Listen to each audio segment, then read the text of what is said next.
Very Kaya. nice. GG. Well played, sir. Meanwhile, we got Orphan seemingly going well. Should be able to get into the. Should be able to get to opposite extremes. There's Progenitorial Wrath. That's a potential insta-kill move. It actually missed there because it's a 50-50 chance.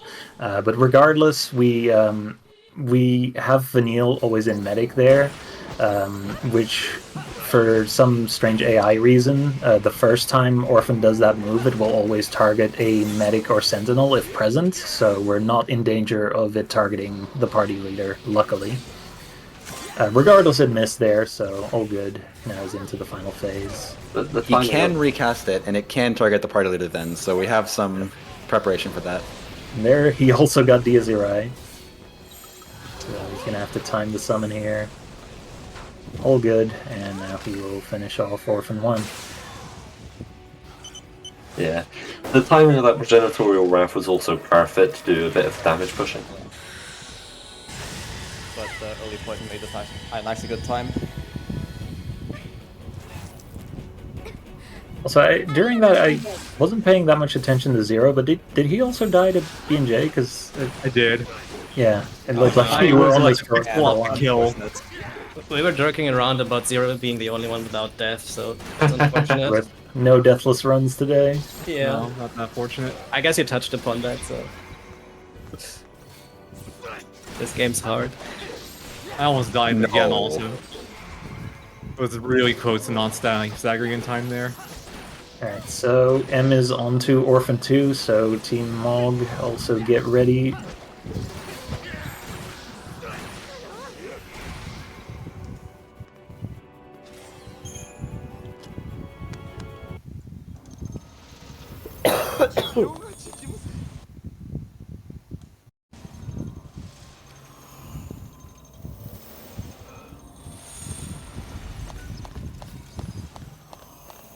And there's the stagger. Now just... Oh, and Vanille got the debuffs right away, so that's going to be an easy win.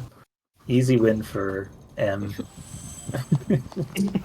Show keeps blowing his nose in the background. Oh, was that? Oh no. Yeah, you're not muted. Hi. Yeah, still muted. That was Oh the my god, I'm second time sorry. already. Alright, get ready on Mog. I'm so sorry. Time is now. GG. Go Team Mog. GM.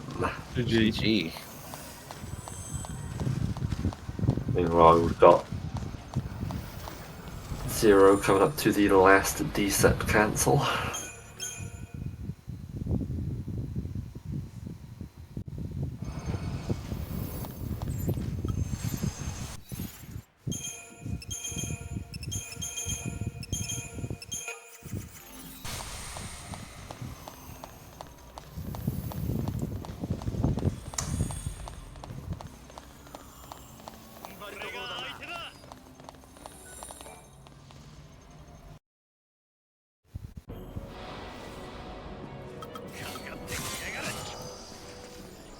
Okay, so our music is now on Zero stream.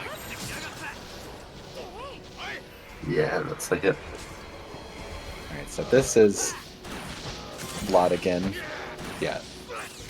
The With thing that's, challenge. yeah, with challenge. We also just saw one of the bits of RNG that comes into this way, which is that he moves very sporadically, and Saz's bullets are projectiles, so he can just completely dodge Saz's bullets. Actually, it happens quite often, and that's taken into account. But yeah, things. Snow can also dodge Vlad's hits. There's just like a lot of just jumping and dodging, but as long as you don't miss deep protect too many times and you don't lose in fire too many times, his abilities have a chance to dispel. And so, yeah, that's a normal fight right there. Yeah, that was a pretty clean one. I was protect, so I couldn't do pre-med skip, which would have been nice. Because that was like one of Roost's idea from way back when. It's like you keep all your buffs and he keeps deep protect on, or you have like a deep protect before, you can just not go back into Sentinel to tank mounting. Yeah. Saves like a few seconds. If you just get super lucky, you can just cash in on that and save a few seconds, but that's very rare.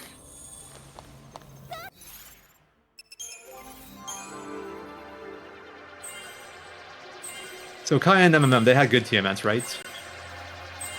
M's I don't know, but mine was 140. Yeah. Mine was not great. I had a 212.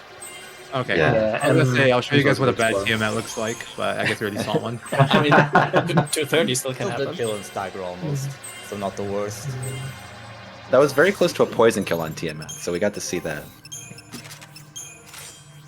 It was one of those post-stagger, is it the damage or is it the poison? But he has so much HP, I think it was likely to be poison.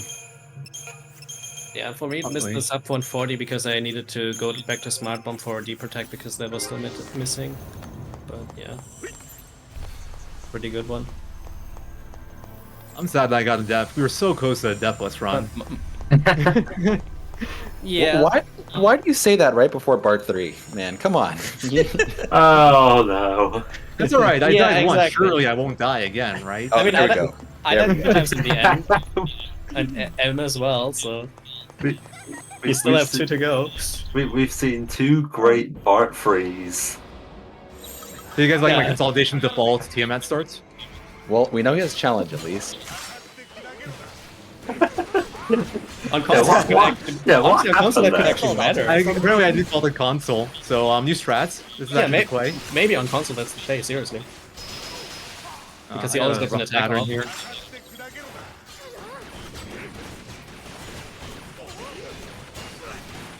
Okay, nice. When you kept them interrupted. Into the first stagger. I love this strat if it works. So Yeah, losing That's a haste big on F. stuff Daz is fine.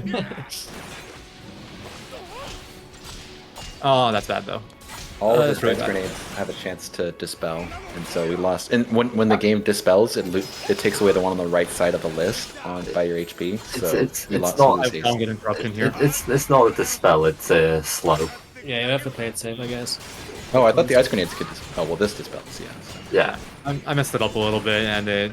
Yeah, he's Yeah, probably it's getting not working. completely debuffed, I guess. Like he's getting more out. Vanille's not in range. Never mind. When Neil keeps her buffs, she'll do it. She'll win this for us.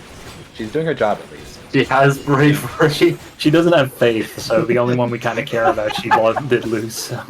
Yeah. Also, in parallel, the most And, important one that she didn't hit yet. So But hey, Vanille can survive at the very least. Oh, actually, I have really bad chain. also very late in parallel. That's probably why. Yeah, that's why it's really bad. Poison with Gary. Yeah, we should be okay. It's just closer than I'd like. But just shift to Malevolence and hope you can get an end spell off. It's so crazy how good Poison is on a mini boss actually, just because of his HP. Yeah, seriously. Or on the final boss even. I saw you, Zero, when you were fighting Gelotite, and you were like really careful on that fight with your tireless.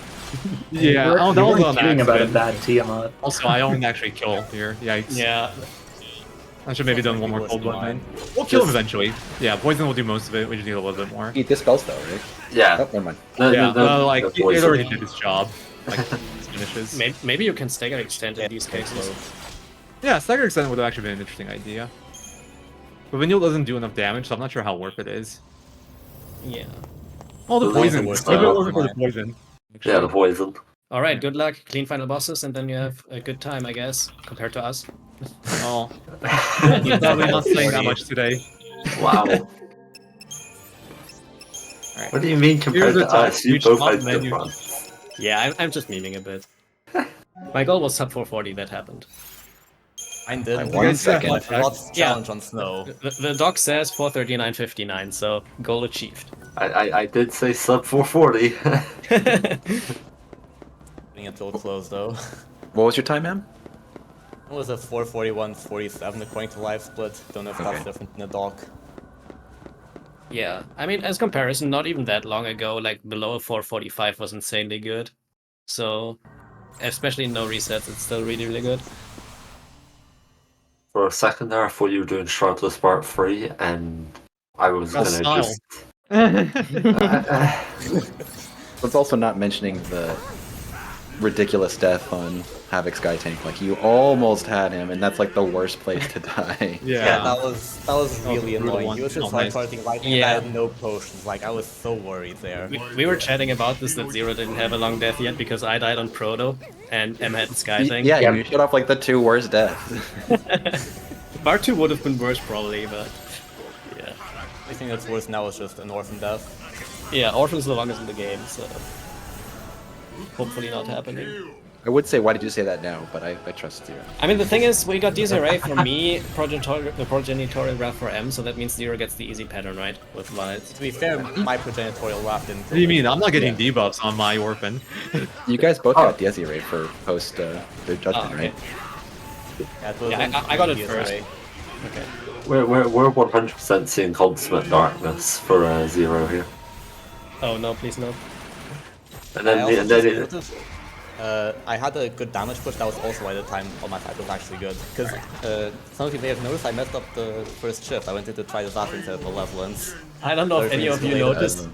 I don't know if any of you noticed that because you were on my feet or not, but Vanille almost died after Cold Blood on Bard 3, and so I had to. Yeah. I had to go to first. Yeah. And I was not even sure if I killed them because of my chain. like, Saz and Snow were full, and Vanille was on like 200 HP. He was only on Vanille. Other Vanille. Alright, but a textbook Bard 3 from Zero there. Yeah, that's good. No jump at the end, otherwise. Good. Alright, it's time for consummate darkness, Orphan 1. Do we see No. the tail? I'm waiting for like the 999% chain, 5 failed poisons, personally. Boy. I had that on Orphan 2 with, no, on Bard 3 with Imperil. Like, Vanille did a 5 Imperil cast string at 210 and she missed it. Well, 210 is kind of different from 999. Yeah, I know. But she already missed like 4 casts or something before, and then she did a full string with 5, and that still missed, right? Alright, I'm gonna say it's gonna be a 251. Oh, I like great. your optimism. I hope so too.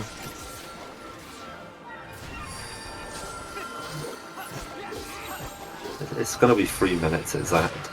Just can't have sub-freeze. Once we see the debuff, like you can usually predict pretty well. Yeah. And you can get it exactly once you see when haste wears off, because haste wears off at what, like 241 or something. It's later for me because I do vigilance first. It's like 247. Yeah. Vigilance test is the way to That's go. actually the better play. I still haven't gotten used to that, which is why I do it the other way, but it's the better way of doing it normally. It's better if you're slow, unless you're slow with inputs, in which case you might get slapped too soon, and then it's bad.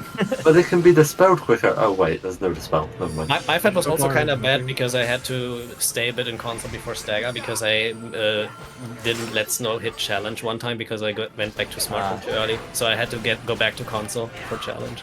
Alright, Which is so why I the delayed the stagger. debuff's looking a little sketchy here. Vanille's gonna have to do some work real fast here. Neither the Especially important because ones. D-Shell is not something we don't want to see. If she doesn't Okay, get both yeah, in this that's string, we might actually see consummate darkness. I was joking! Don't show the tail, no! Oh, we got Imperil. Yeah, but it's really late. I'll get yeah. one more refresh in. It's gonna be close. As long as we don't get Chains of Torment into Merciless Judgment. Oh yeah, I'm killing time here. Chains of Torment is the one move we don't want to see because that poisons us, and Yeah. what Wally said there, when he does Merciless, even though it doesn't kill us, when we're poisoned, we Now I still need to die. heal up. So. Yeah. So the thing about Consummate Darkness is Orphan will over time gradually debuff the party. It can do all of the debuffs, so that includes. It goes on Snow. Oh wow. Wrath Ooh. there actually could have targeted Sass. Yeah. Really? Yeah, but Yes. it's Sentinel. Yeah. It's Send I or thought it Medic. prioritized the med. No, Down, or Sentinel. Sentinel or a medic. Both. Console is Oh, they really are. bad. We get double Actually, judgment. Yay, we get a double. it might even Oh, prioritize double. Sentinels over medics. I'm not sure. Double I mean, Merciless. it targeted Snow there, so maybe. Yeah, but it's gonna be not good. Just to explain, the double judgment is because you're close to the second threshold when you get the first judgment, and the poison damage puts you over the second threshold during the judgment. So that's why you get 2 judgments in a row. Yeah, which is sadly a 15-second real-time time loss, and we don't want to see that. So, it's not great, but he has poison, and he has no way of dispelling it. So we literally just have to stay alive until he runs out of HP. Hey, Desiree, let's go. All 3 get it, nice. 3 for 3 on Diazira, yeah. And Very that's nice. isn't that the rarest, or is Wrath rarer? I don't know. I think Wrath's rare. Yeah, I think so.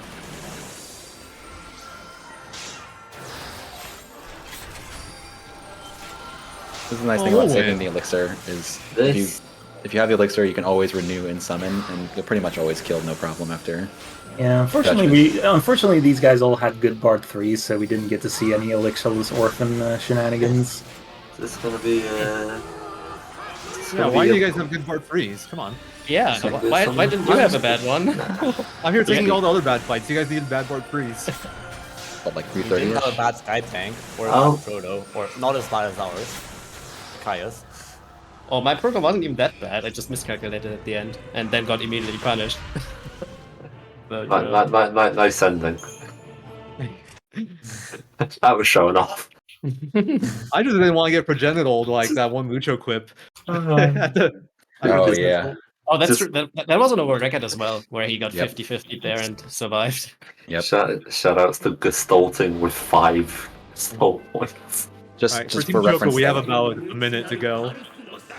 all 3 of these runs were better than those world records. So really, these guys are great.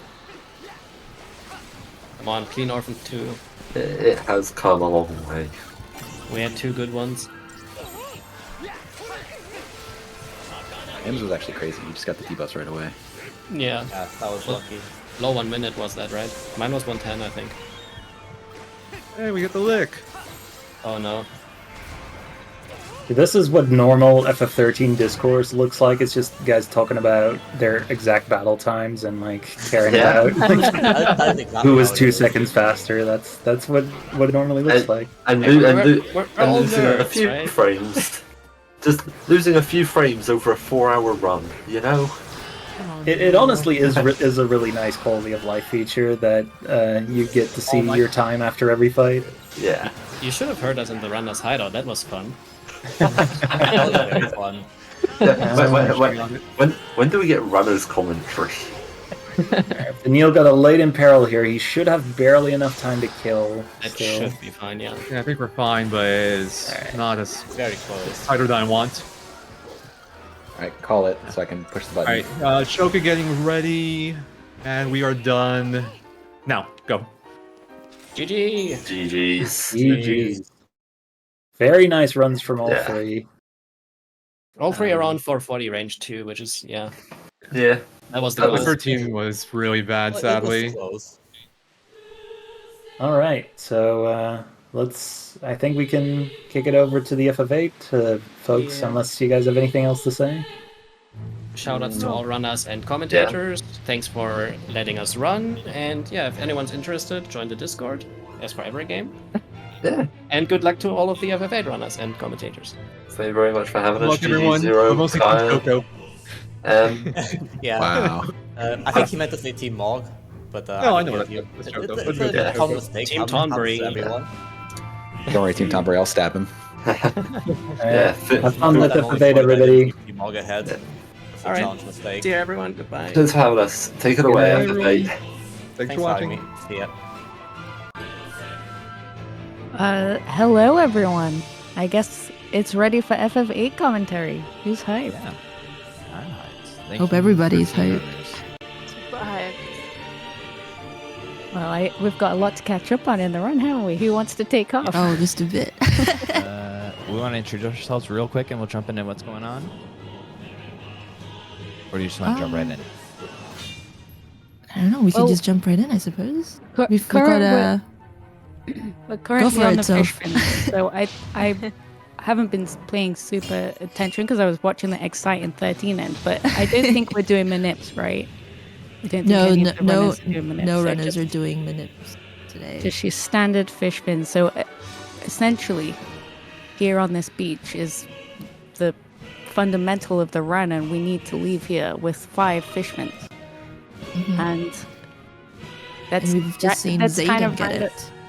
which is great. It's most likely. So ideally, most routes, it depends. It's complicated, but for the explanation today, we'll do 3 encounters, which also has the benefit later on of giving you more AP, right? Because the fishmans are worth, is it 3? 6. Yeah, six Yeah, for a 6 total per fight. encounter. Yeah, so it's worth quite a lot. So this route is probably the safest, most best way to go. So it looks And I like just want to sorry, but Go for it. Xeidin just made that entire first leg of this with 1 world map encounter, and I thought I'd want to bring that to attention because that rarely ever happens. That is insane. So Awesome. Team Tonberry with a little bit of luck early on already. Yeah, that means Team Tonberry off to a great start. Great beginning of the run. We've got Yeah. everything we need. Also, I'm not sure if you guys missed it, but Glenn got a word map encounter right one step before he entered the beach. Yeah, that's the worst one. So as you can... Go ahead, so. There you go for it. I saw xeidin's playing for Quistis Cardinal, which is very, very important. Yeah. This is a weird frame. I think Tonberry he's King is done it. He's done it. Yeah. He's done it. All right. That's first stress point surpassed by Xeidin. So a lot of effort actually goes into getting that card late. We'll call this strategy. You can get it fairly trivially with an early Quistis strat, but that's a whole different thing. I don't think anyone's used it today. I'm not sure. But basically we track RNG, and you have to track RNG if you want Zelcard anyway, and this portion of the run would usually be covered by that. But by splitting it into two parts, you can actually do the Quistis card a little bit later and skip an entire cutscene that happens in the cafeteria.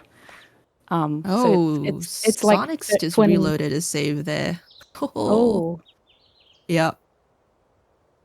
So Team Mog, Choco has a little bit of opportunity to catch up here, a little bit.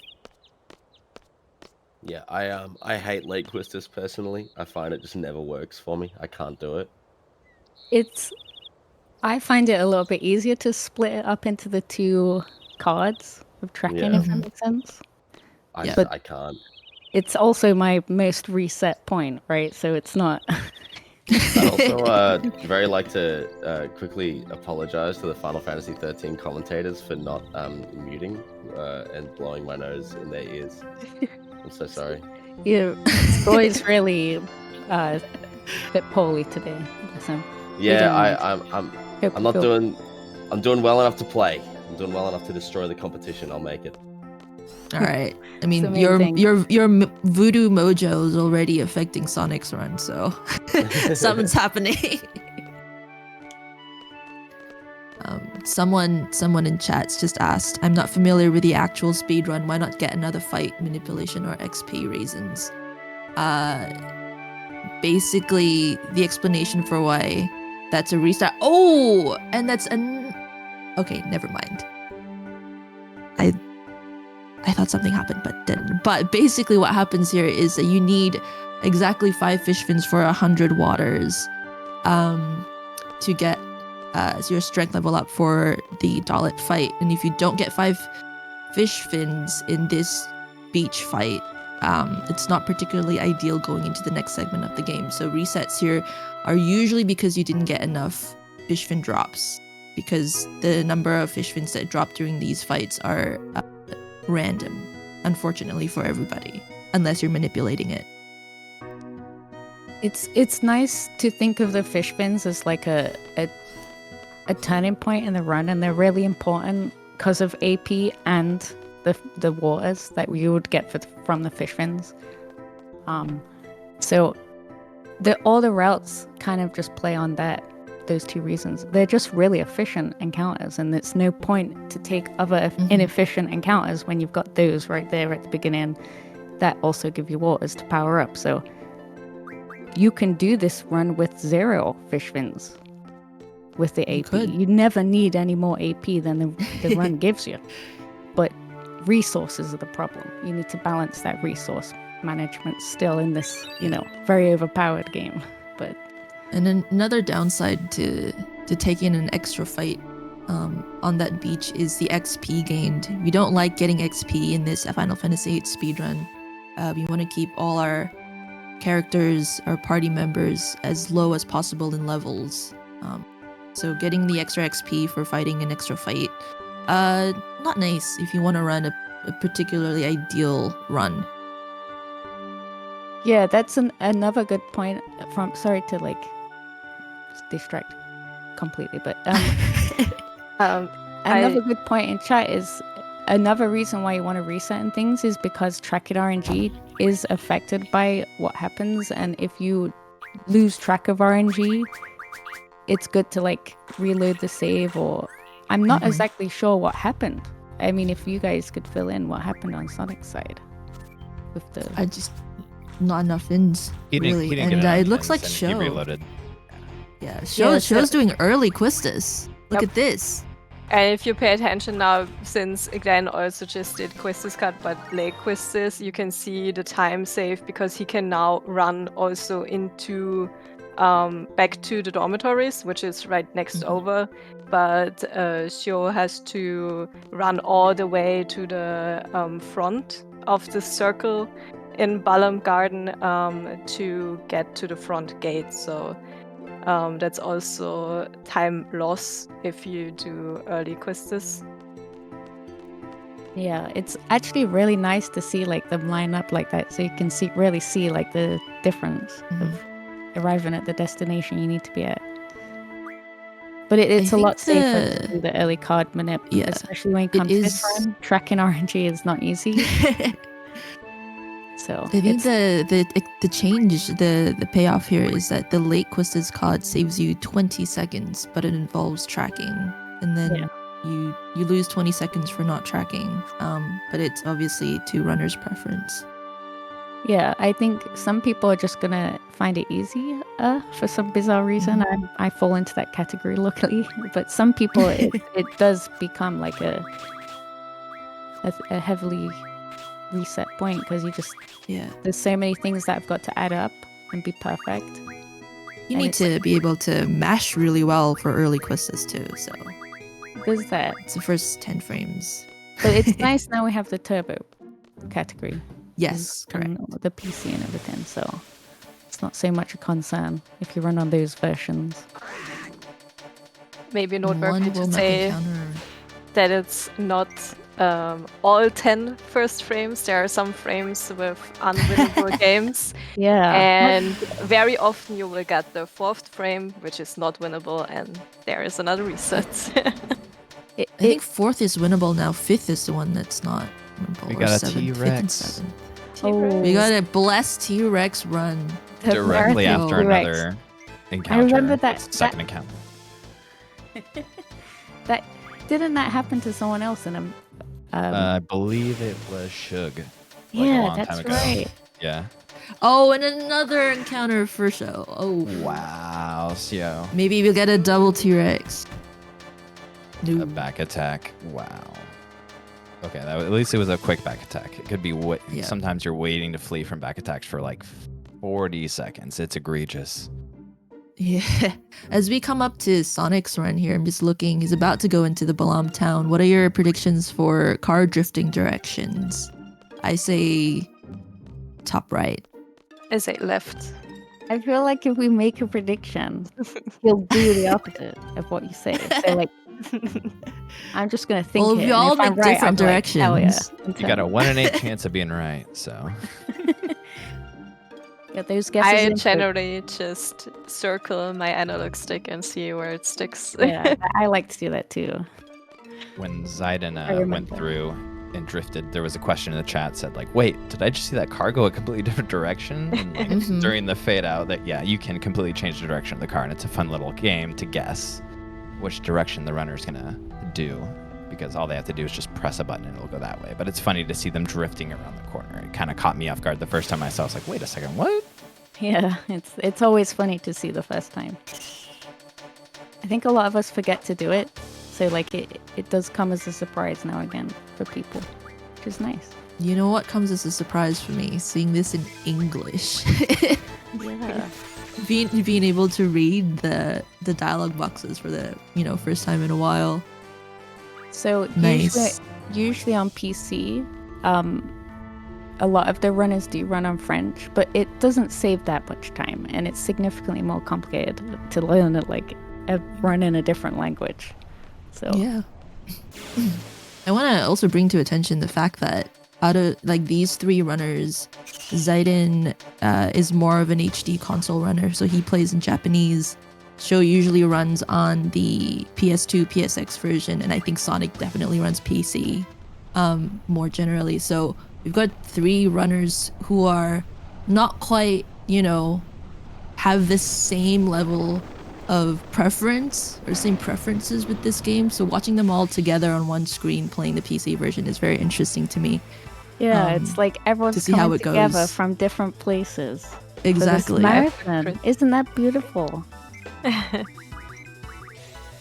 Anyway, onto this. Well, on Ifrit. Folks want to say anything about Ifrit? Or shall I? I like that we're seeing the Quistis Thunders on the Squall. I think the Squall is a bit 2 low. before went for the auto attack, so it's nice to just see a different approach to doing damage, which is nice if you're counting RNG, because auto attacking yourself you have to account for in the RNG scheme, as where Thunders you do not. So it's a little bit easier for counting if you're going for For Ifrit, we can also see that the most used strategy for this whole speedrun is limits, because limits are just super strong. Generally, you can search for your limit as soon as you're in critical HP. A little bit higher. It doesn't necessarily have to be yellow. A little bit higher is okay, but usually will be in yellow HP with the person that is supposed to use his limit. In this case, Squall. So at the beginning of the fight, we want to get them low, either by using physical attacks or thunder. We drew from a random encounter, well, not really random encounter, but encounter before. And now Squall can just use his limit 2 to 4 times, I think. 4 is really bad, I think. And he'll be dead. All right, not a bad Ifrit fight here for Team Choco. I think all the runners didn't have bad Ifrit fights this time around, so No, they're really we've good. only got fish fins left for show, and the rest are left to Dollet.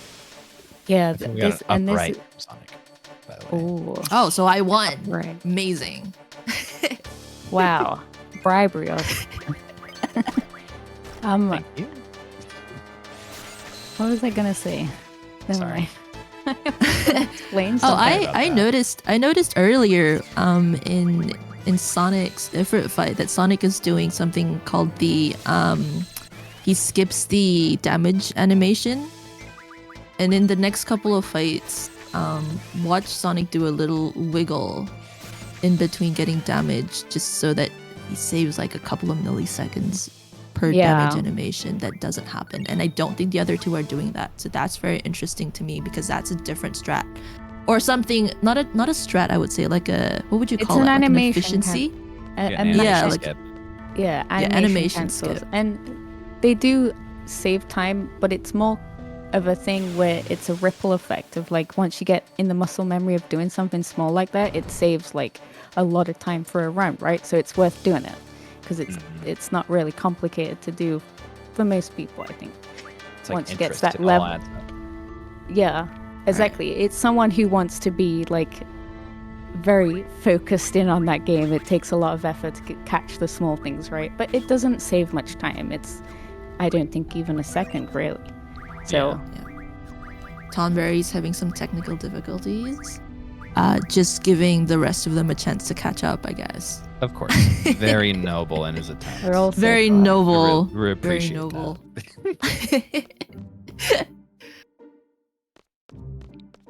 So It's a little menu coming up here for Sonic. Always nice to watch people blitzing through menus. yeah, the menus in FF8 are beautiful. We love them.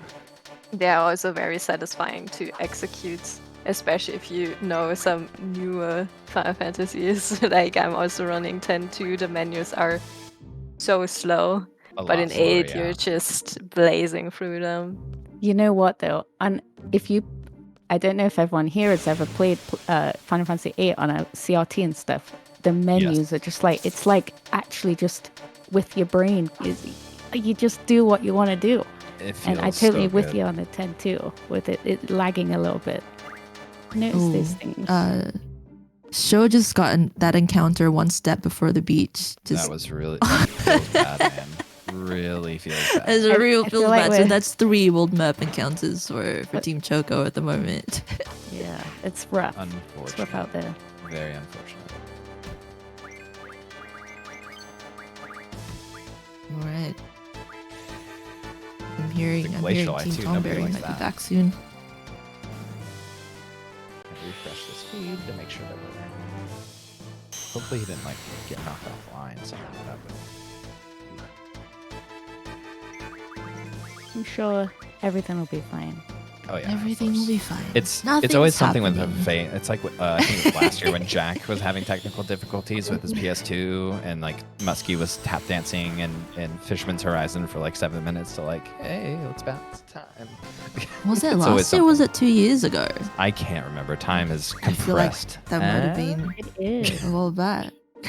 And we're back. Team Tonberry are back in and We are back. heading Yeah, I into believe Anaconda and the Jack run. Yeah, it was 2 Jack years Run ago. was Last 2 year years was ago. Waves and Podcap. Yeah. Yeah. Okay, now I remember. That That's was right. I was in that one too. Correct. Alright. Yes. Yeah, I guess we didn't really get to introduce ourselves. So maybe this is a yeah. nice time while everyone's busy with their fights and stuff. My name's cyanidesugar. If you've been here the last couple of years, I've been on comms for a bit. And Final Fantasy VIII is one of my favorite. Final Fantasy is my favorite Final Fantasy game.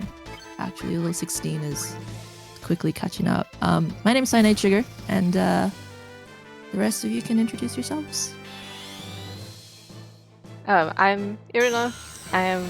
This is my first 3 days, so I'm really excited to be able to comment on Final Fantasy VIII, which is also my favorite Final Fantasy of all time. Hello, I'm Soph and I've been running this game for a while. I think if you're And a I fan love of it FF8 very and much. don't know Soph, I like it. It's the best one. But yeah, hello guys. And I'm Quetz. How's it going, everyone? This is also my favorite Final Fantasy game. Crazy, right? Man, my God. Played this game Surprising. a lot. Done a lot of challenges. I haven't sped run this game like in recent. The last thing I did was like a no junction, no leveling run, which was fun. But I love this game, and I love everyone in the community who plays this game and talks about this game. And I mod pretty subpar for this game, but I love it, and it's great to be here with everyone. Hell yeah.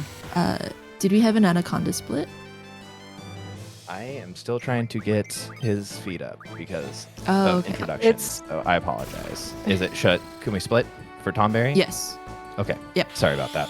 Yeah, I'm trying to change from xeidin to xeidin to an introduction, so my apologies. I just noticed that Sio has like 20 plus thunders. Somebody wants to explain to me why? I would assume just really, really good draws. As far as I know, Show's not doing anything particularly crazy with his strat. So if he is, then we'll all be surprised. But it could. I wasn't looking at how many thunders was drawn from the bats. So it could have It's- just been really good draws. It's honestly hard to like at the beginning of a run. It's hard to keep your eyes on all three because it's Yeah. Yeah. like I keep missing all types of things. And I'm trying to focus. I also think Hard that to chat. I also think that xeidin had more than 3 fish fin fights because he skipped the encounter after Anaconda, so he just fled unless there's another No, AD xeidin. route. I think xeidin is doing a different step count to most of okay. the other runners. Yeah. So for those of you who are not familiar with xeidin's style of playing, xeidin's doing something called the Invincible Moon strat, where you basically at the Ultimecia castles fight, you don't unlock item. He's going to depend solely on Renoa's limit break Invincible Moon to cast the invincible spell on all 3 party members. So in order to get that going, there's a lot of little bits of changes within the in-game strats to get Rinoa into a state where she can cast Invincible Moon even relatively consistently. It's still an RNG dictated thing whether she casts Invincible Moon at the end. She needs to be on 1 HP. Crisis level has to be really, really low on the party going into the L2 fight. So it's very risky, but it is very, very cool to watch because it's something that is so different compared to all the other strats that you've seen running this FFA game. So if you pay attention to Team Tonberry's feed, you'll see that he does a little bit different things like getting Rinoa to walk a little bit more because Rinoa learning limit breaks depends on Rinoa's steps taken in the game. He'll also buy a lot of Pat Pals because you need to learn limit breaks by reading Pat Pals. So he's going to buy a couple of things that are different. He's going to do a couple of things that are different in terms of step count and manipulating Rinoa personally and taking different party members to different places in the game just to get Invincible Moon at the end of the game. So that's going to be really interesting if he manages to pull that off, I think. Love Invincible Moon. Very familiar Yeah. with it. One of the best abilities. One of other the than best end, limit breaks, yeah. I think. Yeah. Definitely. Coming up on Anaconda for sonicglenjamin, Team Mog, repping. Repping here. Another second split, I think. Well, split for Team Mog, I guess. But yeah, it's a very interesting strat, Invincible Moon, if it gets to be pulled off properly. It's like a party piece, though, isn't it? It's like it's perfect for this. Feels like such swag when it happens and you get things lined up in the way that you need to. In the same way that when you use Holy or Holy War, it feels so good because you're like doing exactly what you need to be doing to get through it. So yeah. Yeah. They didn't just said the German internet moment. German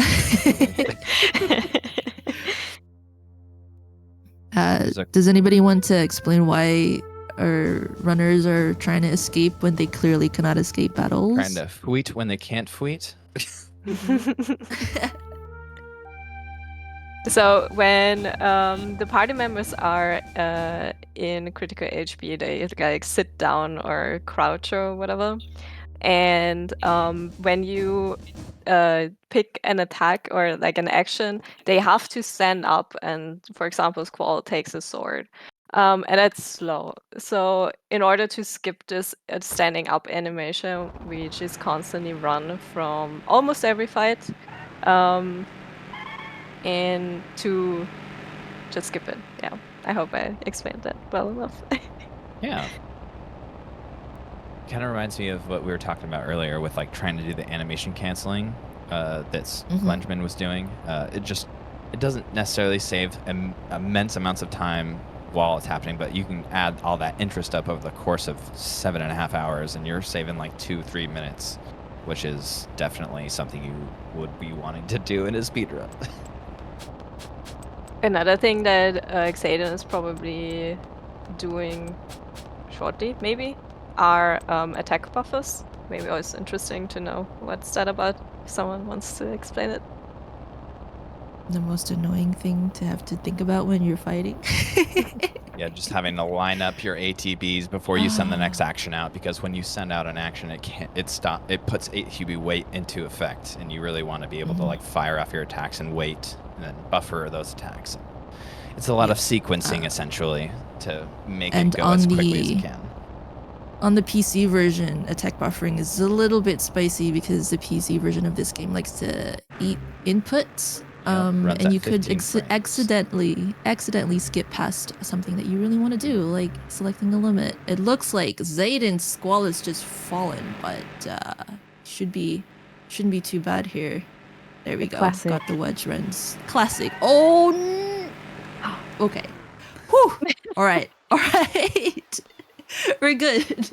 Bit spicy for Elveret, but if his ATBs for Elveret turns out to be okay, we might be okay. And don't forget to draw. Yeah, exactly. I was gonna say I feel like there's so much black and white with fights. It's either like you never see this thing happen for like 3 months of running the game and it's perfectly fine, or it's just chaos. Like there's no like gray area with it. Yeah, and he's got the first limit out, so that's half the fight done for xeidin. Very nicely done. And Got if the Elvret GF. doesn't Oof. punch him in the face, Oh, that's that's what we did not want. It's okay though. Curses. Decay. We're just gonna have to wait for the Storm Breath, and then he gets to finish Elvret off. Really happy we didn't see the Phoenix down there and then have to see another Yeah. death. So that was very smart Yeah. on Zaiden's part. So Final Fantasy VIII's boss battles go, well, I think most boss battles go on a pattern. So going into a speedrun, you know exactly what a boss is going to do. So with Elvret, it's going to do 2 attacks before that big Storm Breath. So if you died before a Storm Breath, you technically don't want to revive until after the Storm Breath, because 66 HP is not going to get you to survive it.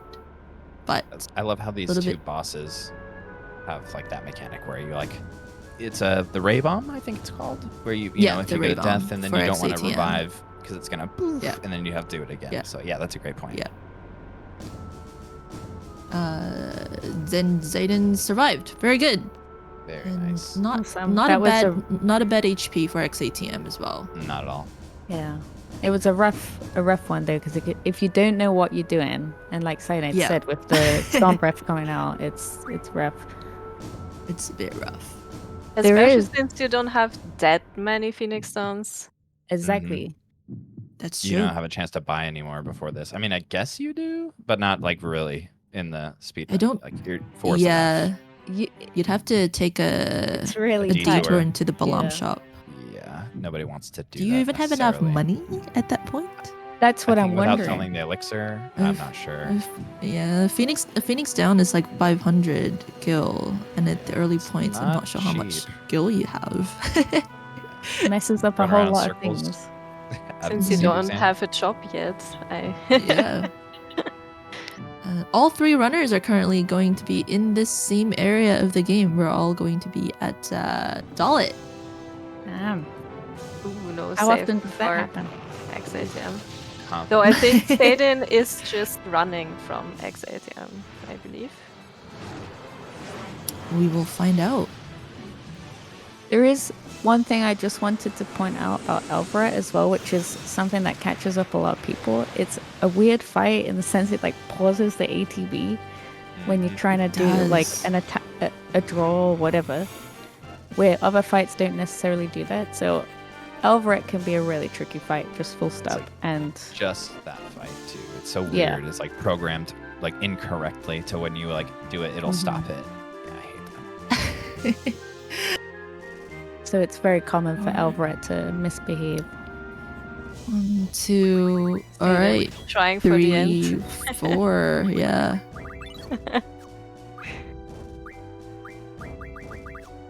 So Yeah, so he's just running. Yeah. He is running from XATM. Let's go. Could you I- imagine? I love to see this strat actually. Like, honestly, It's so smooth. I'm getting to the point where I'm spooked by XATM. Loving to see this route Yeah. again. Yeah, so the fight itself, if you do it, it's about a 2-minute fight if you pull it off perfectly. To get items that will help you the rest of the run. But if the fight does not go well, that is a like pretty big time loss. So I guess this is a little bit safer in terms of not taking the 2-minute fight and then just hoping for the best RNG for boss battles and battles for the rest of the run. Yeah, I think that's a really great like the way that Zidane chose his route, and then Yeah. the position that he was given, like the baton and going Correct. first, and then skipping that Yeah. 2-minute battle. Like I really think that swings a lot of momentum in Team Tonberry's favor. I think it is really Correct. cool to see what Glenjamin's going to do and put the ECM strat to work and try to make up that time. Mine's like FF9 going for Tantarian, like trying to get like That's like the haste. book boss, right? Yeah, exactly. Like I feel like you're wasting time in the like earlier stages to try to gain more time over like just Q Yeah. route like Yeah. go yeah. It's so it's I'm definitely a interested to see really this. really yeah, it's a really really smart strat for the relay technique because he is I think Team Tonberry is a bit about 4 or 5 minutes ahead of the rest of them at the moment, or a bit less maybe, but not eating the 2-minute time loss for a little bit of advantage later on. That's Not And if particularly useful. Yeah. Correct. I think what ECM tries to gain over Q&Z is about 4 to 5 minutes. So this might line up perfectly to see like, will ECM be able to catch up to this? A team close race finish. We'll see. That's the interesting thing, because like if xeidin has a really good run, as in luck, it doesn't matter what you waste using 2 minutes to achieve. If you just get lucky, it doesn't matter, right? So like that's why this route is cool. It's like it's perfect for Team Tonberry. You know, they're like ahead and like, you know, it's really the dark horse in it all. So team cheering them on. Yeah. I feel like Sonic's fights went really well. He was Sonic's Elvret fight there went really well. Yeah. So what Sonic's doing right now is buffering to the save point to do a menu, because he very specifically is going to be doing encounter skips that we're going to be talking about when it comes up. But Sonic's trying to get like his step ID down to the real step ID, like tight. So it's really, I'm really worried / hopeful about what's going to happen. Yeah, and since anybody want to talk about step count and the bucket of water? Anyone? It's everyone's favorite explanation. Does anybody want to talk about that? Since Windows kind of like passed this on to me by telling me it this way, I'm gonna try and do the same for you guys. All right, take it away, Soph. So basically, step count is like a thing that the game uses as a function to appear as though it's random in the game, like the random encounters, right? But they're not random, because back in PS1 day, that would have been really hard, right? So instead, they used a function where essentially every area of the game, it like fills the bucket with water at different speeds, depending on also variables like, do I have no encounter, half encounter equipped? Obviously, no encounter, you don't fill it at all. But so essentially, that's what it is. It's just a bucket that keeps filling up, and then when it overflows, encounter. So there is also another thing, and you would have noticed people walking, the runners walking occasionally, and that's really calculated because at certain points in the kind of no first try. Sorry, just no first try Zell for xeidin. Yeah, that's rough. All right, continue. Walking steps. Yeah, buckets and walking. So when you're walking, it's basically like slowing down the tap, like you're turning down the tap a little bit, so it's like not running as fast. And if you do that at specific points, which that would be very complicated to tell you how runners arrived at that point. That would be a thing that would go beyond my knowledge. I just know the bucket. Conversation. Yeah, I just know the bucket. It's useful to know it as a bucket, and that's how we lower the encounters through the run, basically. I'm not sure how many it is that we get, but it would be a lot more if you didn't do the step route. Or 23, I think, something around there. I think is 22, what 23, I think, for ECM. Around, yeah, I think that's what it is. So since we're talking about it, I got an explanation from Mutsky, and he was telling me about it's like a stalagmite in a cave, and you're running, and eventually you're going to be running, and you're going to see a stalagmite, and that stalagmite is an encounter. So you duck and walk under the encounter, and then pop back up to keep running. Nice. That's even better than a book. I feel like that's replaced the bucket. There you Just go. visualizing. Oh, we've evolved. We've evolved it.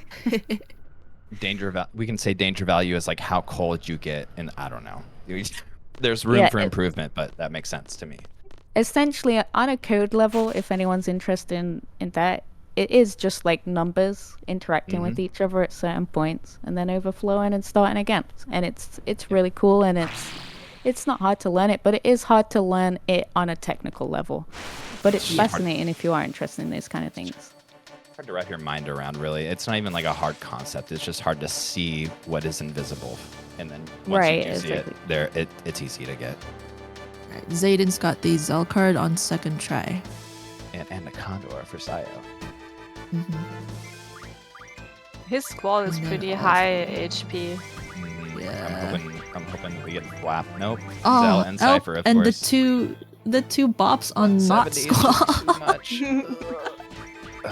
At this point, we want it to be on a 140-ish. There we go. I think 170 is just enough upper limit, Is it- but is it- it's Is it 'cause he levels? It's I about can't 140 remember. to 160, I think. 'Cause I know it's like at this point. 155 for Ifrit, but I don't remember if we level at all. Maybe if you like went really hard, you could. If you Yeah. believe, maybe. How But fast you mash the triangle button. I would say probably from my experience. Oh, high the level max is Anaconda too. 150. Yeah. That's what you end up like on PlayStation though, because it's really fast because it's 60 frames. You like go crazy playing that one. Oh yeah, But circle not button. these Sorry, guys. sorry. I changed my. Sorry, I know. Circle button. I changed my inputs to.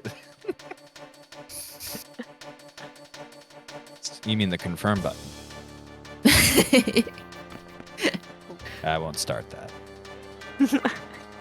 You know, I recently tried Circle as confirm, like because the Switch. Well, Yeah. not recently, but now I'm kind of converted to that for everything. So I agree. The Circle's the best for confirm. I just started with Final Fantasy VII, and I played it so much as a kid. So like when I went to 8, I was just what? Like so I just always swapped it, and I got stuck doing that as a kid. So muscle So your memory. confirm is circle. Correct. Insane. It's I kind know of people nicer have though. swapped I can- triangle and circle, not circle and X. I'm just trying to remain consistent for myself. I don't think it's Mhm. better That's the or best worse way. than any other That's one. the best Yeah. way. I just get in the habit of what I'm doing immediately, and then my brain swaps. But most people, they're like you, like, you know, why swap? Why change your habits? It's like the same thing when I used to play MMOs. Like I'd have different classes, and I would put like my defensive ability on this key, and like I try to keep it in the same sort of wheelhouse a little bit. That's so much more like prepped, though, isn't it? I'm like Yeah, it takes messy time. online, messy chaotic hotbars. All right, we're about to see if Sonic's gonna get a first try Zell card. If he does, then Team Mog would probably make up about a minute here, minute and a half. If it's a first try Zell card, I think. So, potential catch up moment here. Although he did take the XATM fight, so we'll see. Trade off. We'll see. We'll see if it pays off. No Yeah, turning back we'll- now. I think it'll start to get more noticeable, like the differences towards the middle. So like Yeah, Disc 2 going. I to think Disc 3. the difference between the one hit kills I think really really make a difference. Yeah, And the spicy limits. especially if you get like bad RNG on a fight where it doesn't get Correct, one yeah. hit, and like there's this long animation that happens, and then you have to cure something that you wouldn't have to Yeah, done. yeah. It can get out of control. Little bit out of control. But here we Little go. second floor menuing with the Xeidin's Zell. on the second floor menu. Oh, it's so weird to see these names in English. Yeah, it is very weird. I mean, I play PlayStation version, so it's like not crazy, but when you get stuck into Mhm. like PC, it's very weird. Oh, again, no Alright. first try Zell. Oh. Right. oh, Back up. second try Zell. Maybe Team Choco will be able to catch up here then. Yeah. They're just helping him out. They're just trying to balance the times right. Mm-hmm, The sweethearts. Just trying to get us Also- all into a team close race. The Tonberry card always gives me bad vibes, just because of the early quizzes where Yeah. you really Yeah. don't want to see it. Frame 4. So you're before- like, "Oh." Frame 4, so there was a Tonberry one and a Melbro one that was unachievable. A Final Fantasy runner called Nanaru spent hours going through every iteration of the Quistis card games and playing. I'm not sure even what he did, but every RNG and every card game frame, I believe, until that Tonberry frame was playable. So that's playable now for Quistis. But unfortunately, there's still another 2 frames that are unplayable, and no one can find a way to beat them. But that Tonberry frame where it stares you in the face, not Yeah, fun to it's- play it's before. very menacing. Before that. I wish we card. could have chained that discovery into Zell card, because I know like you can only get the first 3 frames if you're doing early Yeah. quests to be able to chain it into Zell. But I think there was a really good question that I don't think we've answered. Maybe we have, and I haven't been paying attention. Someone was saying, why do they need to get these cards? if someone would like to answer that. Why are they even playing cards in a speedrun? Because it's Triple Threat. It's the best card game. Then that's the answer. There's no other reason other than it's a great game. All right, next. But, Yeah. So basically, Quiz's card, it's to do with the card mod ability, essentially.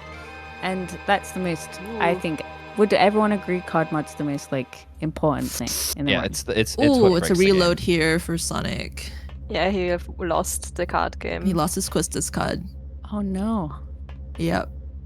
I think we just accidentally right. put it in a different position, potentially. And accidentally lost. Yep. All right, no worries. Continue. So, Quiz's card. So if you use card mod and on Quiz's, you get Samantha Souls. And if you use card mod on Cell, you get Hyper Wrists. 3 of them each. But they both have 3. So, and these 2 items are really useful. Hyper Wrist is plus 60 on 3 summons of your choice. And depending on route, we pick different ones. And Samantha Souls convert to 60 triples each. So you end up with... Oh, I'm too tired to do the math, but... Like 98. 160? Yeah. No. Yeah. You can do 80-80 or... No, 99 Yeah, or 80-100. Yeah. Oh, God. 180? Anyway. It doesn't matter. It doesn't matter. It's... Wait, 180? 160? Something like that. Oh, no. Anyway. It's 60 triples per thing, so it's 180. Right? Us Europeans are way too tight for this. It's cyanide play. You know. Anyway, moving on quickly from that. So the triples combined. So, you know, obviously in this game, strength junction, triples, magic happens. And then you add plus 60 strength on there. Even more magic. And you would also still be getting plus 20 from Ifrit and plus 40 from strength abilities from Ifrit as well. So all these things compile to make you an absolute machine, and you basically, by the end of it, just, you know, doing a lot of damage. But Sneezing that's on how early enemies. Yeah. They die. So since it's early card mod, we have access to card mod at before Dollet, before Ronaldo, right? Yeah. So Floor menu. So all those bosses after that are kind of trivial. But if you don't do early card mod, they're not very complicated bosses anyway. We have routes that don't need you to do the early card mod route. Because essentially all it is you're getting 50 AP from running away from XATM. I can't even... Did we explain that? No. We did. No. That's kind of important. Yes. There's so much to explain at the beginning. We'll have to give us some slack. But yeah, I think that's everything on that topic. But it's very important. It's like the linchpin of the run in terms of getting overpowered as quickly as possible, essentially. Yeah. Sho just killing Ayymart there with 8 HP, leaving him very spicy for the XATM fight. But I think he'll probably save before that XATM one. Yeah, I think runners agreed. I mean, xeidin didn't save, but he didn't fight. xeidin didn't save. So it's fine. That's the thing. If you're doing the just regular Quistis and Cell, it is just as trivial as doing one limit break, bit more damage, thunder or something, and run. So you don't really need to save for it if you're in a good position. But early card mod is very technical, and you could run away early and miss 50 AP. And if you do that, your run's dead in the water. You can't proceed with early card mod without that 50 AP. And it's very easy to do. So that's why if you're doing that route, especially for a marathon, you want to play it safe. You can theoretically, if you accidentally run away too early, you can just let yourself be caught again. But what's also really scary and why they agreed to save is XATM has some spicy attacks that can kill Squall. And as we said earlier, you don't have that many Phoenix Downs, and if you're running out of Phoenix Downs, it's over. So even if you can redo the fight, it might not work out for you. So maybe now would be a good time since Seo is going to do the glitch. Or whatever. Is it a glitch? I think it's a glitch. Yeah, it is a glitch. I think I can explain it really fast, maybe. Okay, so this route, ECM, is called ECM because it's early card mod, and it hinges on defeating XATM in getting the 50 AP, so we get card mod. Easy, right? So this boss, when you deplete it to 20% of its health, it has around 5,500 average, whether it's low or high level. Once you deplete it to 20% of its health, it'll go into recovery mode, and that puts it in a certain state to where we can glitch it out. So what we try to do, long story short, is we try to deal 5,672 or 5,492 low or high level, and deplete that HP, and then run while its health is at 0, and the game will think that we killed the boss instead of, because it won't die unless, I think it's 5 or 6 times you have to like knock it down and then kill it. So we kind of just knock it down a certain amount of times and then get that damage in and then run and get the AP. So kind of having our cake and eating it too, essentially. Also, I think so is going for a slightly safer strategy by putting the battle speed to 75% instead of 100% for this fight, I think. Yeah, that's a good way to like. That's what he did. Yeah. Yeah, gives you a little more wiggle room. For xATM is really the fight where it's most important to not leak any ATB by searching for the limit. So putting the battle speed so obviously helps with that. Basically, as long as he's still standing, leaking ATB is not that bad. So reviving Squall here is okay. Obviously it's slow, but it doesn't ruin the strategy. But once he falls down after this limit from Squall, Zyro has to be really fast and be careful to not leak any ATB while searching for the limit. So he will buffer with Cell and Selfie, so the ATB stops while he is searching for the limit by pressing triangle or whatever your pencil button is. Yeah. Right. But yeah, you'll kind of see it exactly like earinor was pointing out. Like, you'll see the ATBs load, and as soon as the ATBs are loaded right here, boom, the attack goes through, and we search for the limit. So it's finely tuned to exactly when we're not leaking any time, because we're putting it from active to wait. And when it's in wait, we're not building any ATB, so we're gaining time on the boss. xATM is also not necessarily very consistent. So you have to do enough damage, and we want a certain amount of rough divides. That's the like extra attack Squall can do after his like normal trigger attacks. We can help the damage with the thunders we have left over from the beginning of the game with Cell. But if we're just super unlucky, we don't do enough damage, and that's it. Being unlucky, that never happens. Team Tonberry here is coming up to my favorite part of this first act of the game, where Squall very politely tells Quistis to go talk to a wall. It's my absolute favorite part. It's amazing. Quistis is like, I want to talk to you about my feelings. Squall's like, no, go talk to a wall. I would love to know like what is actually being said in Japanese, because like it could have translated so many different ways. Like, you know, piss up a flagpole, Quistis. Like, there's so many things that you'll like talk to a wall. I was like, that's probably like the best. Like, it could have been way worse. Just go talk to a wall. Yeah, he could have been a lot more rude potentially.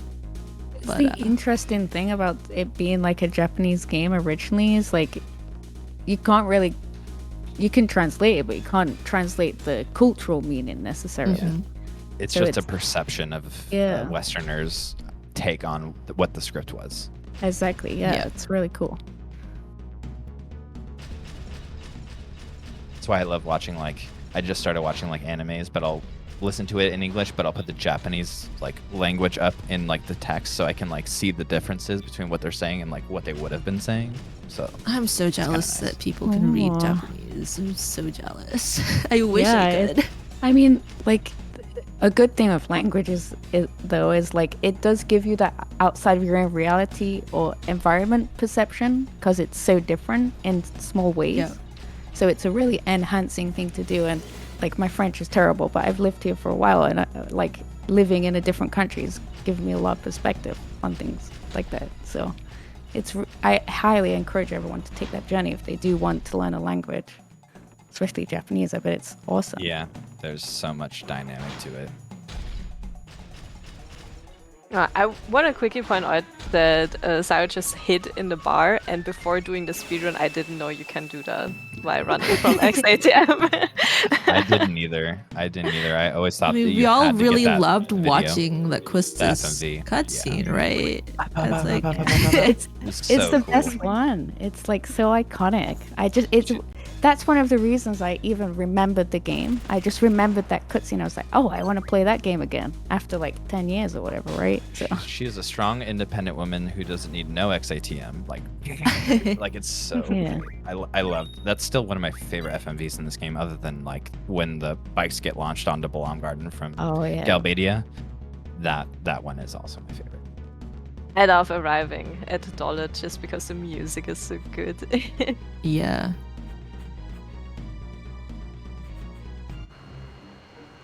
All right, it's time to see how Sho does. xeidin also doing the GF strategies, which I don't know at all. So all right, let's go. Are we gonna get 140? I say Spam 140. square and hope Are we gonna get that you 140? don't go into 75.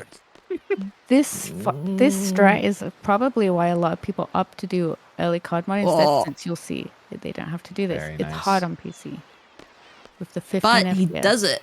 There we go. And Nice. we got our next split. Cool.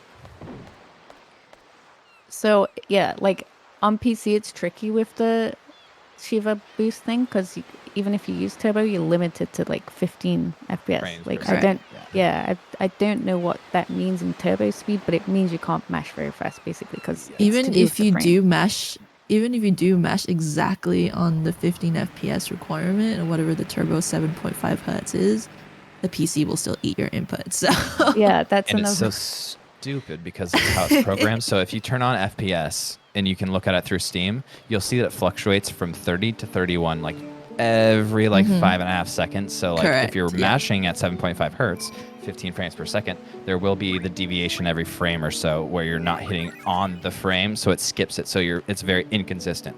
It's like 2 3 2 3 2 3. That's really rough. Yeah, it's sucks. really annoying. It really sucks. So this won't be an issue for early card mod since by then you already have plus 60 strength and some courages, I believe, which is pretty good strength stats. Oh yeah, I think you're set at like 51 strength for that with garages, so it's still pretty good.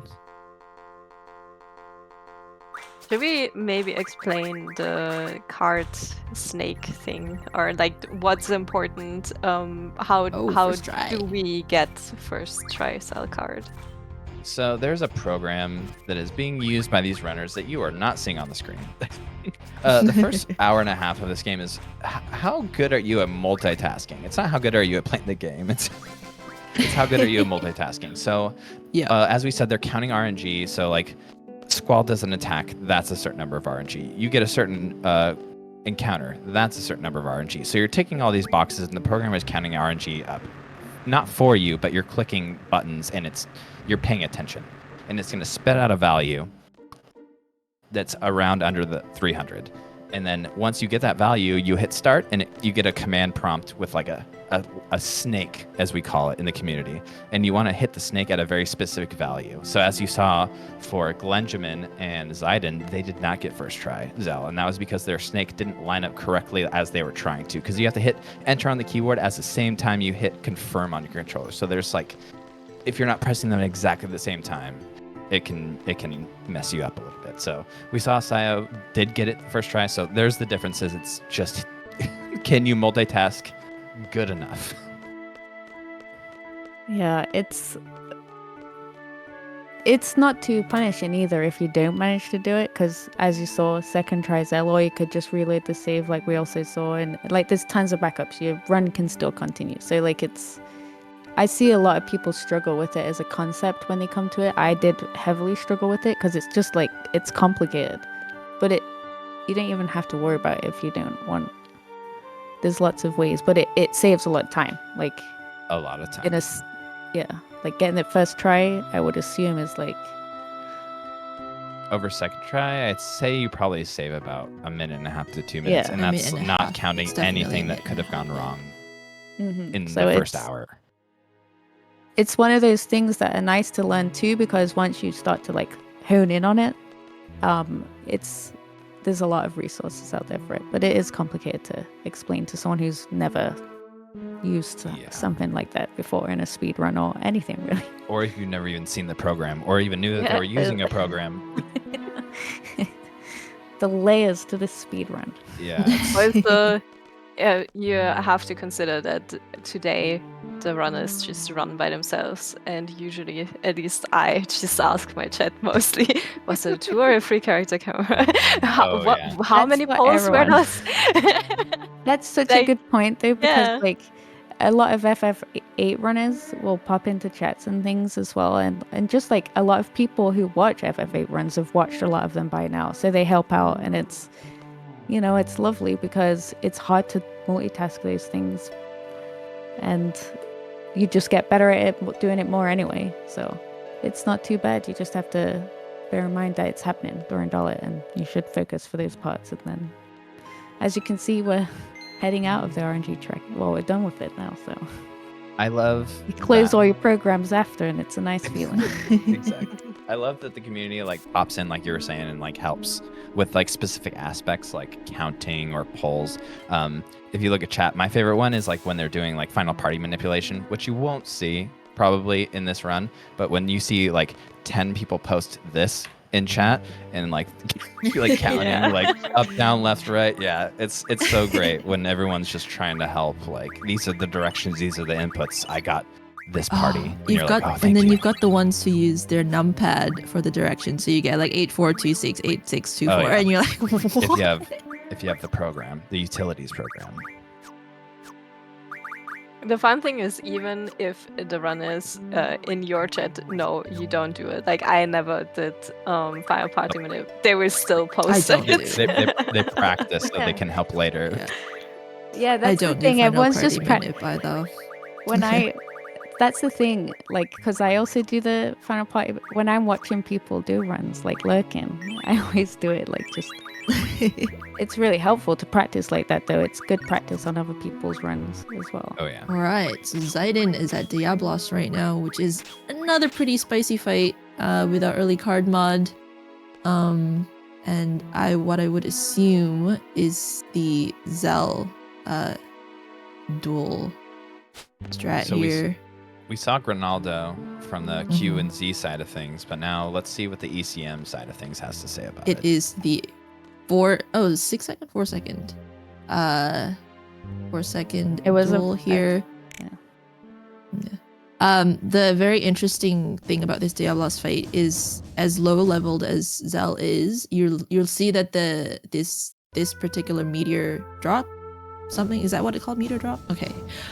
It does a lot of damage because it is a gravity based attack, and Diablos, even though is a flying boss, is very susceptible to gravity based attacks. So that limit break dual meteor, whatever it's called in English, does strike. one meteor strike, one quarter of his total current HP damage. So every time Zell lifts this flying monster, can I just emphasize, it is flying and it is susceptible to gravity.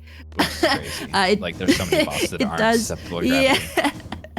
It does 1/4 damage, which is really nice. And it looks like his Diablos might be close to death. Very nicely done for xeidin to.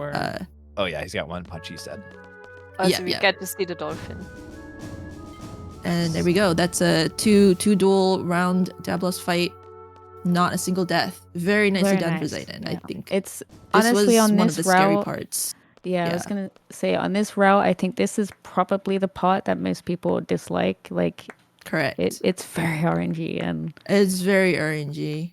Diablos is also fast. Like, if Diablos is not doing Gravija or Demi, his physical attacks are so fast that he can take out your entire party in like 10 seconds. If he just wants to do 3 melees, then like yikes. You're done. You gotta be fast. And if your I ATB think- doesn't account for it, you're kind of just screwed. Yeah, even in ECM, sometimes if you like a little bit slow, it gets very scary. Xeidin, I think all Xeidin has to do now is get enough steps for Rinoa, learn the right limits for Angelo, and hope for the best at the end. First, he has to meet Rinoa. Yeah. I guess that's What is important, right? what is the time difference between the three runners at the moment? I'm not watching this. Like 10 minutes? 10, 15 minutes? I would say. From Tonberry to Choco, anyway. I think. Another interesting thing about, you mentioned meeting Rinoa here.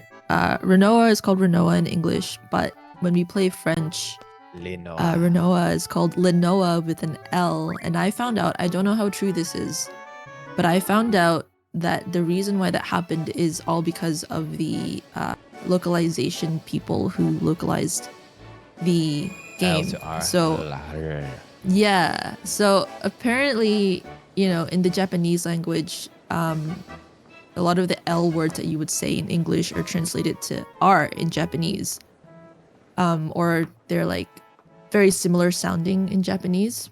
So when the Japanese version of the game said her name is Rinoa, the localization people were like, well, if it's R in Japanese, it has to be like L in like the English phonetic. So we're just going to call her Linoa because we definitely think that her name is Linoa. Absolutely. And so that's why. And that's why, for some reason, it was just the French localization team that decided that the R in Japanese would be L in the French version of Rinoa's name. So I thought that was really interesting and weird, but that's why it's L in French and not any other language. Makes sense if you don't think about it too much. Yeah. And to answer your question about the time difference, from Team Tonberry to Team Mog is roughly 7 minutes difference. And from Mog to Choco is about 10. So 17 from 17 first to minutes. third. Yeah. Yeah. All right. Still a lot of things that could go wrong in this FF8 run, though, for Choco to catch up. They could just, you know. Are we planning? Are we hoping for sabotage in a way, like a bad RNG, so it's closer? Yeah, it's like team close race, potentially. Yeah. Some self-sabotage by the game, and also maybe the players self-sabotage themselves in a menu somehow. Well, I know that Xeidin's PC has the tendency to have the fatal error, unexpected exception error that pops up now and then on his game. So his PC might be helping out Choco and Mog at some point today. Well, fingers crossed. All good stuff, and I think it's gonna go well for all three. You know, a smooth, for all parties glorious. involved. Yeah, that's much better. Saboteur. Fuite impossible. Very nice. Once everyone's past Diablos, though, it's kind of not cruisy, but not as spicy until about Edea 2.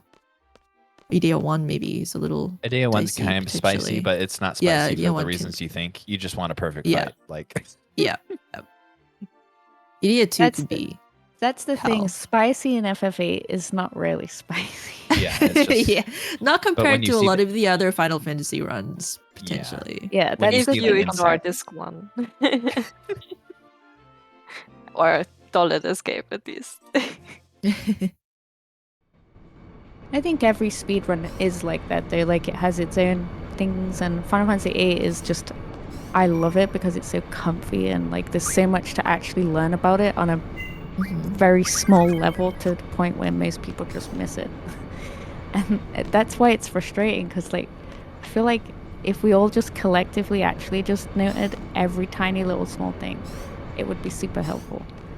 And I mean, but it's even kind of the impossible to do that. animation, yeah, the animation skips I think itself. it's I would kind say of- is one of the very, very minuscule type things that you learn in a speedrun, and that you would otherwise not care about if you're not doing a speedrun, right? Yeah. I think for me, another thing is the movement as well, which has been awesome in the run, obviously. Yeah. But movement saves a lot of time throughout a run too, and like, it's not always what you don't expect, but sometimes it can be like a weird, you've got to exit left instead of up front, and those people would think up front, and so you've lost 5 seconds to that random thing. And it's not like oriented to your face, it's oriented to like clouds, or not clouds, sorry, squalls, like right Squall's shoulder face. or whatever. Yeah. Like you have to press right to go up, or up right to go down. I think most screens make sense. But there are some, even after doing a lot of runs for practice for the relay and the submissions, there is at least 2 or 3 screens I can never remember. Although every time when I fail, you're in I'm the like, basement. Yeah. Yep, I was just about to say that. Like when you the go down the ladder level? and there's like that staircase that wraps around, that screen is the You worst. have to hit up left even when you when it looks To like go you right. should be orienting to go right. That one. I believe there's another one in Laguna's dream, like in the Astar area. Yeah. The worst one for me is at the end when you land with the Ragnarok and the Lunatic Pandora right before Putin and right in. Yeah, and you have to hold It left. looks like you have to hold down, but it's left for It's no left. reason. Yeah. Very nice. If you're talking Diablos about movement, you'll see that Xeidin isn't doing a lot of the encounter skips that I think Sonic and Show might be doing. I think Sonic and Show are doing the training center skip and potentially the sewer skip as well that Xeidin just does not do. I So don't know that's about Sino, another. but I know Glenji's going for the double sewer skip. So 3 on Glenjiven's end, Hopefully. So that's also nice to see because, there are different ways of making this speedrun efficient and as quick as possible. But then you'll see that in the grand scheme of things, if you're not going for the fastest world record time, these little things that people spend so much time on really save you like maybe 2 to 5 seconds, right? But it's interesting to see in a speedrun mentality that this is something people spend so much time for, and then you saved 5 seconds. It's really That's the thing. It's like, at some point you gotta admit to yourself that like, I can't manage to do all that in a certain time frame, and that's why you shouldn't worry about those things until you're ready. Really, and they're correct. Yeah. There's like a lot of thresholds with time people would kind of go for, like, I don't need to do late Quistis until I get 840x, because like in reality, trying to spend so much time going for something that's not going to get you closer to like shaving off 45 minutes of your whole run, like many movement, like there's wheelhouses to focus on first, and then sharpen your sword later. I think for 8, the most important thing is to just do it over and over again and just finish a run and have fun with it. Especially like I ran when I started. It was like a year ago, and I got just sub 8, and I was really proud, and I was like, wow, this run was so good. And then I practiced for the relay, and suddenly I PB'd by like 7 minutes, and I was like, wow. I didn't do another strat, I didn't do a first try sell, I didn't do tracking, I just ran the game, and suddenly you're getting better. I think Singing and getting better. Yeah, I wonder if that's happened to a couple of us when we run this, of just like the for me. Yeah, it's like the idea of not being able to see the forest through the trees type of thing. Like you get so focused on the thing that's like the new shiny skip, or like there's this, I could save this much time, but like you don't know how to see everything like from start to finish how it's supposed to go. I think because I've been doing it so long and I've collected all the small little things over so long, you become so like narrow focused on it that you forget like actually how it doesn't matter at all to be that focused on it. Like literally, it's so hard to think about it. A lot of the Final main thing Fantasy is it's just fun. Yeah, a lot of Final Fantasy VIII really is just playing the game. I mean, the menus are important. I think the most important part of the speedrun is the menu, because you get that wrong, a lot of your game crumbles. But like I played No Manips for so long, for a couple of runs, and I realized that if I played it properly or put in enough practice, the times can be very competitive to the manipulated runs, and it says a lot about like just how many ways you can play this game and still have a good competitive fun time with it, you know. Yes, I think there's about 15 to 20 minutes generally saved by manipulating the card game, but if you're not the kind of person who wants to spend hours every day, you know, thinking about manipulating the game, 15 to 20 minutes in a game that's about an average of 7.5 to 8 hours, and you just want to have fun with it, like just not manipulating the game can be pretty fun to play too, and you're still getting a sub 8 time. Like it's pretty insane when you think about it. It's I also nice. think I just wanted to add that it's nice to know that you can kind of approach it whatever way works for you. Yeah, ultimately. exactly. Like Yes. I have had a different experience with things, and you know, vice versa, and they all work. If you're enjoying it, it will work. So, you know, do the things you enjoy. And FF8, I hope it's one of them. And then one of those different things here is in a bit you're gonna see, well, now that xeidin's in Timber, Team Tonberry's in Timber, xeidin's gonna be buying some Pat Pals in a bit, which the other two will not be doing.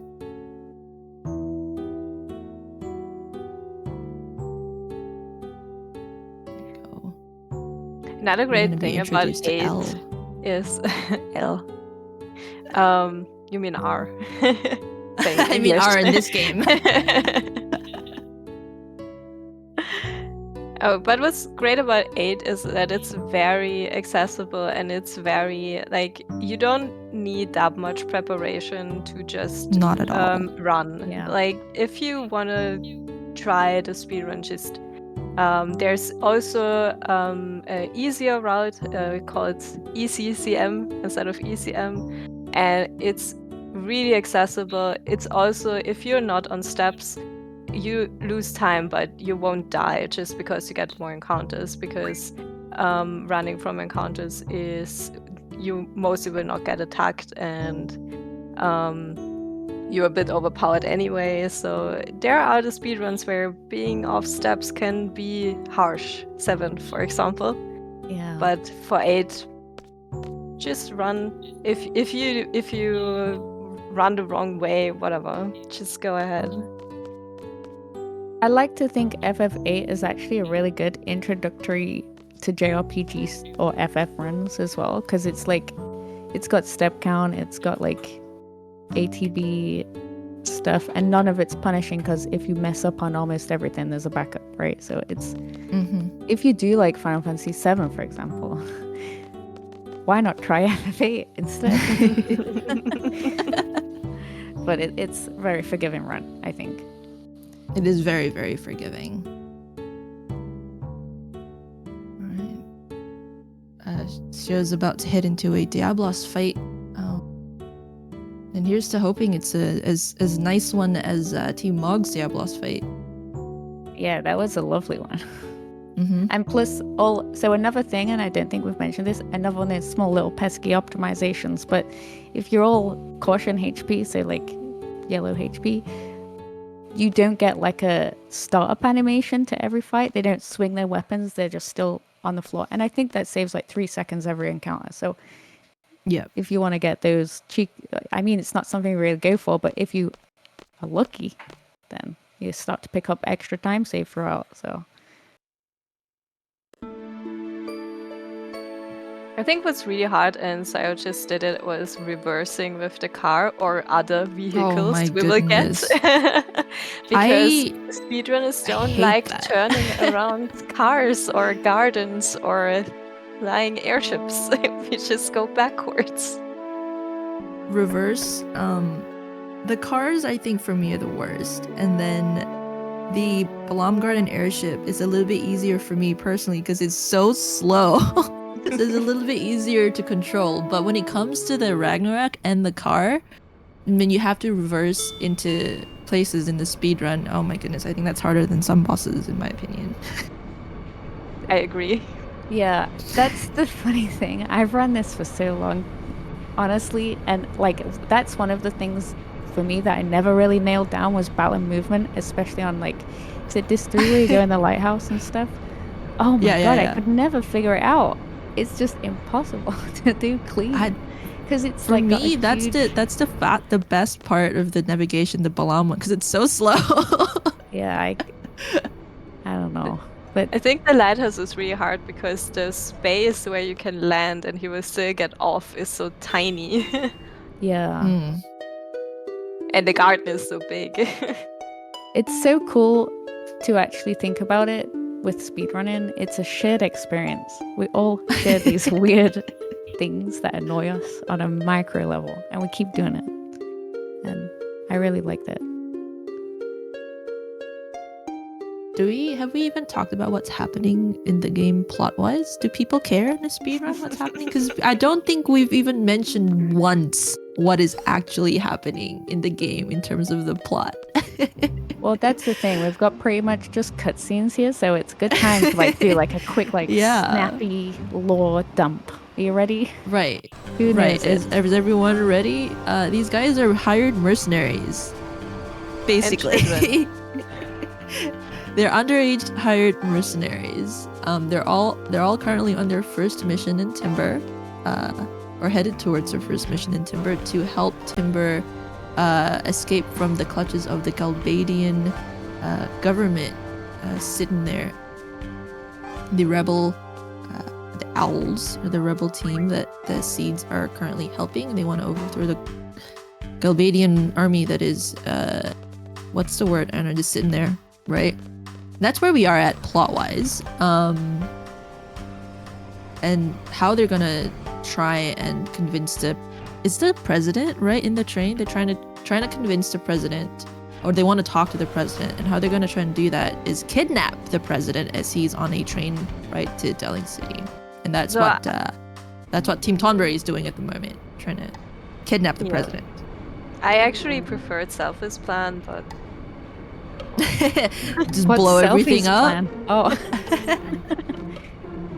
I love always Selphie for prefer that, though. Selphie's plan. Yeah, Selphie's always like, let's just do this, and I'm like, yeah. she's either super cute or she just wants to have big explosions. Yeah, she's like chaos. Chaotic. Yeah, really nice start for Team Choco's Diablos fight here. Kyros with the instant limit here, and the second one right here. So very nice Diablos fight here for show as well. Yeah. I think that was the fastest Diablo out of all of them. That was incredibly. The instant limit at the start is really nice. Yeah. That's Diablos done for everybody. Awesome. So I don't think it's so much a scary point in early card mod, but it's definitely like a scary point for Quistis and If you have to use Zell for anything in this PC version of the game, it's gonna be spicy. Yeah, because like it being 15 frames per second on the menu, the thing, it just limits what you can do, sadly. And this is why I just love the PlayStation version a lot more. It just works buttery smooth.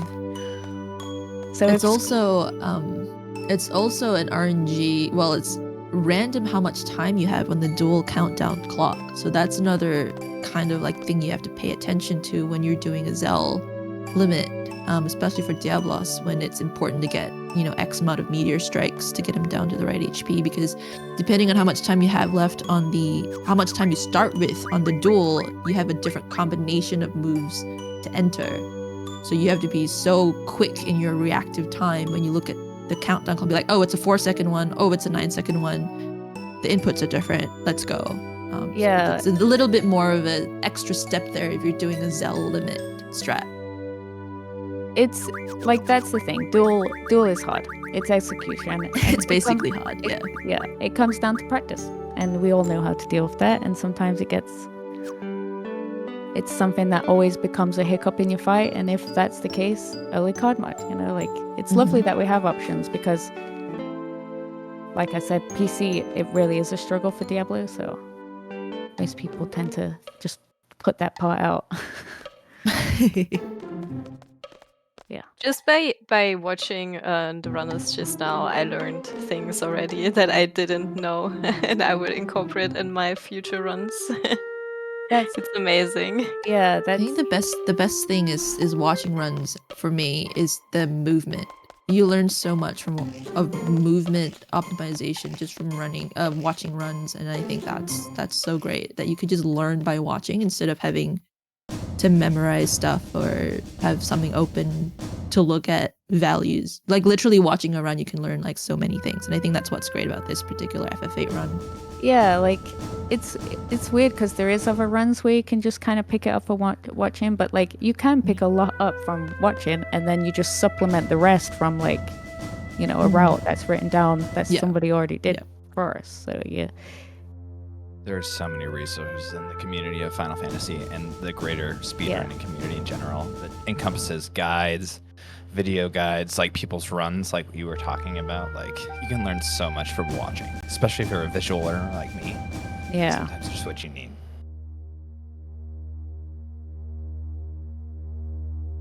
Xeidin's getting through the codes. Yeah. This part I hate. Like, yeah, I have to say them out loud what they are. I also have to say them out loud, but in German, because in English I can't do it. Yeah, The problem for me when I play this part is that my controls are triangle for menu and circle for cancel, and the PC version of this game flips those. So and not only does it flip those, it also makes reference to B1, B2, B3, B4 instead of triangle and circle.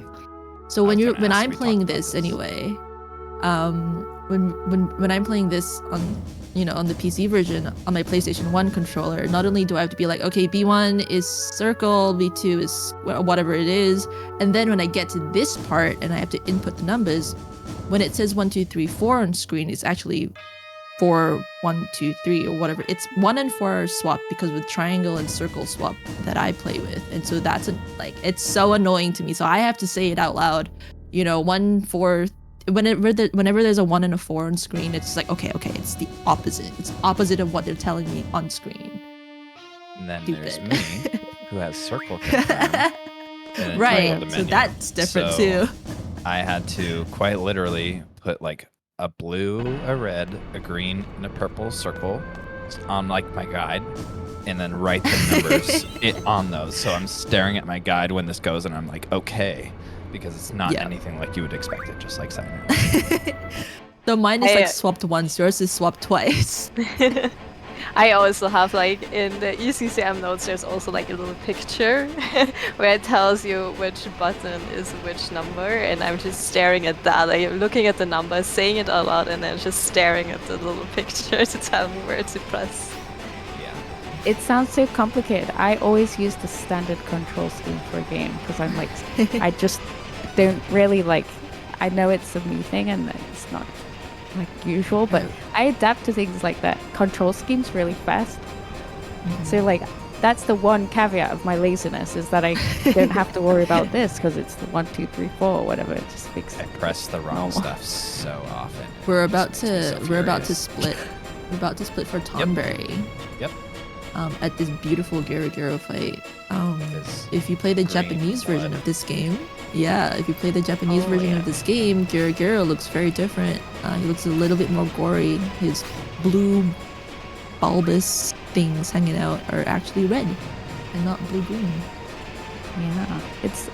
Which one do you prefer? Because you have the 3D thing, don't you? They printed out. Yeah, I do. I did print out a 3D version of Gero. I love Gero. Yeah, I love the colors for this. Yeah. And it's God, I always forget his name. In the castle, not Garuda, but Gargantua, I think. The skeleton coming out of the ground. Yeah, in the room, there's that spray of like blood. Is what it's supposed to be, but in the English version, it's this green splatter on the wall. But in Japanese, that's a red blood splatter. So it's like Gero and that area of the game. Like they were like, we have to make them less scary. I actually didn't know it was like in the end, like Ultimecia's Castle. I didn't know about that one. I kind of want to do like a playthrough in Japanese now, just to see. It's such a bright green, isn't it? It's like blood, like bright blood, pink red. It's candy red. It's great. And while we're talking about the Japanese version as well, the Japanese version of this game doesn't come with tutorials. Oh yeah. So yeah, it's very hardcore when you play this game in Japanese because you get to see all the blood. Quistis doesn't talk to you about how to play the game. You just have to play it. Computer and get your GFs, or you won't have them. Yeah. You just yeah, won't have correct. them. You won't have Quetz and Shiva at the start if you don't actually physically go get them from the computer. I wonder what it's like to finish the game without ever. Do you get given like? You just don't get given them, right? But you'd get other ones after Ifrit. I guess if I ever did the no J, no L like thing on Japanese, I could skip it because like the only reason we get GFs in that is to raise your average GF level so that at the end of the game you can get past try point because you have a certain GF average level and the Masamune will hit crit a low level for the kill. And that's the only reason we get GFs. And they come at level 1, Shiva and Quetz, so you could probably skip them. But that's like the only way I can think about that happening. Which is ridiculous. Oh, also another thing about the versions is the Japanese PlayStation version is different to the Japanese.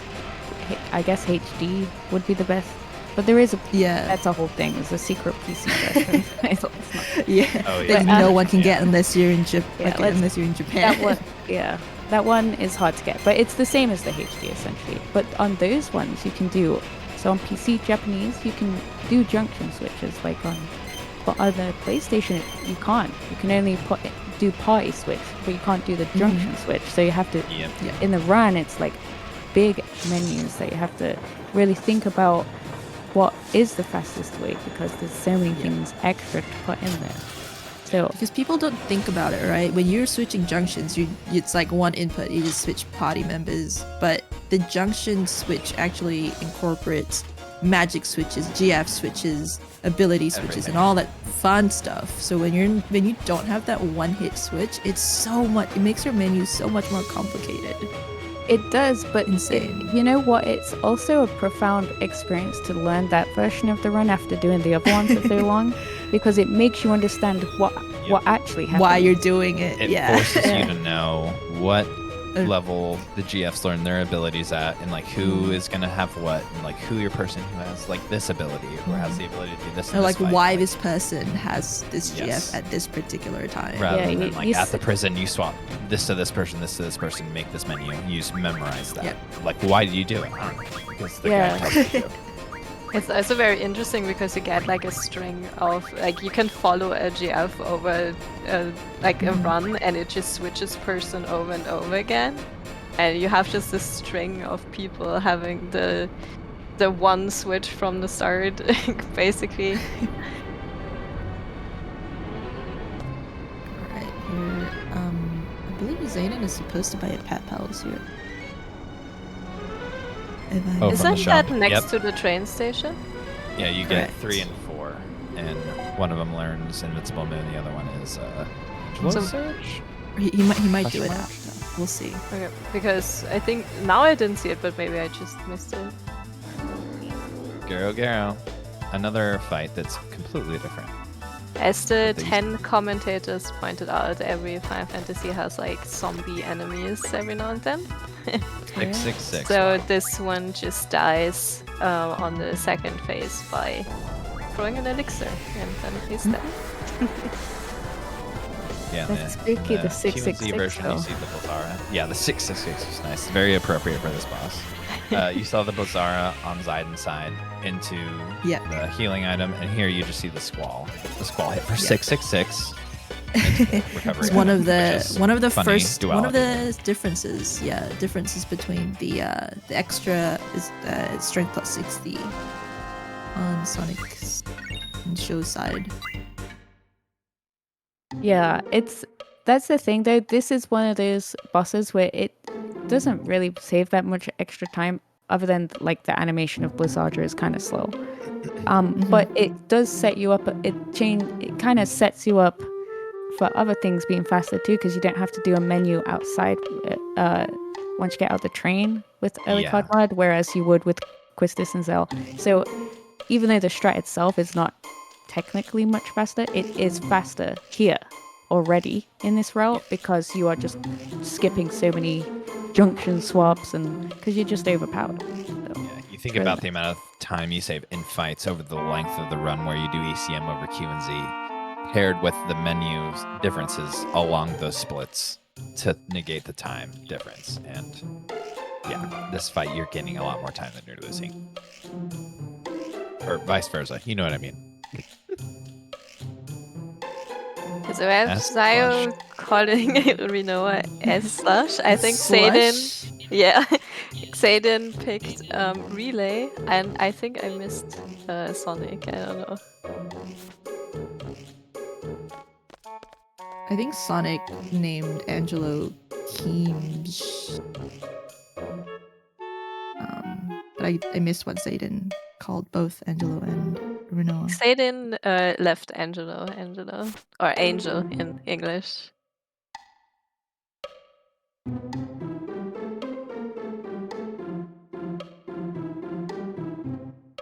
And Rinoa is Relay.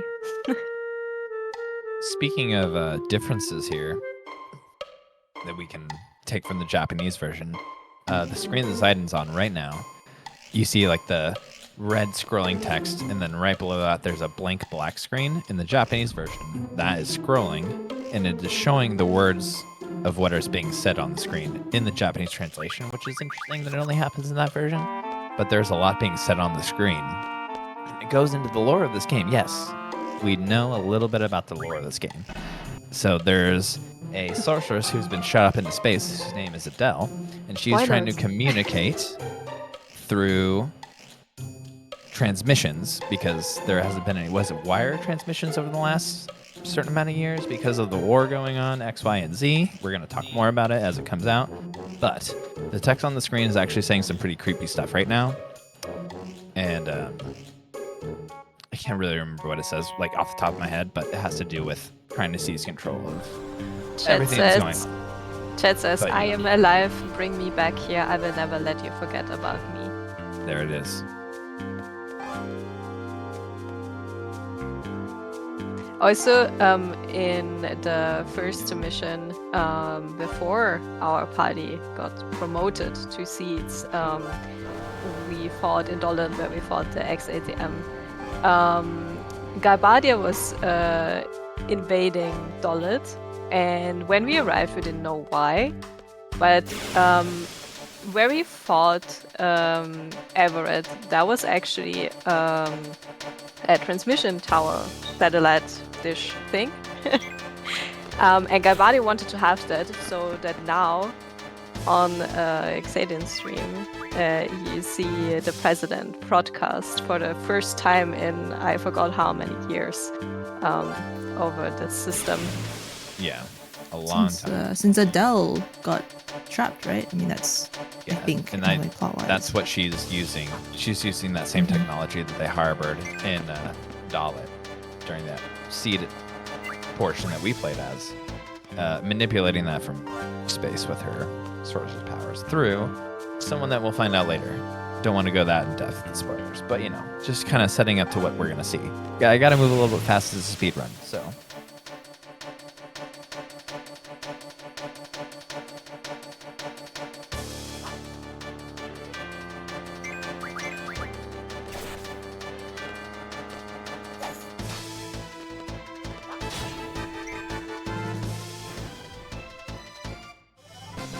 I think we need another topic. I mean, I thought we were going strong on the lore, but we're gonna overshoot our goal. I think it's really easy to do with FFA lore. I mean, at this point in time, I suppose our heroes are finding out that one of their classmates have decided to not be on their side. Well, actually, he is still on their side at this very moment. At this very moment. Yes, but in like 2 seconds, he's not anymore. I think that he saw the notion of like being her knight or whatever. Her white knight. And if you didn't catch the dialogue, boxes flashing past your screen here. I think Zell accidentally let slip that they're from Balam Garden. So the fact that they're all Balam students, taking the present hostage, that means Galbadia now wants to,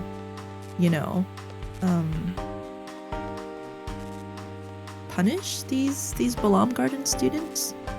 I think and so actually people are a little bit mad at Zell. It's been a while since I played this game casually, but actually I think he just says garden, and that's the reason why Galbadia attacks all Garden, of the gardens, all gardens. There you because go. they don't really know which one Which they're garden. from. So they also attack Galbadia Garden. Yeah, he definitely lets it go that Yeah. there is a garden Oh, for Zell. students, and yeah, exactly. And it forces their hand to do what happens that we'll see later in Disc 2. Yeah, and Seifer was Spoiler alert. actually Seifer was actually here to help Rinoa because he and Rinoa know each other, and he was angry at the garden management that they just sent like 3 noob seeds that just got promoted like a day before to save an entire country. He was like, excuse me, how is that supposed to work? So he also left together with Quizzes to help out. But then the sorceress was like, you could also work for me. And he was like, yes, I'm in. Deal. As someone who used to be in the military, it makes sense to me that there would be like some government position that they're just like, hey, you just got trained? Cool. Go in there and do the thing. Like, whatever, dude. You're definitely a pro at this now. Like, what? I saved the world? I totally meant to do that. Smile.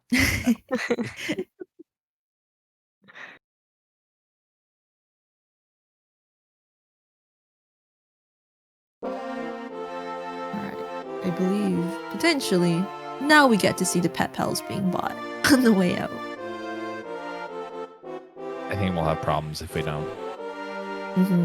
I'm sad that we never beat the Timber Maniacs. You could if you wanted to, and then and then you get a special Laguna dream Yeah. where he's lying on the bed, not doing anything suspicious at all.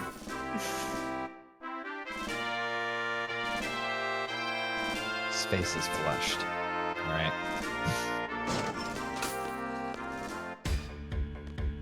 So I see here that the train is not B1, B2, B3, B4 anymore for show. It's CSVX. Amazing. So what's happening, I think, is like the auto. What they're choosing to do auto fire. So it's changing like the button scheme because you can go from keyboard to mouse, and I think that's Right. what's happening. There it is. Yeah, you have So that in other they're toggling their PC turbo. ports too.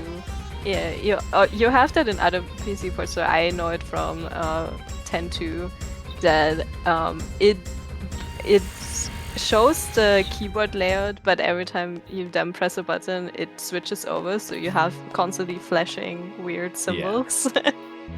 You see it like when Amazing they're running game. from battles too. Like the menu will be flickering because it goes from like keyboard to mouse, like B1, and then back and forth real quick because they're already pressing turbo to get through the menu quickly. Ah, yes. Because I don't play with Turbo, so this is all new stuff for me. Turbo is, I think, in almost every run, like a different run, because it's not just, okay, you now don't have to mesh the text for yourself, GG. You have to actually know when to turn When off to stop and to turn turbering. on Yeah. Like- your turbo. And you get people, shout out to Keto, who learn how to menu so fast they know how to turn it on with the directions to like get like down a menu like faster than you would be able to like press it manually yourself. So like the dynamics of like being able to turbo correctly and at the right time and not losing more time than you would not using turbo, like the ability to do that encompasses the ability of just pressing a button and like Oh, yeah. mashing as fast as Crazy. possible. So There are some weird places where turbo can really not help you. yeah. Like in space, there is like people lying on the floor at some point, and if you just turbo through, you will constantly talk to them instead of the thing you want to press. I don't turbo, and that happens to me all the time anyway. So. One of the best things is I was on like a time capsule on GDQ one time, and I was like really lazy at this time. Like, and I would not auto fire, but press to fire square to mash text, and I would run into people and play cards. I did that 3 times during my run. Just like want to play cards, and I get in like, ugh, like. Yeah, so in 8 you can actually progress text by mashing confirm or the card button. But for certain people, you don't really want to mesh with the card button. Yeah. For example, later on Edea, because you don't want to challenge her to cards, but I think it happened to all of us. Hands up if you've challenged Elon to a card game multiple times in space. Oh yeah, in space. Yes. That's where it happened twice, was in space. One was at Alone, the other one was with what's it? Piet? Yeah. Yeah. So I've done Piet, I've done Alone. The Edea one is, I think it's like a rite of passage for everybody running this game. It's like forgetting the letter. It's like that. Yeah. Yeah. What's a really cool thing is, I think Seifer brought that over from Fantasy IX. We have like a spreadsheet with all the common stupid mistakes people can make, and every runner can just add themselves. And it shows you how many percent of the runners did the same stupid little mistake you did, and it's really great to see. Always fun. Fun times. Now he goes into the pet shop, by the way. There we go. He just bought one. Okay. Just need to learn one thing. It's kind of crazy to see how quickly Glenjamin's catching up. Right? But I mean, Team Chocobo is really, really fast. I glanced over at a few menus, and Seifer is so fast with inputting them. It's insane. Yeah. Seifer's getting some really crazy times lately, like going for like PB's gotten like I think this is on PSX. Yeah. I think Seifer is more of a PSX runner. Yeah. Yeah. I think he got like close to like 735-ish, 736-ish, which is like really, really good. xeidin got the unlucky map encounter right outside the city. So you can either run on the street, but it's like, do you run all the way around to... So mostly people will just run up and take the chance to get an encounter, or not. Yeah. Also, xeidin got 1 world map encounter so far, I think, so I think he deserves that one. Yeah. Yeah, I think he got like 1 leaving the fire cavern, and that was it. Yeah. And that was it, yeah, that was the second one. Yeah. Wow, it's really nice for like... Oh no! No! I'm not sure if the bridge there also counted, or if that was just unlucky. Like if there were extra steps. That was unlucky. Got a sticky bridge. Yeah, the step count is nice and all, but on the world map it doesn't help you. It's completely random. Or I mean, I think some people have been trying. People are trying to see if it's random or not. Yeah. As far as we know, it's random. I think there's some like theories. Like some people have some theories about it though. It's about the system clock. I think the system clock thing has been system clock thrown with like around. a consistent walking you can recreate, not on a 100% scale, but to like an nth degree. But it's been discovered that's not worth it at all to try. Yeah. It makes sense that that's the system, because I think the 7 speedrun actually does something with the system clock and world map encounters. Yes. Yeah, so and I assume that they kind of work the same way. Yeah, I ran the major skips, and I was at the point where I was like, oh, I can learn like, you know, my IGT and try to map out like routes and practice those routes and be like, okay, well, this is a 0 encounter, this is a 1 encounter. It's just a lot of work because you have like multiple pages of times, and you're like, okay, this is good, because you know sometimes you'll do a menu and it'll go too long. So system clock is really hard to make consistent. Xeidin is also getting into my favorite Laguna dream. It's my favorite simply because at the end we hear Laguna's track for a very long time. Oh, and it's that's good. uninterrupted. Yeah, that's Uninterrupted. That's the cat jam moment. It's so good. We better see cat jams in chat.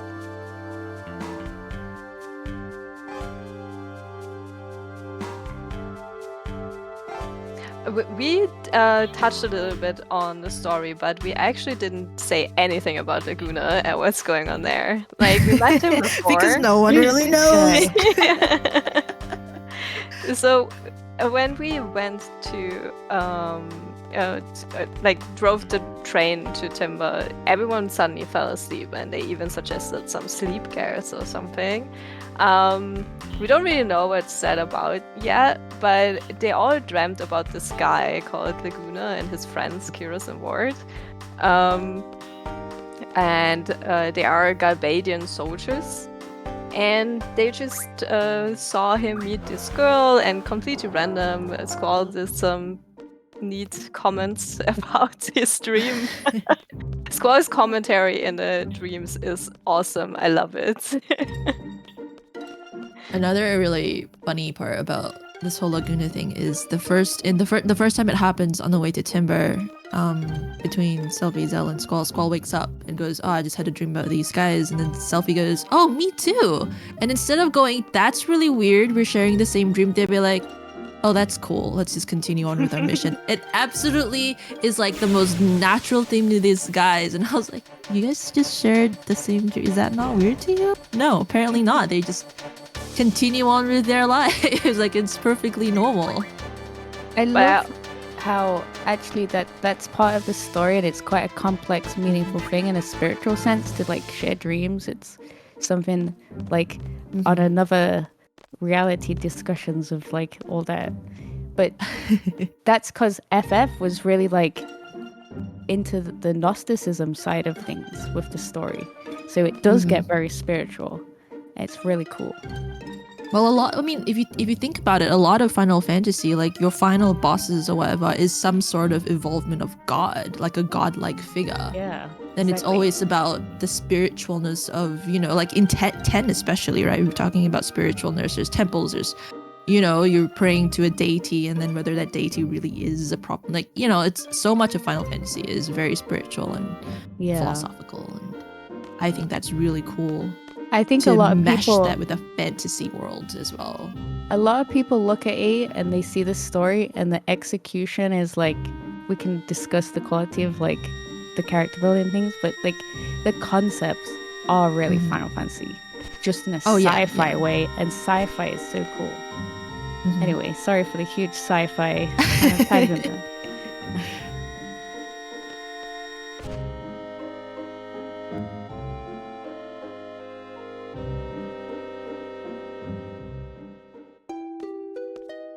I also, side note, love the fact how they come to know that they had the same dream, because Selphie is like, "Oh, there was this super dreamy, awesome man. It was so great." And Squall is like, "I had a dream too, but I dreamt I was an idiot." You know what? That's actually so cool if you think about it as well. And I've never thought of this, but like, they wake up and they've perceived it differently. They've all come away with a different take about what they dreamt about, but they still managed to find a way to realize they dreamt the same thing. And that's actually incredibly complicated to arrive at that point. It's very like, I don't know. I've never noticed that before, that they like. Anyway. There's not a lot of confusing elements to FF8, but if there was one.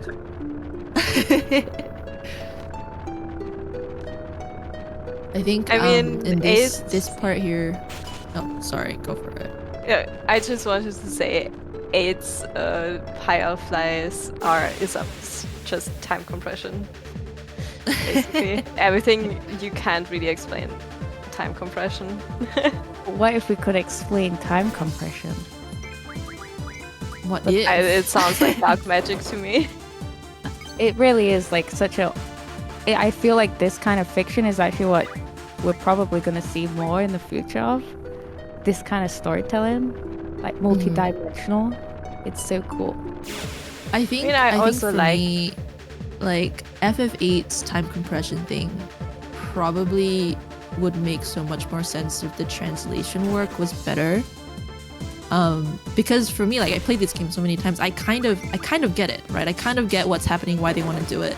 The execution might be a bit, whatever, but I think maybe a lot of the subtle nuances have been lost in translation. Yeah, where, exactly. A lot it's of hard to. But that's it's hard the thing, to say it's a whether, Japanese game, isn't it? And it comes from it's a Japanese game, a different spiritual origin to what most of us as Europeans or Americans or whatever are used to. And yet, I grew up with this game, and it called me back many years later, and I managed to have a lot of good memories with it and things. And like, Final Fantasy is magical, and it is really. When we all played this, I mean, come on, we're all about the same kind of age range. When we played this, we would have been like, what, 9 to 10 to 11 to 12 or whatever. And it didn't really bother us that much about not understanding the story. Like, it was just a fun game. Yeah. Like, oh, we're gonna go fight some really cool looking sorceresses. Amazing, let's go. It wasn't like a lot of people like, oh, we don't like the plot or whatever. But when we played this the first time, it was just really fun. It was a fun game. You controlled like 3 people and then 3 different people, and you can summon really cool summons that have really cool animations. And I think like a lot of it gets lost when you get into the nitty gritty, when you get too deep into a particular game. But I think what we all have to remember is that all we have to do really to appreciate a game is just to have fun. And I think FF8 is a really fun game. What's also weirdness cool? aside. I'm sorry for doing this whole tangent, but my creativity with thinking about FF8 is blowing up right now. But you know what also is cool? Is like you play it again later in life, and it also means a new thing, right? This is why I watch Buffy in my life at certain periods, because I start to connect to it more as I go through womanhood, right? And FF8 specifically has something like that. So if you haven't played it in a while, play it again with the context of like a deeper philosophical meaning behind it, and there's things there that will blow your mind. It's incredible. And like I mentioned earlier, I wish I could read or understand Japanese in its original context, because I'm so sure there's so much more of it that we're missing playing this in English or not the original language. Because a lot of it, like the Japanese culture is very, like you said, very different to the Western culture. So a lot of the subtle themes might just be lost to us. Honestly, forever. we're just so lucky in the 90s with media. There's so many 90s pieces of media that still, like as a vibration, resonate through the world from what a powerful thing they were trying to get out. And it's beautiful. Anyway, for me, having played it in German and English, there are differences. And I like to play Final Fantasy games or RPG games in English and German. Just because even there are differences, and it's just interesting to see what different takes they took. And for example, I think that the German translation of Final Fantasy VIII was so much more on a funny side. Like they put in a lot more jokes, which is a little bit weird to me. I remembered it a lot more lighthearted than when playing it in English. For example, there's a scene where Sid curses really bad, and I don't even want to say it on stream now. And in German, they don't do that at all. It's like that's like a huge difference to me. They really tried to translate it in a way that would resonate with people, I think. Like it was probably one of the first projects back then where they were like, okay, we want to make this internationally successful, so let's put some effort in with the French people, and let's put some effort here, and it gives it not a necessarily authentic product to its origin point, but an interesting thing nonetheless. The changes, it's really cool. Yeah, it's also nice to see for at least German, they really also thought about things. There are certain parts in the game where you can see they were not just one-to-one translating this, but they were thinking or reading ahead and then connecting it to something at the beginning. And that's really pretty, I think.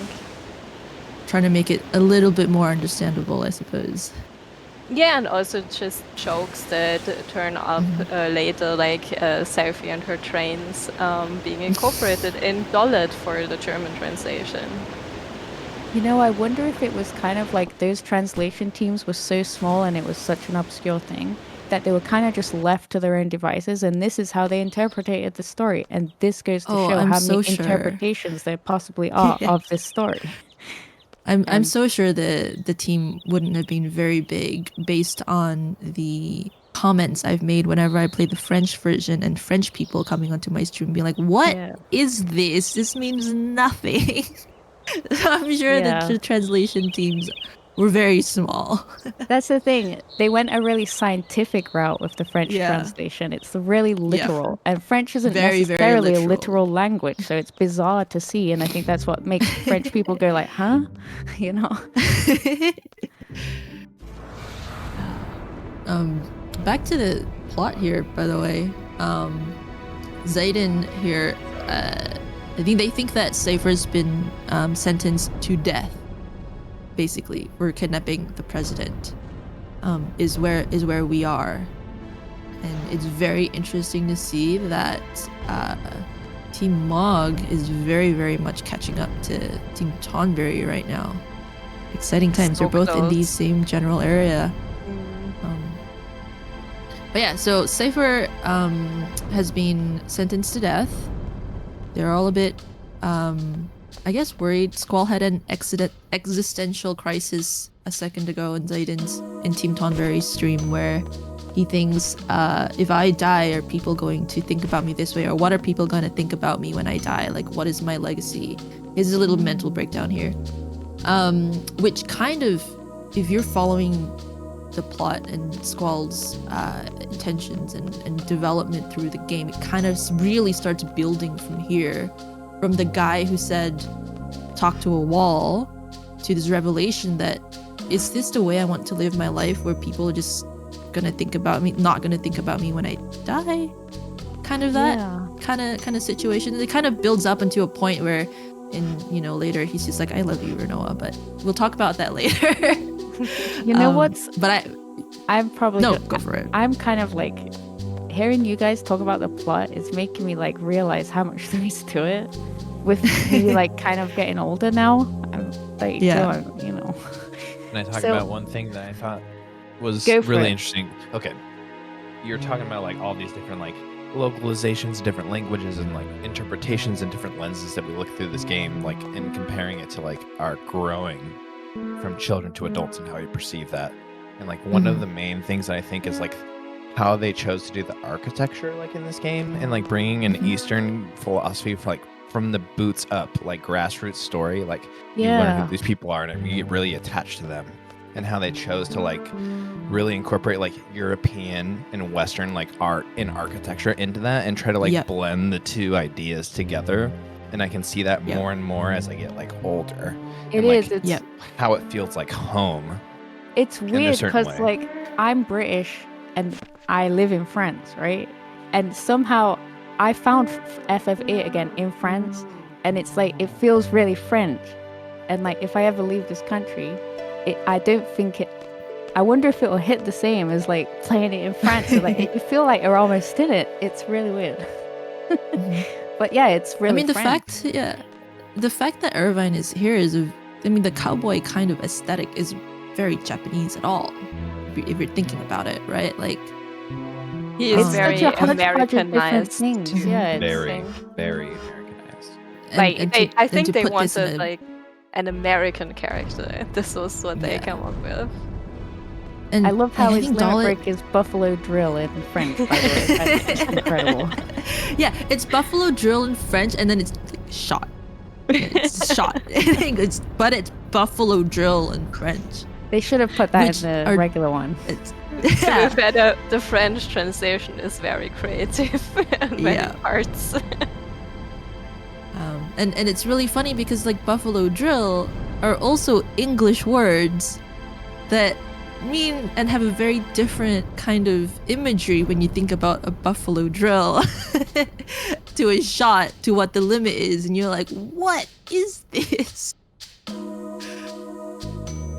yeah, it's amazing. I think Dollet actually was talking about the architecture. Dollet was actually modeled after like Italy, right? If I'm not wrong. I would say it's similar to the south of. It's very similar to living in the south of France or Spain or Italy. That kind of. I guess like area. a more really like a more that. general European southern, type aesthetic. Would that be Southern Europe? I don't even know, but that area. Yeah. Another thing before I forget. I love how Squall in this game, it depicts very clearly the dissonance between inward struggle and how we externally show people what we perceive around us as like our surroundings and things. Because that is not a common thing in video games either. No, and you're right. I think that's something that people meme about Squall, but that's a really poignant thing to put in a game. It's clearly a decision. You know, it's very true, and I think the reason why I think they did an amazing job with the 7 remake, but I think for 8, if they were ever want to do that, it would be incredibly difficult because so much of the story is happening inside of Squall, like he's just thinking it and not telling anyone. And I think constantly having the voice actor like with an echoey voice thinking to himself might be a bit weird. That would get weird, yeah. I do wish there was some sort of remake though, even if it's just not a remake. Like, we got like a remaster, right? But it's not really proper. It's not a good port. Let's just put it out there. The remaster is trash. But I wish we got some sort, you know, of a new modernization of this game. I think one of the reasons we've seen a lot of remakes over the last X period is because they're so dense with material still. There's a lot to pick out narratively that they couldn't portray back then due to whatever limitations there were, right? And 8 is absolutely a great example of that. And having seen what they've done with 7 Remake Part 1, I do hope it is internally a thing that it's open to discussion at least one day. Because like I said, it'd be a shame that we evolve so quickly and we forget these masterpieces that still people think about randomly in their life at some point and come and, you know, watch speedruns or whatever it is that brings them back into it. I mean, thematically, right? If you're talking about the themes of Final Fantasy VIII, they're still so relevant today, even though this is a game that came out in 1999. Yeah, exactly. Like it goes from like the teenage struggle, right, of being given responsibility you don't want. Everybody deals with that. And it goes up to, you know, Laguna accepting responsibility, you know, as a former soldier, then a new dad, and trying to do everything right by his kid or stepkids. And then given responsibility of being president of a place that he doesn't really have any ties to, right down to Ultimecia's like intentions as a villain, because all Ultimecia wanted was to be loved and respected, right? Like I think for me, my interpretation of what Ultimecia's motivations were was that she just wanted, you know, so much love or attention and respect from people that's why she wanted time compression, so that everybody in the world would see her as the, you know, most loved person. So I think like thematically this whole game is still so relevant because everyone struggles with this sort of same, you know, issues now as we did then. And I also do hope internally they're talking about this, because can you imagine this game like it's so relevant to now, right? Yeah, like that like whole to thing now especially. It's so incredible. Not only just like the graphic updates, but the game was already so pretty back in 1999. That's the thing, right? Like even just turning these, it's like what we did with video games, right? From painting or whatever, 2D to 3D. But nowadays it's like so much to it. It's like experiencing it. You can experience something from your childhood if they remake it, and God, that's why I'd like it. Sure, many of us would, especially after this kind of like bit of a random deep dive into the themeology of 8. Just another lens to look look through things like just Yeah. different, and you can extrapolate that from like your past to your present, and you can use different like iterations of how you feel about these characters, like in the same way that you could use different localizations to like extrapolate different things from it. Like it's just another lens exactly. to view that through. And ultimately, I like to view art like that often, like the pieces I like of things often, because ultimately I want to understand what it means. And it's such a very specific point of view that this game was, like you said something earlier, like we all deal with responsibility. Actually, we don't all deal with responsibility on our shoulders. And that's why it's really important to build profound relationships with media that touches you for some reason, I think. So, yeah. I just see Zio limiting in the Laguna Dream. I've never seen that before. Yeah, that's new. I love that. That's like That's a fun. flourish. That's a bit swaggy, yeah. That's swag. That's not usually what we do, though. Okay, so there's no certain reason I missed. I think we... okay. Especially not with Oh, that's true. Especially not hey. with. Yeah. Is that? But I think it's normal. I just noticed that. Oh, I Soul skipped Rip. the Soul Crush. Animation. Yeah. Ah. I think Interesting. Desperado's still slower though. Yeah, it is a lengthy one. Yeah. It's really lengthy and a bit of an overkill. But everyone gets to see Desperado because otherwise you don't get to see it in a speedrun. true. So there you go. Unless you're me and you forgot to junction Ifrit before the Ruby Dragon and The Ruby Dragon. Oh, yeah. And it's like, and throw all limits out there and hope something sticks. The worst part with that mistake is like after you've done it, and somehow survived, you're screwed because the AP. Yeah, I had So- to grind. Then Yeah, it's tough. Yeah, but so basically, what we're talking about, because maybe people don't know what Yeah, we we're mean by now Soul Crush. talk about time compression. We're like literally doing that right now, talking about way later on. As in the story, Ward gets actually hurt really bad, and he is supposed to be attacked by the last soldier you fight before he dies. Like you completely drain his health, and then he just does one last attack. But since he's dead, instead, Kyrus gets attacked and is left with 1 HP. And apparently, that's skippable by just limiting there. It's also skippable if your health is low enough, I've learned. Or if you only have one character. So like, I remember a time where you would have Kyrus attack himself, and then Laguna would just kill. But if you get really, really unlucky and Kyrus kills himself, and then Bolsaga's Laguna, and then it's game over, then that really feels bad. We also missed the pole counting for xeidin and Sonic. No. Yeah. That's like the we'll have coolest an thing. opportunity. Sayo is We'll still see. coming up, so maybe we can make a I lore know. break when he gets to it, so I can explain it. I know chat were counting because I saw some numbers. Yeah, yeah. I did see some numbers. I saw chat getting numbers wrong as well. So. Yep. Oh. Chat.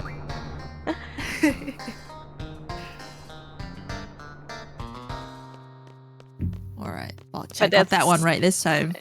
Yeah, that's another instance of RNG tracking. There's another strat, especially in the beginning, like in the ECCM route, it's also pointed out that you can just hard reset the game, and then we do this to get a code to the dimension Sonic and xeidin are in right now. Because this dude is like, okay, you work for me or whatever, I help you, but first you have to prove your worth to me. And normally you would go to a cave near the city where also GF Brothers is found, and there's a thing on the floor which tells you a number. You go back, give the number to the guy, and then he lets you in. But that's slow and boring, and we don't want to do that. So instead, we either hard reset, and then the number will always be the same because we don't advance. Like there's no random advancing of RNG from the reset to giving the code. Or we can determine where we are in RNG value space by counting poles in the train. I think that's a really good point to bring up. Just like the ability to hard reset and maintain certain values or clear certain values to like a baseline. Like you can do that for final party manip. I think you can do that like in other areas. You'll see like they're trying to get in counter skips. They're gonna hard reset to like clear certain values in the game, numbers that interact with other numbers, so they can get things to happen at specific times, which is really cool to see that. I mean, I didn't want to interrupt the lore discussion. I just thought No, pole pointing counting it out is is super good. important. Yeah. It is. It's honestly one of those things that you first get gravitated towards as a runner for some reason. It's like, okay, It's what's this also thing? it's also the first tracking most people do, I think. Yeah. Because it's the easiest. I think that's fair to say that it's the easiest. I think it's like super easy to conceptualize for anybody as well. It's like literally count the poles and it's written that way and you just do it. And the tool, we have an excellent tool that you just count the poles, put them in, and honestly, It's really and easy there's to understand also and there's also not so much going on like with the tracking for Salakar. There's like you do the battles, finish the battle, while you continue running, you have to put in which camera angle you were on and stuff like that. Plus, there you plus just you've usually got chat as well going on. Yeah. So that's like distraction. So for the pole counting, you have like downtime. You're just progressing the text either with meshing or turbo, and while that's happening, you count the poles.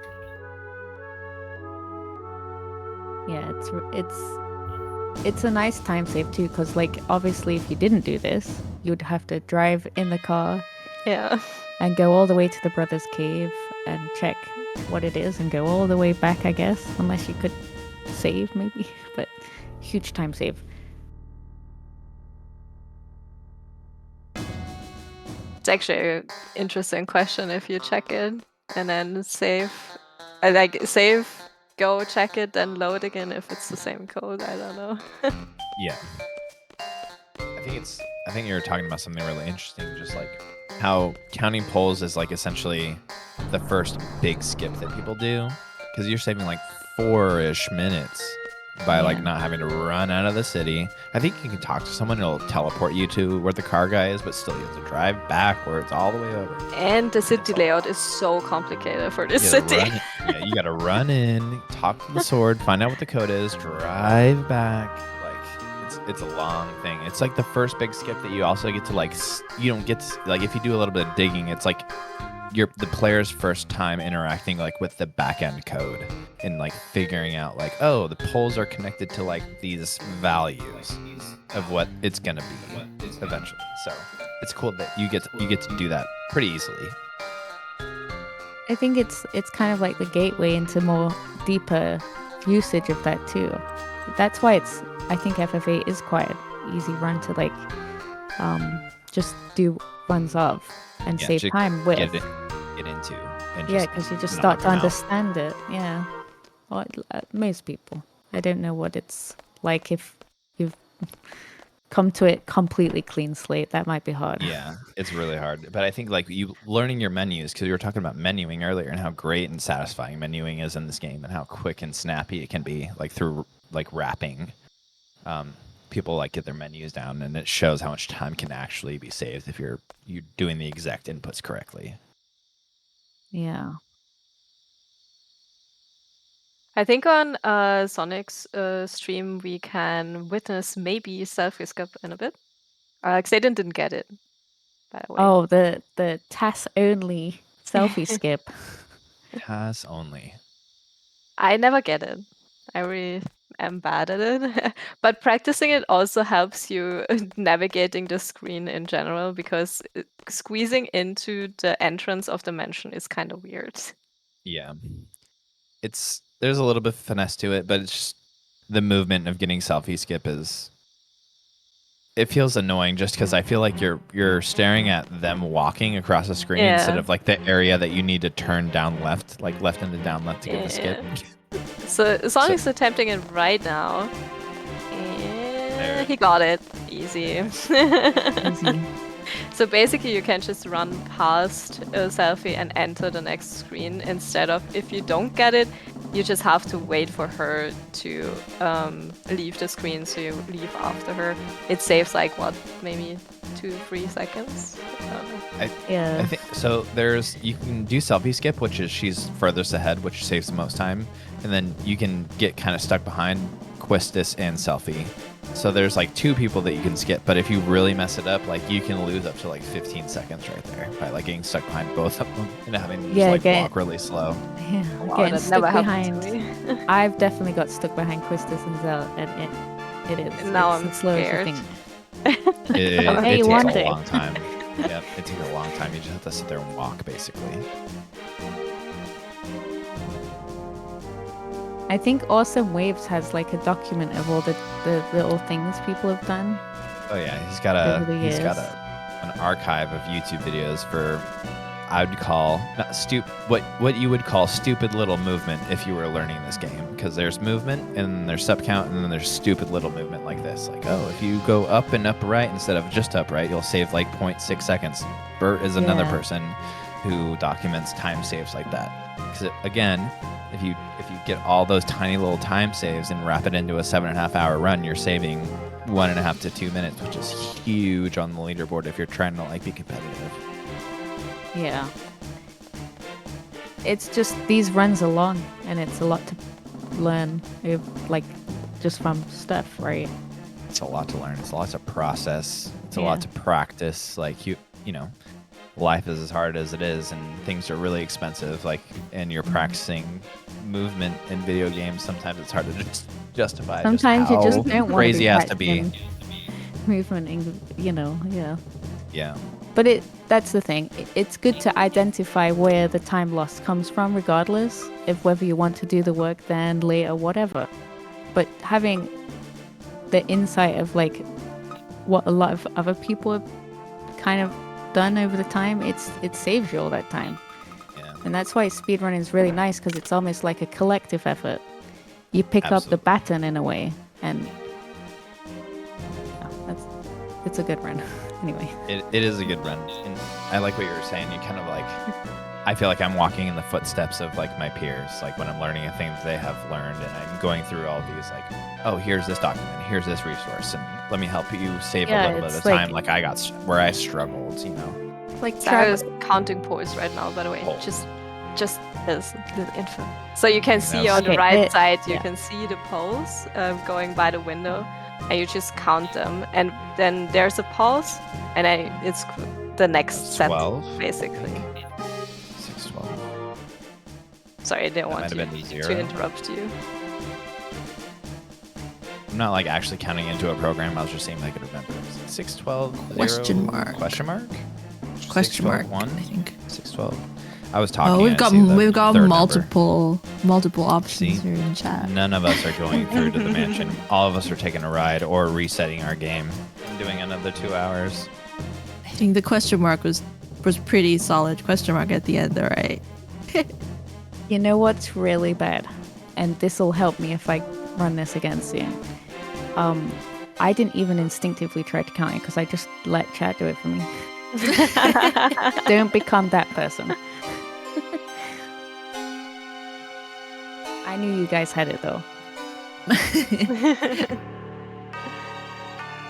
of like what we were talking about before. Like, you'll get to a poll conversation, you'll be streaming, and then someone will say something, and you'll be on topic, and you'll be going to polls like, oh crap, and like you'll miss one of the digits and like rely on someone from chat, and you'll see 3 different answers, and you're like, well.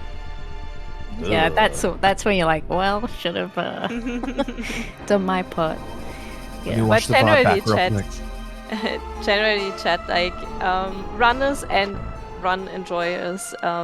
Plenty will come into your streams even if you're new to Final Fantasy VIII speedrunning. It's amazing, and everyone's very helpful. I've had some excellent years, like speedrunning this game way too often, like at prolific at points in my life, but so many good memories from that, and it's really good, and it's because of the community.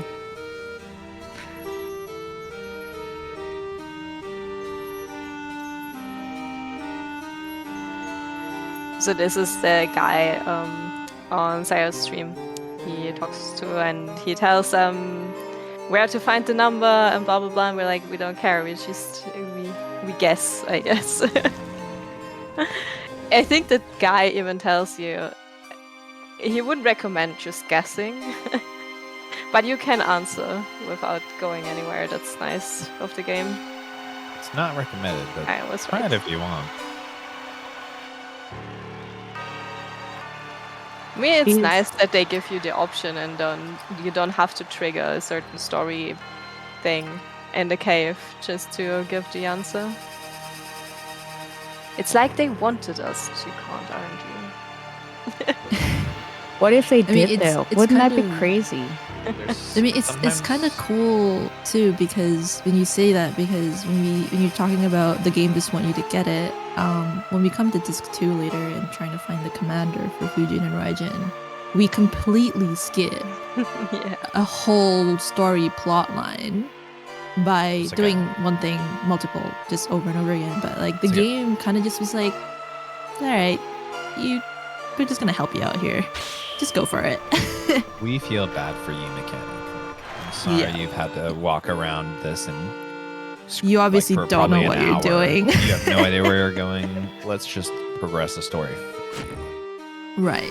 And I think I love that about, I mean, I don't, obviously you don't know what the actual intention of the developers, the programmers of the game when they put that in there, but I'd like to think that that was the reason. Like, oh my god, the player's completely lost and has no idea what they're doing. Let's just allow them to skip this whole part of this side quest and just progress on with the story. So there's You a had lot to- of people that play the park casually are like, I have no clue what I needed to do. And speedrunners are like, I don't either, I just exit and leave the screen 17 times. I remember being stuck on it for ages as a kid. Right, because we it cheated was somehow. crazy. We didn't do it legit. I don't know if we did the 17 thing, but we cheated somehow. Now I'm interested if the Japanese version lets you cheat there too, or if they are harsh again. No, it No, does. it does. Oh, Yeah, okay. that one's. I guess like in PS1 times they wouldn't have had many options as to how to make that quest work, right? So they had to tie it to that because it's such a weird little investigation thing that literally like debates you after you've done it. But Yeah. I don't know if people are familiar with the Final Fantasy I NES Japanese speedrun, but it uses something like this called the credit warp technology, where you just literally go into the first town after clicking new game, climb up a set of stairs 32 times, and it warps you to the credit screen. So wow. you're done with the game, right? And that's that's a thing they put in, isn't it? Like yeah. What if this? And I'm just like, what? That makes you What if the want to test every developers- screen in every game, like Right, a like million what if a times developer was see. just like, if a player is running up this set of stairs 32 times, they're not gonna be able to finish this game. Let's just finish this game for them. Yeah, it's so interesting. One crazy Yeah. thing just about speedrunning in general, I think, is just like different systems and like how much memory capability things have, and like in older systems they like you have like overflow. Like we have overflow of like objects and like numbers in this game, but I think on like older consoles, like that overflow, you can basically like rewrite addresses to other addresses. So like running up the stairs 32 times will push this value to overflow into the other one, which just happens to be the cutscene number for like the end game, gets plugged into this thing, and boop, you're at the end credits. You're or at the whatever. end. Yeah, it's kind of nuts how like I was gonna say this earlier, like how things are accidentally found, like through, like you said, test. I want to test everything. Like, Yeah, who came And up with counting poles? Like, that's the thing. Though, like it's like there's a lot of work to deciphering games. That's why you use tools to help you do it, right? To like make it manageable. And as a speedrun that's been done for a long time, there's a lot of work that's gone into like literally just looking at it. It's components, it's binary, right? So like there is some stuff that could be discovered, but it's hidden in there.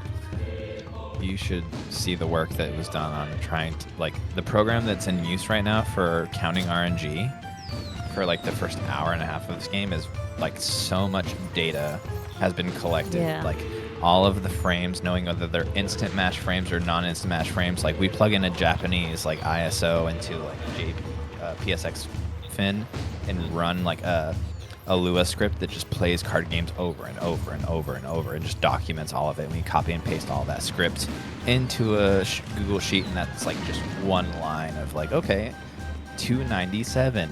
All right, and then we run like 15 games for 297. Like, all right, 298, and run 15 games for that. Write down all the values, and it is exhaustive how much work some of these small things take. Yeah, and it's beautiful that we do it to like see what it can do to a speed run and how fast can this be done? What secrets does it hold? And it's a community effort, and everyone brings their own knowledge to it. The power of humans on a micro level in speedrunning, and it really shows it works because we've gotten it down to incredible times, which has been a lot of discoveries by a lot of different people and different fine-tuning thoughts. minutia over and over and over and over again. Yeah. It's crazy. Alright, you'll see here xeidins in the sewers, and I don't believe xeidin does the encounter skips. So the encounters that xeidin's going to get here are going to be different from the ones that Sonic and I believe Show are going to get as well. Hopefully. And Sire, maybe. The encounter Seifer skips, skip? yeah. Oh, yeah. Potentially. Oh, that's a different strategy. That's not how Yeah, I... Oh, that's, the that's up. the awesome wave strat right The there. up? Yeah, there you go. The up and then down. Did you see the cheeky down at the end? That's The left and the down left, like the exact angle. Yeah, the down And left, you just hold down left, and it pushes you against Quist's pass self. That actually looks easier than the other one. You just, It's got to be have to look at pixel one perfect spot. though, that one, Yeah, I you think. just look at one Yeah, spot that's and a pixel perfect. change at that spot. Or you'll get stuck behind Quistis, and what we talked about before, you'll lose a lot of time. Can we also mention that a timed block for a door does not make sense and is simply there so the plot works? You don't know what Fury is trying to do with his situation, right? Caraway knows what he's talking about. Right? it is like really hard to think of a reason to have a time block though. Yeah. On the inside, I'm really they can't trying. get out. Yeah. In the inside of your own house. So they can just unlock it from the outside too, I guess. Possibly. You can also accidentally lock yourself in and never get out again. Yeah, that's the thing. Why would you need to be able to do that on a timed basis? Well, maybe we'll find out one day. Maybe that's one of those hidden things this game has to say about Willow. Maybe we'll find out in the remake. Yeah. You need to keep playing this game for another 10 years, and maybe we can extrapolate like some meaning from it. Oh my god, attach if to you're our still playing lives. this in 10 years, I want to hope that we've got a space skip found. Yeah. At least. I think Trabia is still my like least favorite part, only solely because it's directly in the middle of the run, and I'm more sleepy there. And when I'm in space, I'm like, okay, at least the run is like an hour-ish. Like I'm looking forward to like eating and going to bed. But you watch Rinoa floating from one side of the screen to the other for like For a 5 full minute. minutes. Yeah. I recently when I played or ran again, I was in space and I was bored, and I was thinking I wish I would remember what I thought of this whole section when I first played it. That's actually such a cool thing to think about while you're doing it. Like, yeah.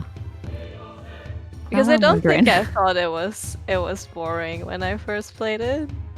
I'm wondering if I was like excited or scared for Rinoa. And That's a really like good thing to think about for a lot of this game actually. For many speedrunners maybe. Like just in general, a thing that someone who spent a long time on something should think about. You know?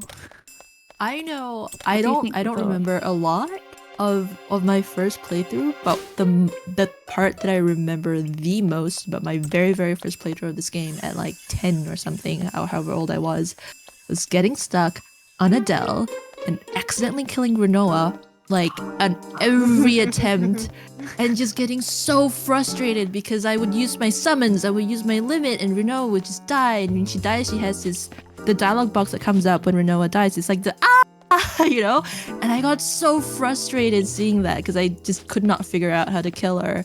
I stopped playing it for like 3 years and then finished it 3 years later. Well, that's cool that you picked it up and finished it though. That shows what kind of character. And that shows your person. And do you know why I finally picked it up and finished it? It's because I got the game guides guidebook. I bought it from a secondhand bookshop. I was like, Mom, I have this game now. I can finish it because I have the guide. That's iconic though. You got the tools for the job and you did the job. I did, and I remember reloading the save that I had on my memory card, and I was like, oh, I remember this fight. It's so bad, and like casting Regen on Rinoa, and that didn't work, and and then you have the book, and the book says just you can target Adele. Don't use like AoE attacks or whatever it was, and I finally beat her, and I was like, oh, I can finally play the last disc of this game then, I guess. Yeah, that's my most memorable part of playing this game for the first time. So you talking about that kind of made me remember how frustrated I was that I didn't understand, and I had to watch my brother play a lot, and he was younger than me, and that's why it was really good to come back to this and conquer it like a few years later when I actually was like, oh, I'll slow down and read what might be happening a little bit. Yeah, that Adele fight, I tell you, like as a 10-year-old, already hard. clocking in 3 discs worth of casual playthroughs, right? And then getting there, and when you're playing it casually, you're leveling your characters to level 99. Yeah, like God knows what level you're at that point. Yeah, and then you're just like, oh, I'm just gonna do this massive limit. I'm gonna do all this damage, and then you game over. And you're like, what? It's like what?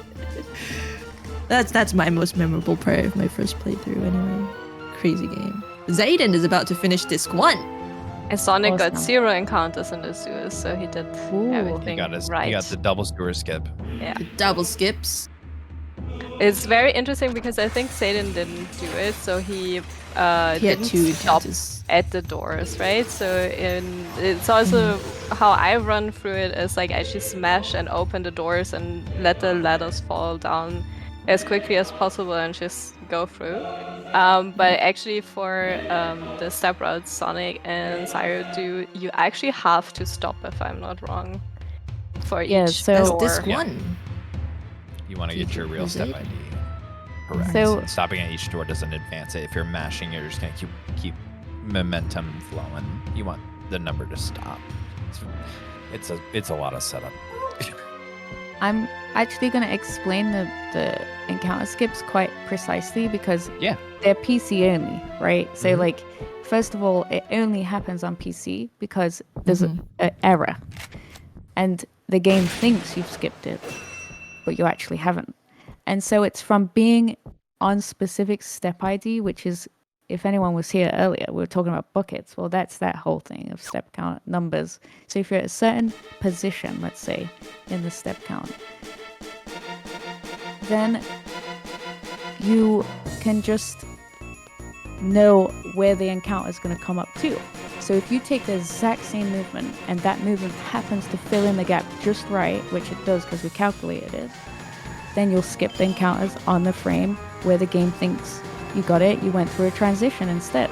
The next load, right? And that's how you skip it. You just literally learning the movement and doing that the same every run. It reminds me of 7's encounter skips a little different. Yeah. So instead of pressing the menu at the same time you do the encounter, where you're lining up like zoning from one side of the screen to the other, and you like lining up that with the encounter. And you're not, like you said, you're not skipping it in the code of the game. It thinks that it just didn't happen. Yeah, it just doesn't fire off essentially because it's right as the game loaded the next area, and it doesn't happen on PlayStation. It forces the encounter out At least I think. I mean, like, I'm pretty sure I was doing it correctly, and it just like forces the encounter before you can do the load thing to the next area. So it's weird.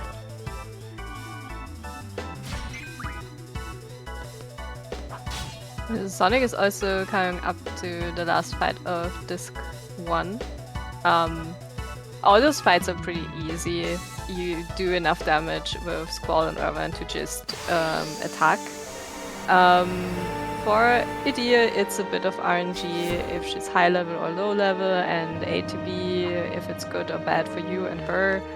And we don't want to see two thunders, basically. There's one. Also, Renoir is very annoying in this fight. She always is before the other two when I run. Animation canceling that we were talking about. Yep. Very nice little Okay, wiggle there's the there. second one. Oh, Faraga.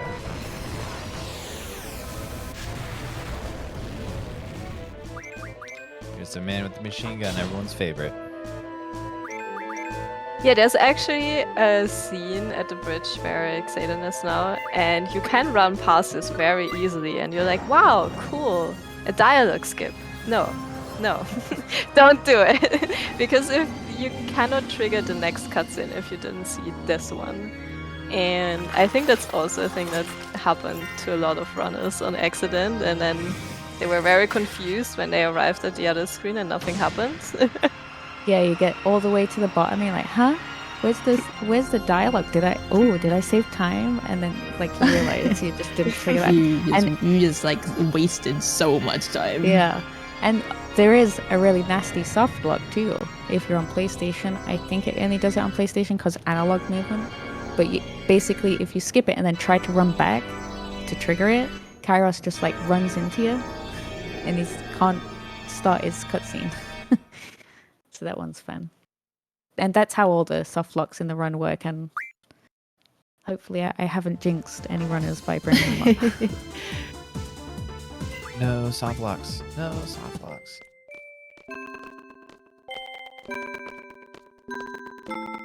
Is that one for the Laguna dream where xeidin is at? It's really easy to skip that scene. It's sometimes I think it's easier to skip it than to trigger it. Or just my movement is weird, I don't know. You kind of get punished for doing good movement in a way. Yeah, right. Because if you go at the edge of the bridge, you just skip the scene. Yeah. Also, there is some interesting step count things actually in Laguna Dream 3 because we have half encounter. Or is it encounter half? Encounter half. Yeah. Yeah. So basically, and it's not even half, guys. It's like a third, isn't it? It reduces your bucket by a third, essentially. Yeah, I think it says encounter half, but if you look at the code while the game's running, I believe it's at a decreased interval than exactly half. Because it's... Yeah, it's you would think it would be easy to split it in half, but apparently it's not. Yeah. Interesting. So there is some things that you can do special now with the step route, which is have you ever tried to like fill a cup up with water really fast, like on full speed with the tap, with like a crazy fast tap, right? Well, you do that and you close it right at the end so essentially running and then walking right at the end is it's gonna overspill. But that's where it gets really tricky, and it's hard to learn it because you kind of have to be really good at learning steps. You have to be precise with your steps and be able to hear them or however you count them really accurately. But if you've gotten good at step count, it is really nice because it unlocks another step count on PC where I think you skip like a whole encounter, right? Essentially. Because you're kind of like making the gaps bigger. Yeah. In a sequence. I still try to wrap my mind around that a little bit. That's like the advanced tech of walking to lower your danger value by like a specific threshold. Like, yeah, trying to get the encounter skip in Laguna Dream 3 just based off the run walk is It is really hard. yeah. And it takes a little bit to like understand what is actually happening because you're just thinking about numbers and reaching a number and trying to increase this other number. You kind of lose sight of what you're actually trying to do. yeah, it takes practice. But the hardest thing is counting the running steps after an encounter or fade in or whatever, because it's slightly different depending on whether it was a load or an encounter. Yeah. At least I think it is. There's two different frequencies of like fading. So And then, I think you it's have easier to like see on PC. if you and so I don't know if we explained this. I think we did explain menu buffering, but essentially when there's a fade in the game in a load, and you'll see it right now. But that is when that's active, you can move however you want, and it won't increment the step count. So that also, when you're doing the technical things, is also what you have to account for decreasing in what you want to count as steps. Yeah. And I don't think that Glenjamin is going for the encounters tip and there's no run walk. So I think he's just going for the TC and the double sewer skip. And I think 3 skips in a marathon is plenty of skips. It only skips an encounter. It's a lot to learn. It's just one encounter, and it's a lot of tech. So just do the 10 steps here. Don't get the encounter here at the end of the road or right before when you're gonna get it right. Yeah, right there. Cool. And then just keep going because this 2's got a lot of fun, interesting tech to do that keeps you happy and refreshed no matter what. It's a snooze Classic fest. this So too. it's a snooze fest. But first, prison. Which the first part of the snooze fest into the second part of the snooze fest, missile base. This 2 is a fun ride. I don't know, I like the missile base. I like the fact that they just screwed over casual players by if you don't go back in, you will game over tragically. The timer and then not talking to the computer not and going setting back the missiles. in. Yeah. I think if you have like specific options, because there's a lot of different dialogue options you could do. There's dialogue options where you end up like pushing like the missile rockets. Like manually. I did that. And I think that you like there might be some options that you select where you go out and do the computer thing automatically. You don't end up having to like steal it off of that guy or whatever. But that's not also soft lock. You can also soft lock at the missile base if your movement so happens to have you trapped behind Quistis as you enter the missile base. Another I'm now scared at. Xeidin actually is the one who managed to accidentally find that soft lock, unfortunately for him, in one of the races that we did, and he turned up left a bit too late or early, I can't remember anymore, and Selfie got stuck behind someone and Quistis got stuck behind the stair railing and could not progress past that stair railing. And that was over. Just like that. Are we going to save the Moogle? Not Moogle. Mumba. My goodness. I hope not, because I recently figured out what it means to save him. It means a lot of time lost. So I think the next time we're back at Sal, there is a Moomba, and the guard is very mean to him, and Sal can either help him or just say there's no point in helping him, and we don't want to help him, because if you help him, the Moomba will follow you around until you meet Squall with the group, and every cutscene the Moomba will also have like an extra move he does, and he kind of wants to be also part of the team, and it's very, very slow. But you get another shortcut for running up or down the prison. Yeah, but it's cute. The Moombas are really cute, and that's worth something, surely. I love the Moombas. I think they should be in more Final Fantasies. That's the thing. I think in 10 there's a Mulu weapon that might be a Yeah. Moomba, but I don't think any others have it in. Not even 14, and they have everything in. So it's unusual. I love the Moombas.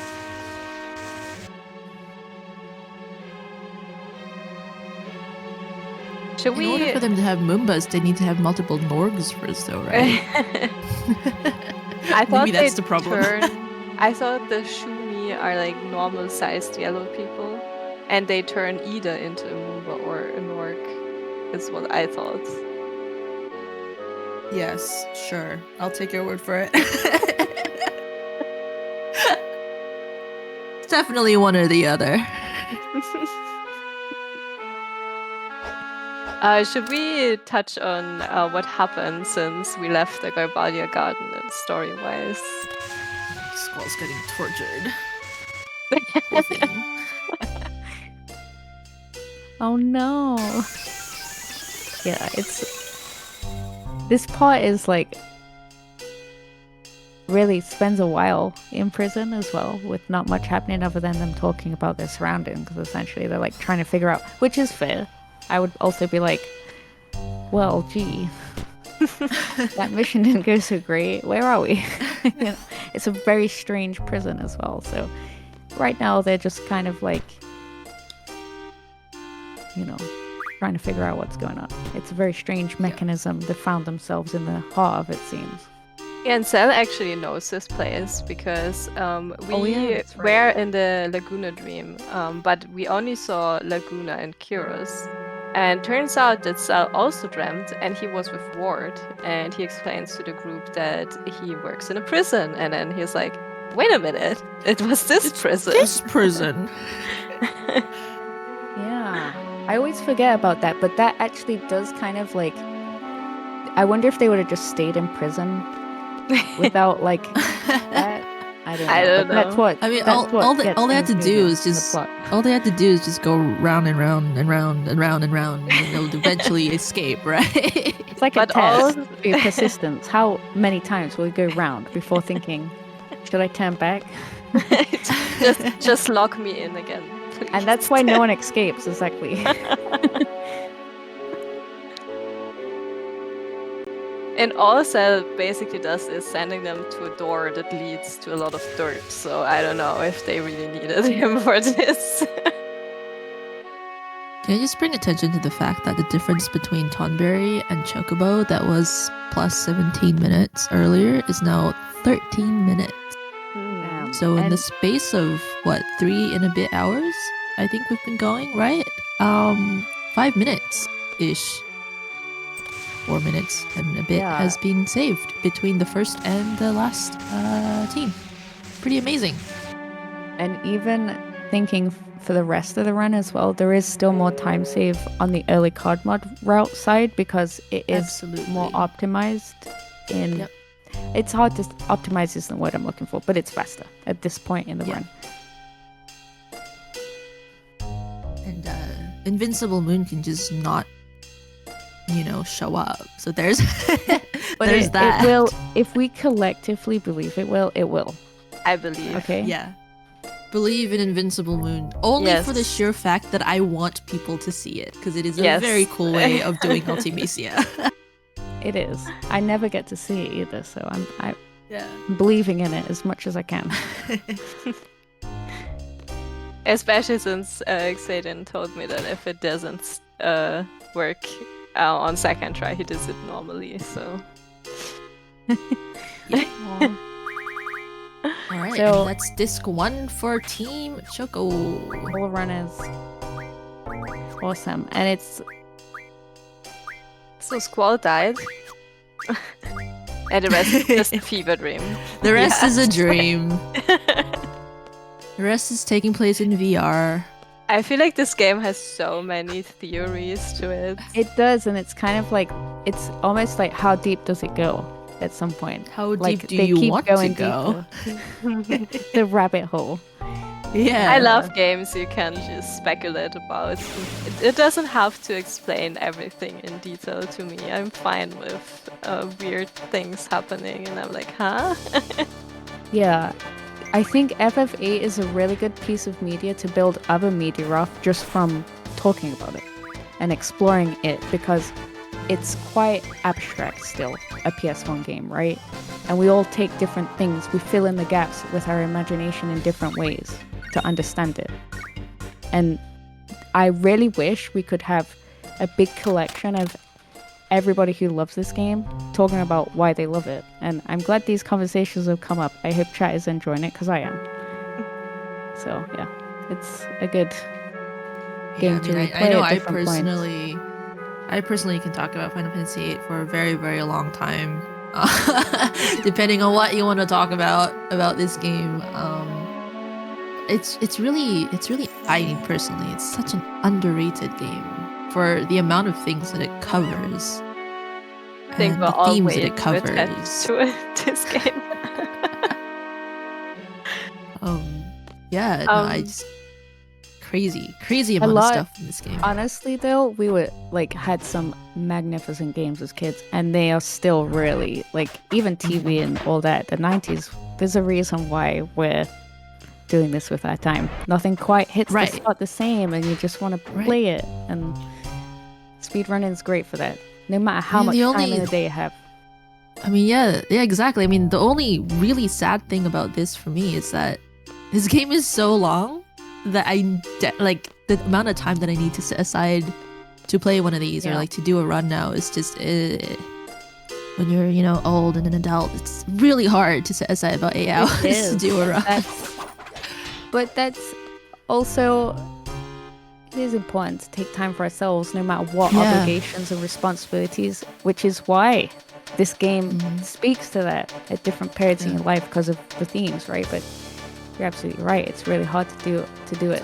It feels impossible, but I just think of even 2 years ago when I got back into speedrunning this game, I did this run back to back. I did 2 runs back to back. It was a 17-hour, attempt, and it was one of the best times I've ever had. Not because I had to do the speedrun.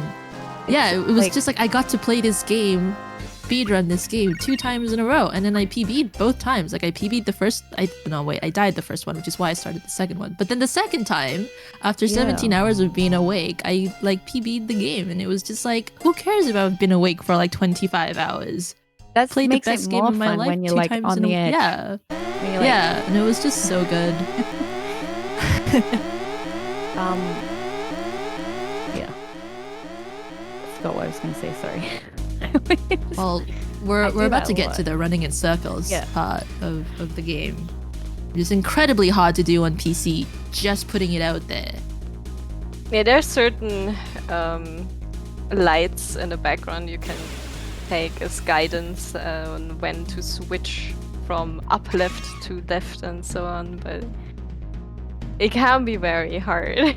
But it's just Xeidin not as didn't intuitive. Xeidin didn't forget the first shortcut, I think, so that's good. Because on some floors you can just immediately go to the stairs, but I think every single one of us at least forgot this once in his life. Probably I do it really often. Yeah. In my set of notes, it's in bright red, bold, in 24 font. Do not forget the shortcut. That's in my set of notes because I've done it so many times.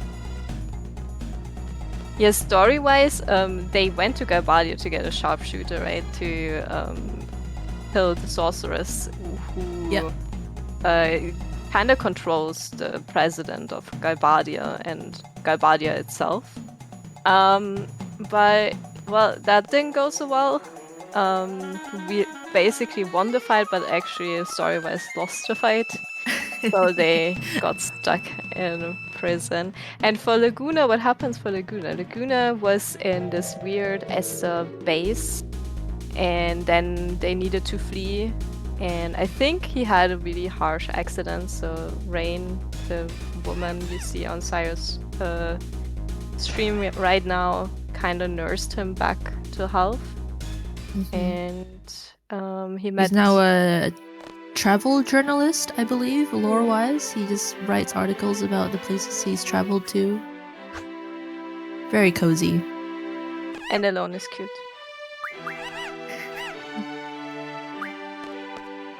There's this weird scene later on where there's like when he talks to Edea and he's like, have you seen this little girl? And she's like, why is she your daughter? And his answer is the most awkward, weird answer he could give. He's like, no, but she's just so very cute. Okay, Laguna. Yeah, right. I wouldn't tell him if I saw her.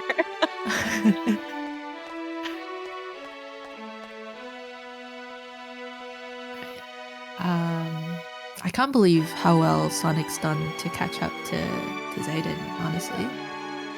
This is going to be cool to see right down to the end. It's really hard to like gauge in prison, I feel like, because you're looking at a lot of the same screens. Like Yeah. And I haven't sped ran this game in a long time. Like I watch them every once in a while now, but it's hard to just, oh, he's on floor 9 and he's at this, that's. I think he's doing really, really well though. Like the screens are getting closer and closer together, I feel like. I mean, I believe it's about 3 minutes at the last split?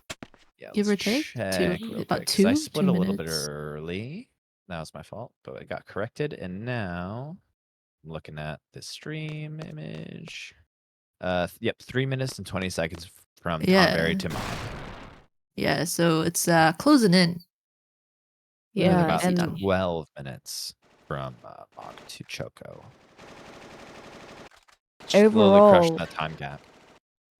Overall, early card mod starts to take advantage of more small optimizations, I think, at this point.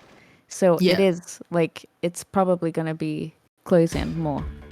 Yeah, I mean, basically for every encounter or every battle that these guys find themselves in, Choco and Mog are going to have the advantage of like just built in because of their strat compared to Tonberry. Yeah, and then I think honestly, early card mod's a little bit more consistent. I mean, honestly at this point though, it's the same. But in general, like if xeidin gets really lucky though, none of that matters. That's why I'm cheering on Team Tonberry all the time. You know, all the good luck xeidin. I'm cheering on Team Tonberry because I want to see Invincible Moon shit. Yes. Yeah, exactly. But you mentioned earlier like prison. It does get really like hard to judge where they are because the scenes all look the same, and like even as a runner, it just becomes one big. The level design of the prison is not that good. I get really tripped up with stuff like that, like similar screens. Yeah. Yeah. And the it's prison cool design though. Oh yeah. Like it's a very bad prison in terms of where's security? Are they just depending they're depending on random monsters on each level to stop people from escaping. Like I wonder what the systems are that they used. I wonder what they did. Like they have like a security system for sure. Any prisoner can go into the middle container and press a button. Yeah, all right, that's cool. We'll just move this container up and down the prison, no problem. If they had more timed locks, though, would that have helped? It's timed locks. It's been enough time that we've like looked inside and seen what the true purpose of the time locks are for. We're advancing. General Fury, I think, patented the time locks. No one else is allowed to use the time locks in the rest of the game. Like that's exactly it. The patent screwed this prison over. They were relying on that, and they patented it. They had to build it without locks instead. So Zell went and escaped really easy. Hot dog eating thief. All he had to do was punch his way out of the prison. Yeah. Oh, I don't think we mentioned it. Oh, it's this part, no? But the snake in the boot. Is that later? We'll say it later. Spoiler alert. Yeah.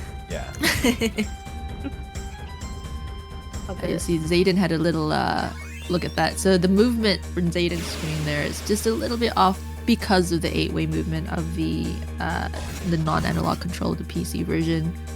You just take extra tiny little steps in the wrong direction because it's not very intuitive, the movement in the prison. You hit left, you don't really go left. You hit down, you don't really go down. And that catches out a lot of the runners when you're running this part of the game. I also tried to use the analog for a bit, analog stick here, but it doesn't help. I think for It doesn't really help. No. For Artemisia's castle, I think with analog I do much better for the winding staircase, but here, no. No, I think though on PlayStation it's like full analog instead of 8-way, but like on PC, funnily enough, on a micro level, it is really good to use the analog because I think it makes some things easier, like curves.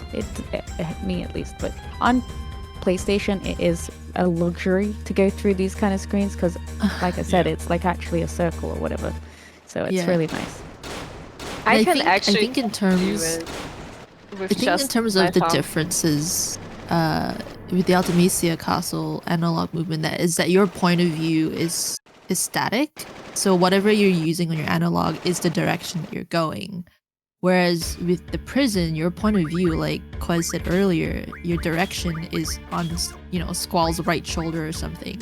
And that right shoulder isn't necessarily oriented to the right direction when you're holding the analog in the prison. So you could be holding the analog in what you think it'd be. Yeah, it's a full circle. I'll just move it in a circle, but when you transition the screen, Squall's like facing up or slightly up left, and then you think you go in a circle, but you're going backwards. It's very annoying.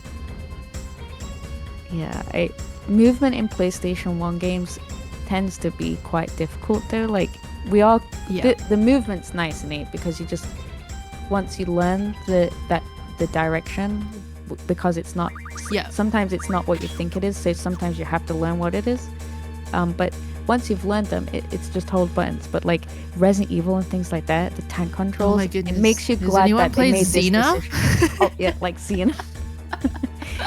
Tank controls are like the worst. So I'm glad they went with this for like FF instead of tank.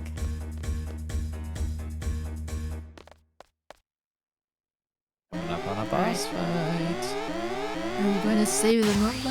No, we didn't. Quote unquote boss No fight. Mamba is saved. All three are dead. Alright, here we go.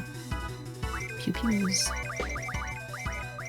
I actually don't know many of the strats here. I mean, for xeidin, I'm not even trying to...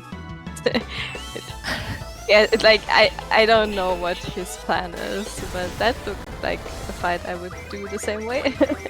Yeah, no, I think most of the rest of the run is pretty similar now, except for he'll take different party members into different places because Rinoa needs the steps. So boss fights in general would go the same, especially because you're only using Irvine for most of the time. But you'll see Rinoa in parties that you don't expect to see Rinoa. Is probably the one change. So is she going? Is she going to the missile base or? Yeah. That's what I was wondering too. Yeah. Yeah, I believe she does. Yeah, We'll find out this Saturday. We'll find out. So I actually think in the missile base you walk a lot more, but I might be wrong. There's another big difference in xeidin's strat, but in the interest of keeping chat in suspense, I won't mention it until we get there. The reveal later. But I think with the route, as far as the route for FF8 is concerned, it takes a very linear way, but there are points where you can choose different things. And that's why the boss fights are the same.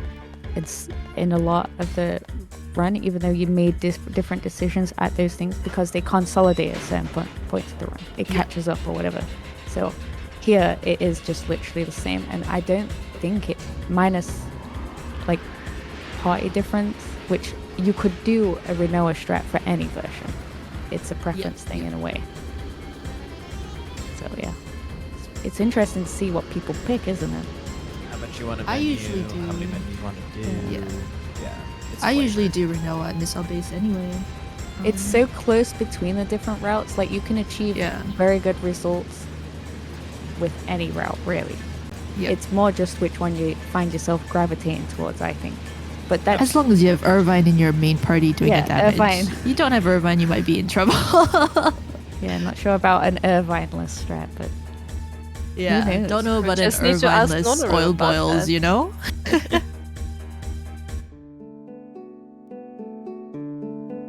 We actually also see now that the prison is like, it can move up and downwards into the sand, and depending on its position, the exit is top or bottom, and that's why they, for the first try, didn't get out, because it was at the wrong thing. Yeah. Such a weird concept, but I think it works. I think it works, you know, for their purposes. It confuses the prisoners to walk more circles, and eventually they just go back into their cell. That's the thing. It's like mind tricks. Most people would give up after I'd give up after 2. I'd be like, oh my god. But it is. It's did we talk about this potential game over at the bridge outside the prison? Because I believe the PC and the PSX treat your controller inputs differently. I know in the PC version you have to hold the direction at least once in the right direction so that you don't game over. Yeah, I'm not sure if on the American PlayStation version you don't have to press anything as long as you don't go the wrong way. But on PC and Japanese version, I think you have to at least once go the correct way, right? So, and it makes me wonder about the European version, because me and my brother failed this like constantly, but we probably were going the wrong way. So. Yeah, the surprise non-movement, because if you're playing this for the first time and you're watching a cutscene and it just goes into, you know, a scene where you have to put an input in, it's kind of jarring because it's really Squall's character is so small. Yeah, he's so small on the screen. And then you game over, you're like, oh, what just happened? And that kind of what did I do? Yeah, you're like, after that, you're like, what was that? I need to not die, and then you have to go all the way back up. And I remember it. It's like the most vivid memory I have of FF8, this part, because it was like one of the few times me and my brother woke up before school early so we could do it, because we never ever were like motivated to get up early. That was the one time. And we did it finally. Do it for the game. Yeah, I think couldn't go to school with that on your mind. I think the transitions FMV to gameplay they have, like here where the video is just playing in the background but you can move anyway, or at the beginning of Dollet, it was a pretty new thing. Like people were very confused that you can suddenly, like there's an FMV showing but I can still move. I mean, what? Yeah. It was incredibly cool though. Yeah, especially when it's a timber train mission that for me was like, oh my goodness, this seamless transition between the cutscene and your inputs, but then the cutscene's still playing in the background. Like, oh my goodness, this is like such cool tech. You know, as a 10-year-old playing video games. That's the thing, they like, it doesn't really add anything, but the childhood magic still remains, so it does. But you know what's not nice? You know what's not nice? When they open close quotes remastered this game and kept the old backgrounds in, but remastered the models, and you're like, what am I looking at? Squall's like in high def, you can see every pore in his face, and then the background is 1999, you know, background. Well, it's the worst. It's not that bad, but yeah.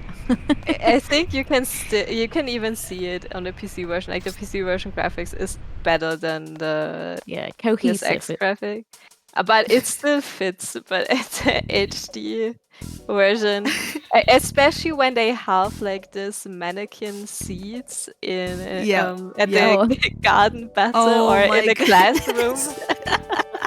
I always feel bad for the NPCs that are just baked into the background. Like they're pixels. My canon is that it's literal paper mannequins because they want to look more intimidating to Galbadia. There's never I think the one you're talking about when it's that siege just before Galbadia attacks Balam, right? And Zal's like talking to the scenes in the quad. That's and you're running down. You're running down with like a beautifully rendered Dissidia version of Squall or whatever, and then there's these like pixelated soldiers who, you know, like right in front of your face. Like you could not put in the effort to remastered this one scene. Are you kidding me? It even looks bad in the this port from the Yeah. PlayStation PC. Like you can see it even in the opening scene when Squall's sitting down at the computer, you just see some of the students and they're just pixelated PNGs and you're like, what the hell? Or when Zell's giving the ring to Rinoa from getting it from Squall, and there's that squad of students standing in ranks, and it just looks like a pixelated blob PNG that's been blown up. I'm like, oh, why did you do that? I'm really lucky to own the hardware for this game and a lot of PS4 ones, and it's crazy to see it on a PVM or a CRT because it becomes cohesive. The look becomes cohesive, not because of anything that's happening analog side, but because of the tricks the CRT play. And honestly, PS1 games were incredible for understanding what a CRT or whatever technology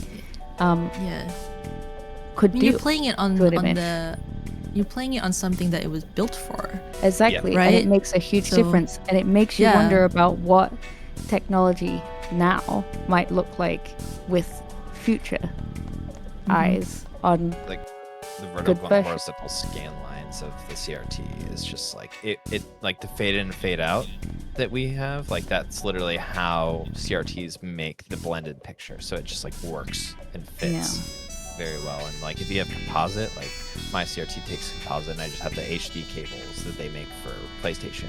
It's so crispy, and it feels better than your childhood because we're nerds and we love this game. That's the thing, touch it.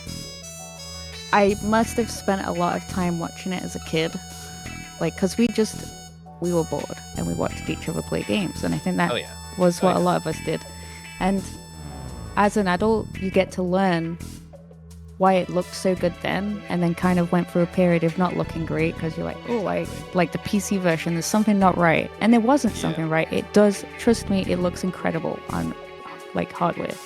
It's a shame that more people don't open up things to show people this, almost like museums or things, because it's already really important because we've progressed past the analog age at such a speed, yet they perfected it. PS1 games are amazing. That I have my retro consoles, I have an X-Station PS1, and I just having all these different mediums and having them in one place so I can share these things with people very quickly and easily. It's where people might not be able to see the stuff ever. It makes me happy to be able to share this with people. Yeah, that's the thing, because you can't show it online. You can't get across what it looks like online, and it's frustrating because people are like, oh, it looks terrible. It's like you can only do so much. An illusion, and I love showing that to people, and wish there was ways to do that a bit easier. Some interesting thing just happened on xeidin's stream, I think, because he is learning the limits for Angel. He just got the dog just randomly appears and does things if you learn things to him. So that's another point where xeidin can lose time with this route, I think, right? Because Angel can just appear and attack people, and you don't want him to. Yeah, another point of risk for taking this route. You get to see a dog more often, which is always a plus.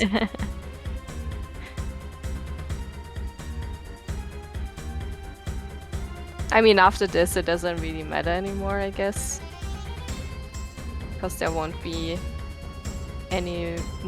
not many more random battles with Rinoa in the party.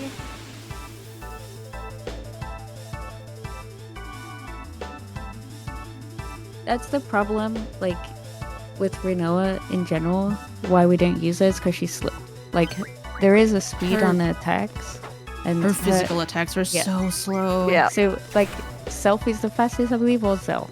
It's one of them two, and then Rinoa's last. So yeah. I want to again, it's tiny, but there's. Yeah, I think she is, but her wind up on that pinwheel is annoyingly clever. Yeah. Do final party manipulation and specifically not go for a party with Rinoa, so they can not end the game with her hitting, because she's the slowest animation. Right. That's how you know it's slow, when people avoid that party with Renorin, just to like. I always let her die. Praying not to have a holy war with her in the party. Yeah. Can't have her die in Xeidin's run. That's the thing. Xeidin's showing all these naysayers wrong with the run literally hanging on Renoa. It was so funny to do the no L, no J, just because, like, you know, there's so much hate for Renoa, but she's, like, literally what makes it possible to sit there with that level, initial level, no GFs, just doing limits. It's because of Invincible. I want to Literally say that because of it. Renoa carried my casual first playthrough. She's strong. Like, she has like especially when you're in space. Like, when we were kids, when we were in space, you just launch the Angel Wing, which you didn't have before, and you're just doing crazy magics. Like, even if you don't have magics, because you haven't been grinding, like, she'll just pull magics.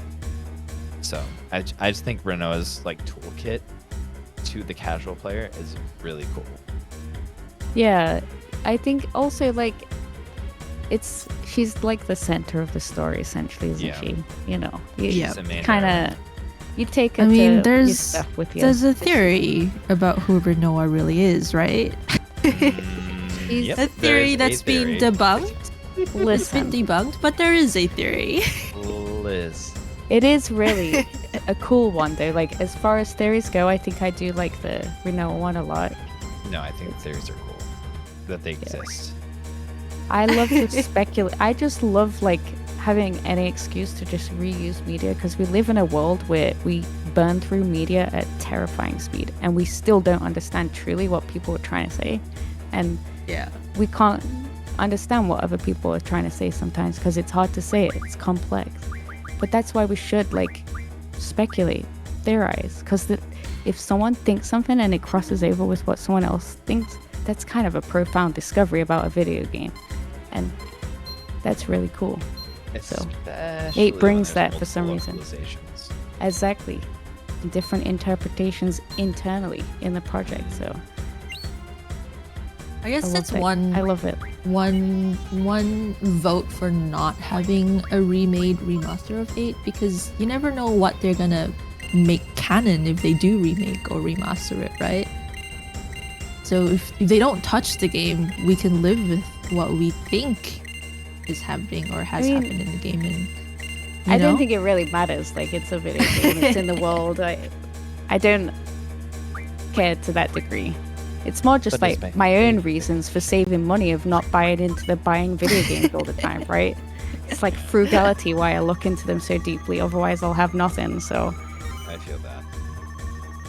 Especially because games are getting so expensive these days. They are, and they don't. You just there's something where you're just kind of like done with it, and it's probably because I'm old, but. It's rough. There's so much input in this world. Like, and there's so many things that we do like to do as, like, people who enjoy gaming, and it's really hard to just, like, disengage for certain portions of that if you can't. So I completely understand. Yeah. Xeidin's just finished hacking into the very, very secure missile base. Best you'll never get one ever. Yeah, you'll never guess the password, folks. Is it ASDF? Is it 1, 2, 3, 4? Could be. It's arguably even less strength than 1, 2, 3, 4, because it's literally just the name of the person that they're like, who's their boss. It also doesn't have the full alphabet. Yeah. You don't even have to guess 26 letters. It's just the first 6. I also really love what they did there with the timer, and this thing is so slow. And it just stresses you out because it's not you that's slow, it's just this thing is like I expect a military missile computer to be. Oh, this fight here for Xeidin is also spicier for not having ECM. So fingers crossed. All the good vibes. I assume Xeidin would use Renoa, right? Yeah, for the limit. He'll be Angular, correct. So it's interesting because you can, I assume on this route, you could also still use Selfie. So this is a preference thing.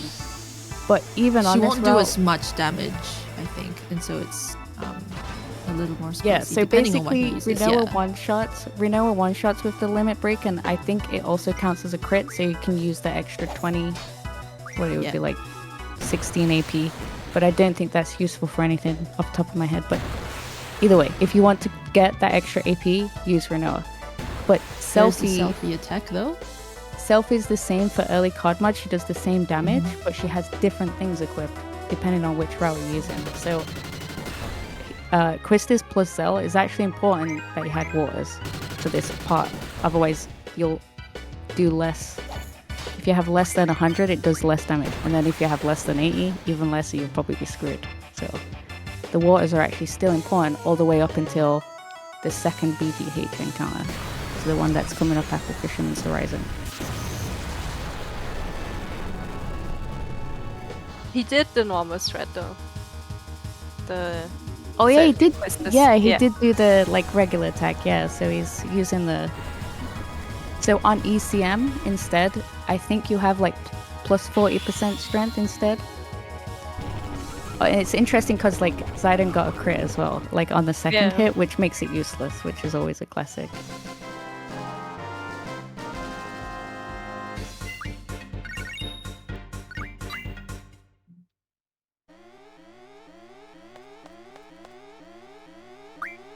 And wow, actually, it's getting really close though, isn't it? Even visually, you can see. Really close.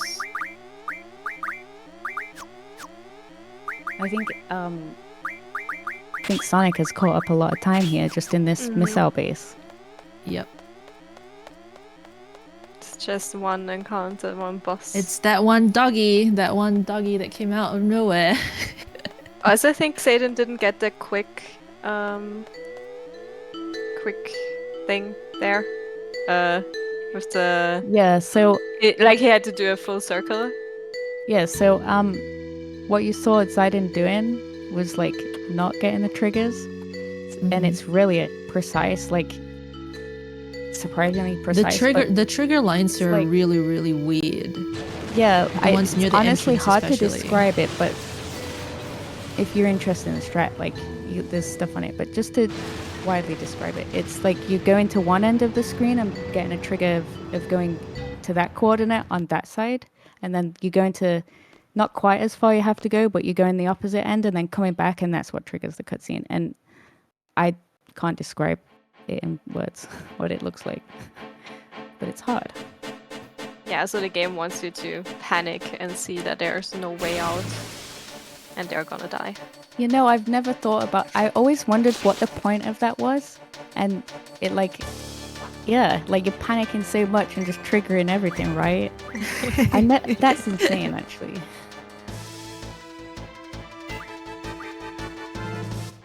But there's a pretty consistent way to trigger the fast cutscene with a menu.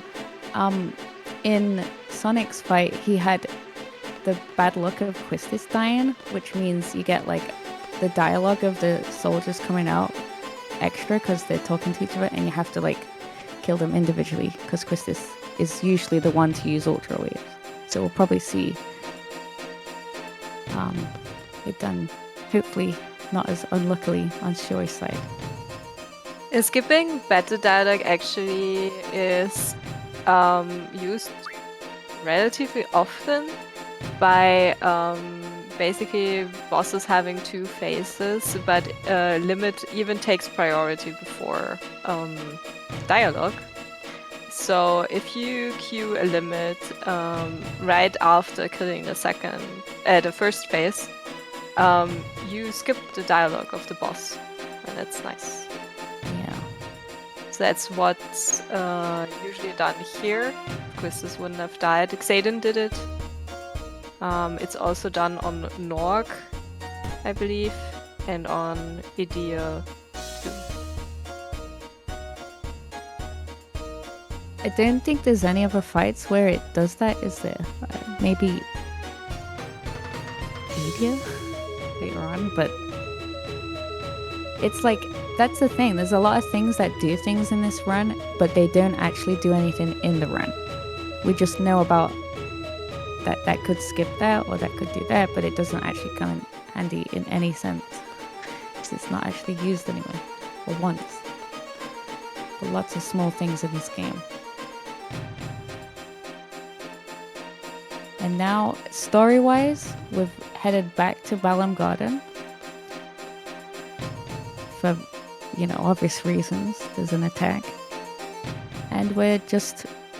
Everything's different. They're all going crazy. They don't know what to do. And once again, Skull's going to have to pick up the slack and figure out what to do, I suppose. There's like a weird trigger in the library where xeidin is going to now, where you have to go in there because I think they're searching for Sid and they kind of barricaded themselves in the library, but actually the seeds will tell you that was just a ploy Shu came up with to lure them there and waste their efforts at the library basically to find Sid when he is somewhere else. And after the dialogue you have to go up to this girl that gives you a Mega Phoenix, and without triggering this I think you cannot progress, and I think it's very random. Yeah, it's a like story trigger. Yeah. And it's like one of those things I remember being like, why do we do this? I don't remember us ever using Mega Phoenix or whatever it is. And like then I skipped it one time and learned that you can't proceed in the story without it. I just think it's weird because the dialogue tells you to leave again, but you actually have to go further in. Yeah. Super weird.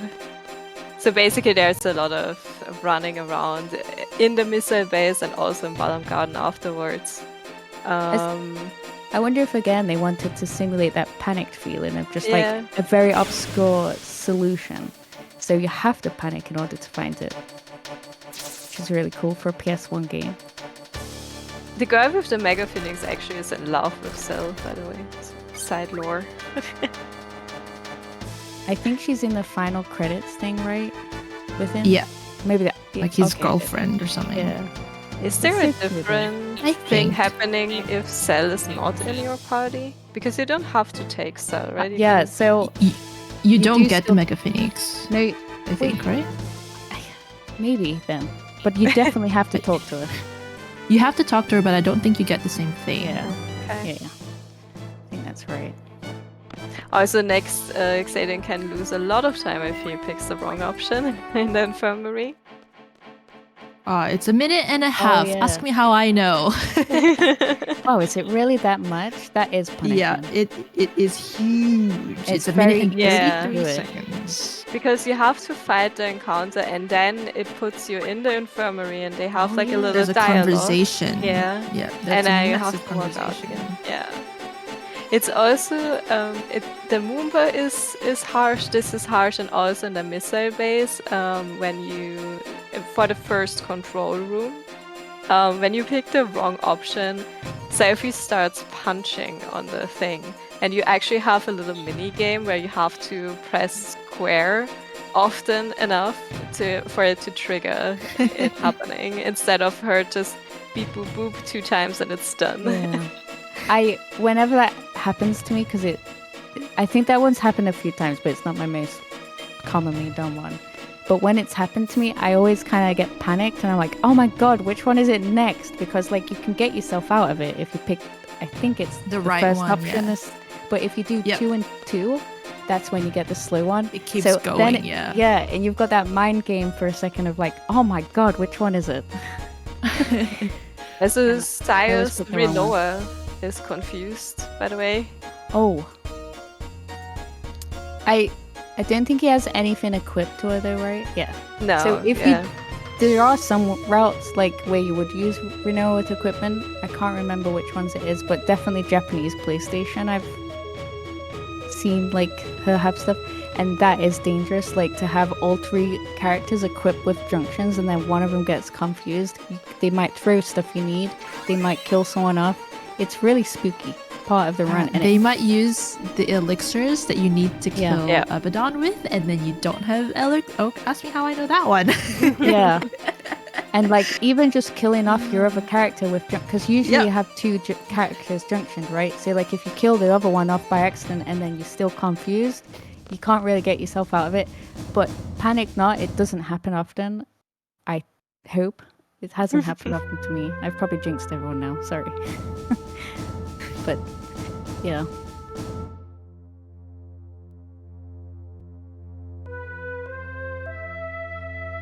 Oh wow, like Mog really is catching up. Look at this. It's an insane story unfolding before our eyes. Yep, for sure. At 3:30 for me. It's quite almost lunchtime for me, actually. It's really nice. Middle of the day. It's past bedtime for me.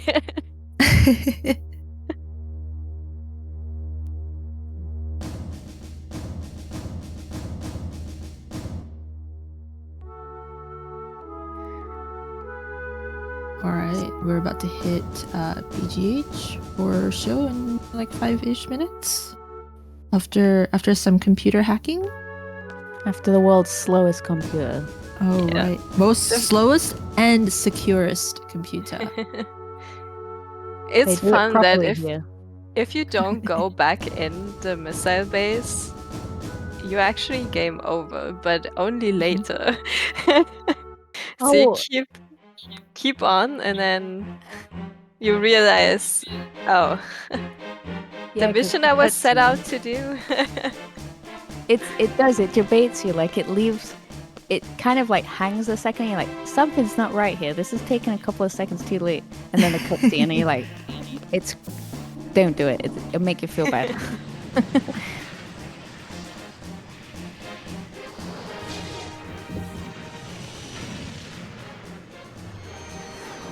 Yeah, so go for it.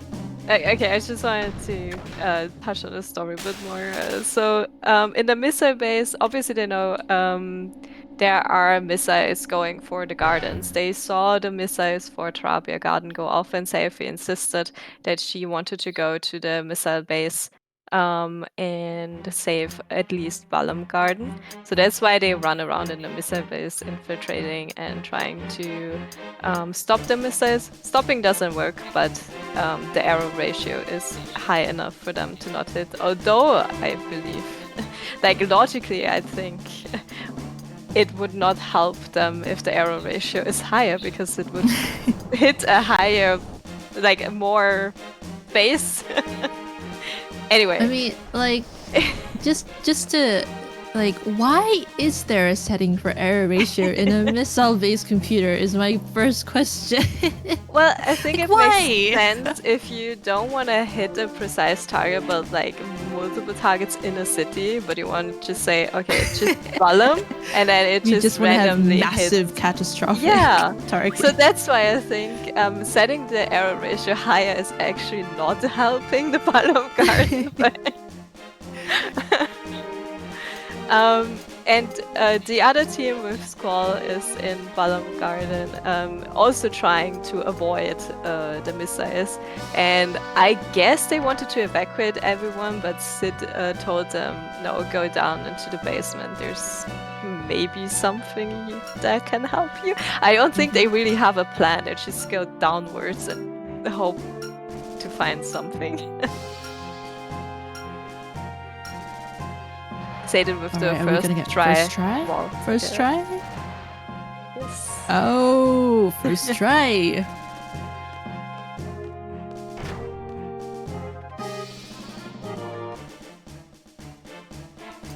No second tries here. Squall's super strength. These ladders here in the basement level, oh my goodness. They're a boss in itself. Really. The screen Xeidin is on right now is also hard for movement. It's not very intuitive. Yeah, it's not intuitive at all. I hate this screen. I had to write it down in my notes here, which direction to press in order to go in the right direction, because this game is wonderfully coded. Oh my goodness, we are so close between Tonberry and Mog. It is insane.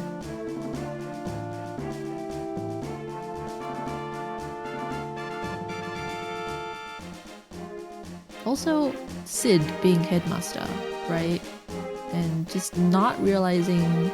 Well, no, he had a key to the basement, but just not doing anything about it in all the years he's been headmaster. Sid, I had Good job. I had so much respect for Sid when I was a kid. But since I'm speedrunning it and kind of picking up a few lines and was thinking about what's going on, I lost every ounce of respect I had for this man. It's like, you are actually kind of useless, Sid. What? He's also like, okay, I don't want to be headmaster anymore. It's cool. You do it. Yeah, here's like, 17-year-old. You can be commander of the whole Galbadia Garden.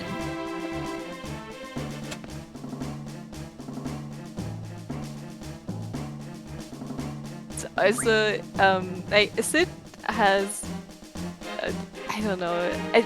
I really want to play it in German once more because I feel like he was different then. But on the other hand, I think I don't know.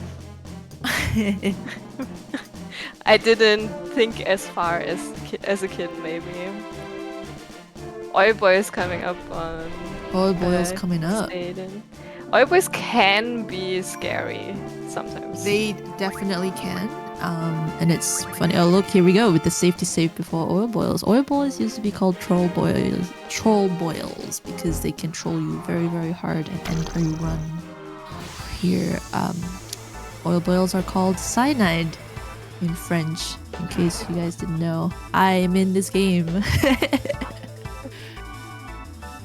Yeah, so they have some nasty attacks and you want to limit with Irvine, I think in every route. I don't know. Yeah. But they can curse you, and if you're cursed you cannot limit. Luckily if you it happened, I think. It happened, but he'd already queued up the limit. Yeah, so if you queued up the limit before you are cursed, it doesn't matter. Gladly. Yeah, so that was like And the if you perfect. cursed. It timed up perfectly as you was explaining it. It happened. Very nicely done. Otherwise you would need to throw a remedy. Oh damn, they are on the same screen now. They're on the same screen. This is crazy time saves here. And it's honestly really interesting to see how the routes perform. I mean, like, obviously there's variables, but like just in a general sense, it's really cool to see. Generally speaking, every time we go up against a boss fight, for every 4 shots that Sonic needs, xeidin's gonna need 5, right? That's a time save right there of a couple of seconds per boss fight. And it so saves he's so much gonna time. claw back. Yeah, it's gonna claw back bit and bit in terms of the time saves here. He also was very lucky and unlucky at the same time because he had such good A to B that he could pull off the limit before the oil boys, but they also cursed really fast. And this is not including the special surprise route thing that Tonberry has in a bit. Oh. Oh. Did we miss a split? Oh yeah. We did.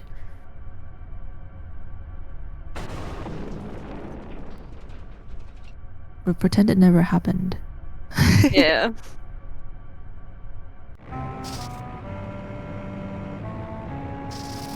Upcoming here is one of I think one of the most beautiful cutscenes of this game. Also, like, a nice twist. If you've never played a Final Fantasy before, and I know that I didn't, Final Fantasy VIII was my very first Final Fantasy, so I wasn't familiar with the concept of airships and flying things and whatnot. When this part happened, right, and you're just like, what is happening here? It's crazy. It was really like number one, the cutscene here, like the transition between your playing screen into like the rendered cutscene in the background into the actual like FMV. And then you see the whole garden lift up and it's flying and it's doing all these things and there's nearly like a missile coming through. It was so pretty. I loved it. You know, I think that's a really good example of like what this game does well. The illusion of letting the player do all these cool things. But actually all you're doing is watching a cutscene of it, which was enough back then. So they achieved so much just from the power of literally what a movie or whatever could achieve, just a flat image, right? But like you can play enough of the game to let the rest feel as though you're playing, participating. Yeah, it's really awesome. It's just so it's like this whole thing here, you know, the smoke is overrunning the garden and then, you know, suddenly the garden comes out of it, survives, and then now you're in control of a flying school. Like this whole exactly concept. It doesn't matter if like there's, I think a critique of this game would be there's a big disparity between the CGI graphics and the gameplay, right? But like that don't matter when you're playing it. No, I loved the like cutscenes as a kid. I was so amazed. You're like a little kid, and I'm gonna say you're like Final Fantasy VIII. It was my very first, not only just Final Fantasy, but like my first RPG ever. So not, you know, being familiar with any of it, and then realizing, oh my goodness, I can control this school and it's flying and I can go anywhere I want. It's almost like Amazing. you don't need to see it to get the pleasure from like the feeling of being able to control something like that, like what was presented to you or advertised to you in the cutscene. You take that on, and it's a shame as we become adults, we lose that imagination, don't we? Yeah, because we expect all these things already. So when it happens, you're like, oh yeah, that's normal. But you know, this is like so cool. And I remember actually when you talking about it, there was a little bit of discourse when 16 came out, and people were like, there are no airships in this game. It's not a Final Fantasy, and you're like, okay, but does it need that if the rest of the game is so good? I mean, you know, ideally, a video game would be everything all at once, wouldn't it? It'd be all the things, because you can't get enough of the good things. But realistically, this is a business, and they have to make decisions. And I'm so glad that they made the decisions they made with FF16. Some people won't be, sadly, but like those compromises every FF to turn it into the FF it becomes in terms of a project is why they resonate with everybody. In a unique way. They're really interesting games, and 16 is one of my favorites. It's mine and my boyfriend's favorite together. 16 for me really, like, I think it brought back my love for Final Fantasy with 16, just because of how beautifully it was done. Also, can I just put it out there for someone who doesn't have a lot of time in their day, like for me, I don't have a lot of time in my day to like sit down and play video games, right? The fast travel, oh my goodness, mind-blowing. Don't have to fly around and, you know, get lost looking for something. Just like, oh, I need to go here. All right, I'll just go here then. Amazing. It's just a pleasure to play. It's such a well-made game. Like this year has had, you know, a year. But like 16 is part of that. The cinematics, I mean, like, it's a rush. If you love that kind of media too, like if you love Final Fantasy, it's a shame that some people don't love it because it's so Final Fantasy.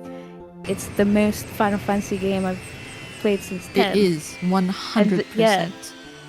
I hope a lot of the negativity is because it's PS5 exclusive, because then when it comes on PC, hopefully it receives everyone a better, will love it too. Yeah, I hope it's that, but because it, like, sincerely, it's a masterpiece in what they tried to do well. And yeah, there's compromises with that, but it's fun, and it's so much fun. It's such a fun game. Like it comes down to it, it's so fun. The battles are fun. Dialogue is fun. Oh, amazing.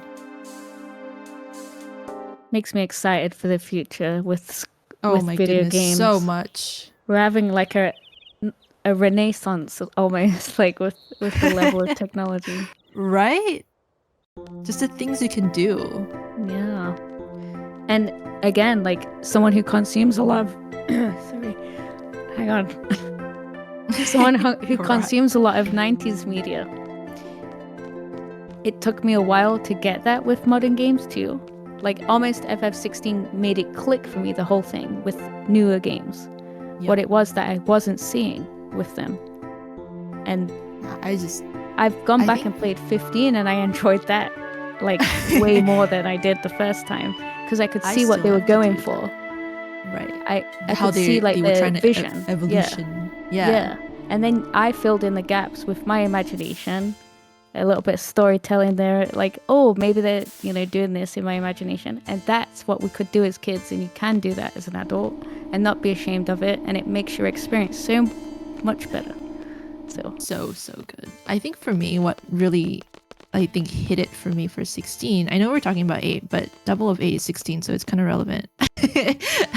I'll stop talking about 16 in a bit, but like the way the battles have been, the tech behind the battles, or the thought that went behind the battles, both the normal like encounters and the bosses and the icon fights. Like every kind of battle you encounter is so different depending on what your preference are, what your loadout is, how you want to play that particular battle. Like it's not the same fight every time, and I think that for me is like what like really hooked me for 16.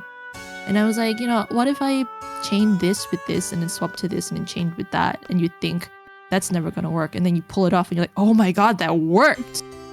Amazing. Yeah. I love games that encourage creativity, and we're reaching that point too. And like, we're kind of going off on a tangent, and it's not. But like D&D and those kind of games are so exceptionally good at that. And Final Fantasy is born from that, I think. I mean, obviously D&D would have been an inspiration, and they could only put so much of it in a video game. Yeah. But we're coming back to the point where technology's reached up to pen and paper almost, and the ultimate creativity, and it's beautiful. And please, like, if you haven't played a game in a while and you don't have much time and things, like, make time for yourself somehow, because it's so worth it. Like, it's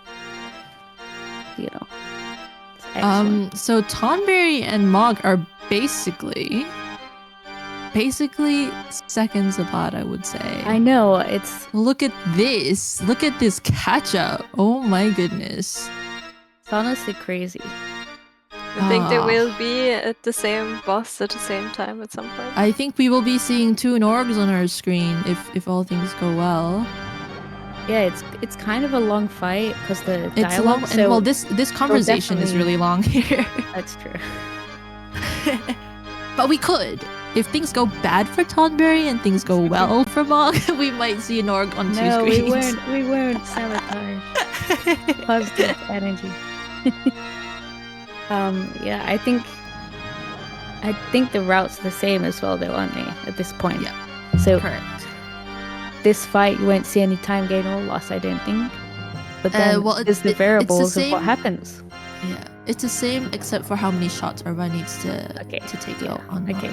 So I think it's 4 or 5 for Sonic, and it'll be 5 or 6 for Xeidin. Right. So basically, all the difference here is that the junctions are inverted, I think, for Xeidin compared to what? Yeah. So we shall see. Everyone is in the basement, though. Yeah. Putting it out there. All of us are in the basement now. That's the thing. Sure. Just steadily going, like it's a really good run. Well, do we have any stats for like what time he is? Well, I know Sonic on our last split before BGH, I think it was a 2:20 split. Now it's barely a minute, so. I wonder if I can't really tell if Sonic, as she is zooming, or Cyrus has also lost a bit of time. I'm not sure. I kept having that thought earlier. Like I kept seeing repeating screens. I'd be like, oh, this person's catching up, and like, well, maybe not.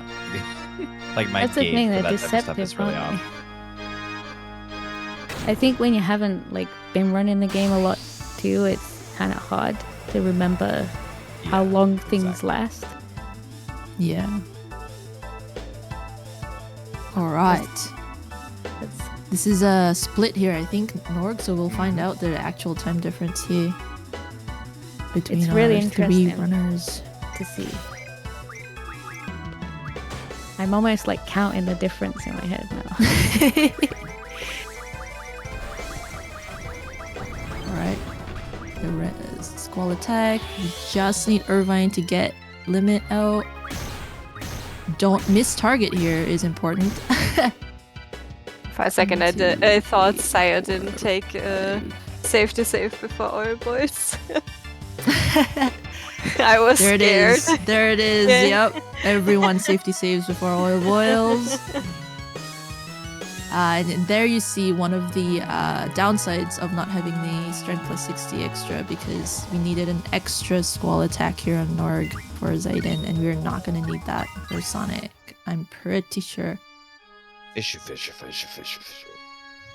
For sure. And oh my god, cursed again. But the limit's already been queued, so we're all Yes. safe now. Oh, very nice limit here for Sonic too, so that's definitely done. Some That more was time good, saves yeah. here.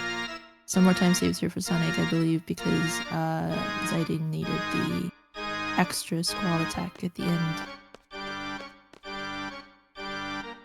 All 3 runners officially passed the oil boils too, which is Alright. a momentum. See what the difference is. momentous. Yeah.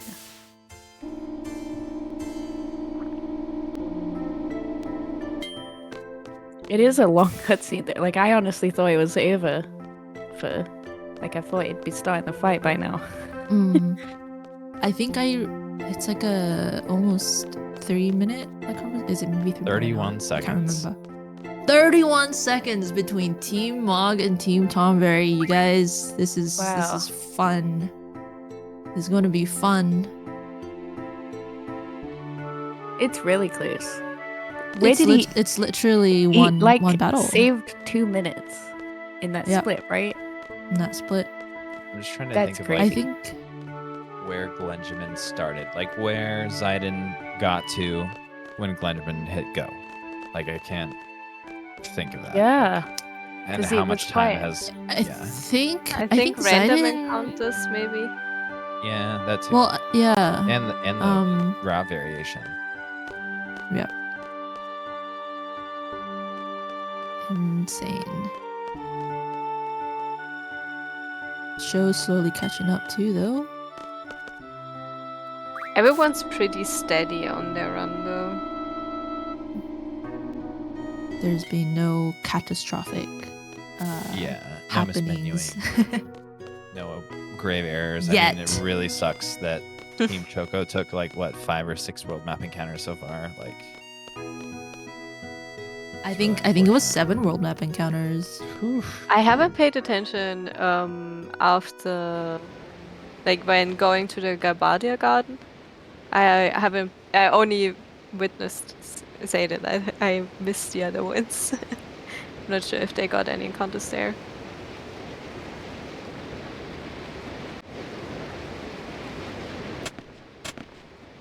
Oh, we're at the White Seeds. I hate everything to do with them. I don't know why. harsh. What did the white seeds ever do to you? I don't Actually, know. I was right. It was 7 world map encounters total. Ugh, 7. I got 2 between Laguna Dream 2 and Galbadia Garden, which was really fun. I forgot about that.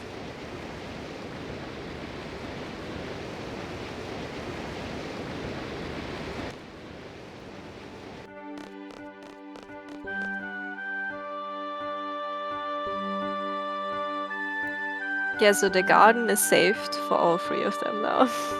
Yay. We did it.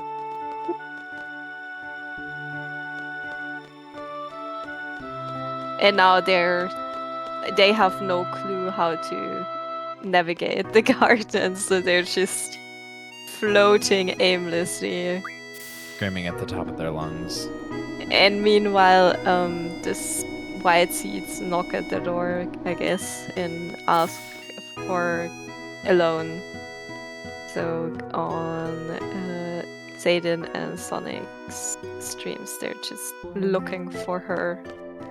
And then there's some story stuff coming up. So. Oh yeah.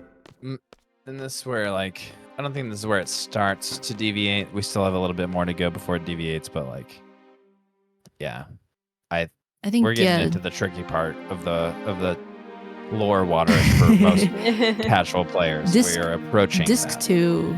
Yeah, Disc 2 is so heavy in the lore that it's such a bane for speedrunners. Personally, I guess. Disc 2 is just literally just mashing your way through the story for most of it.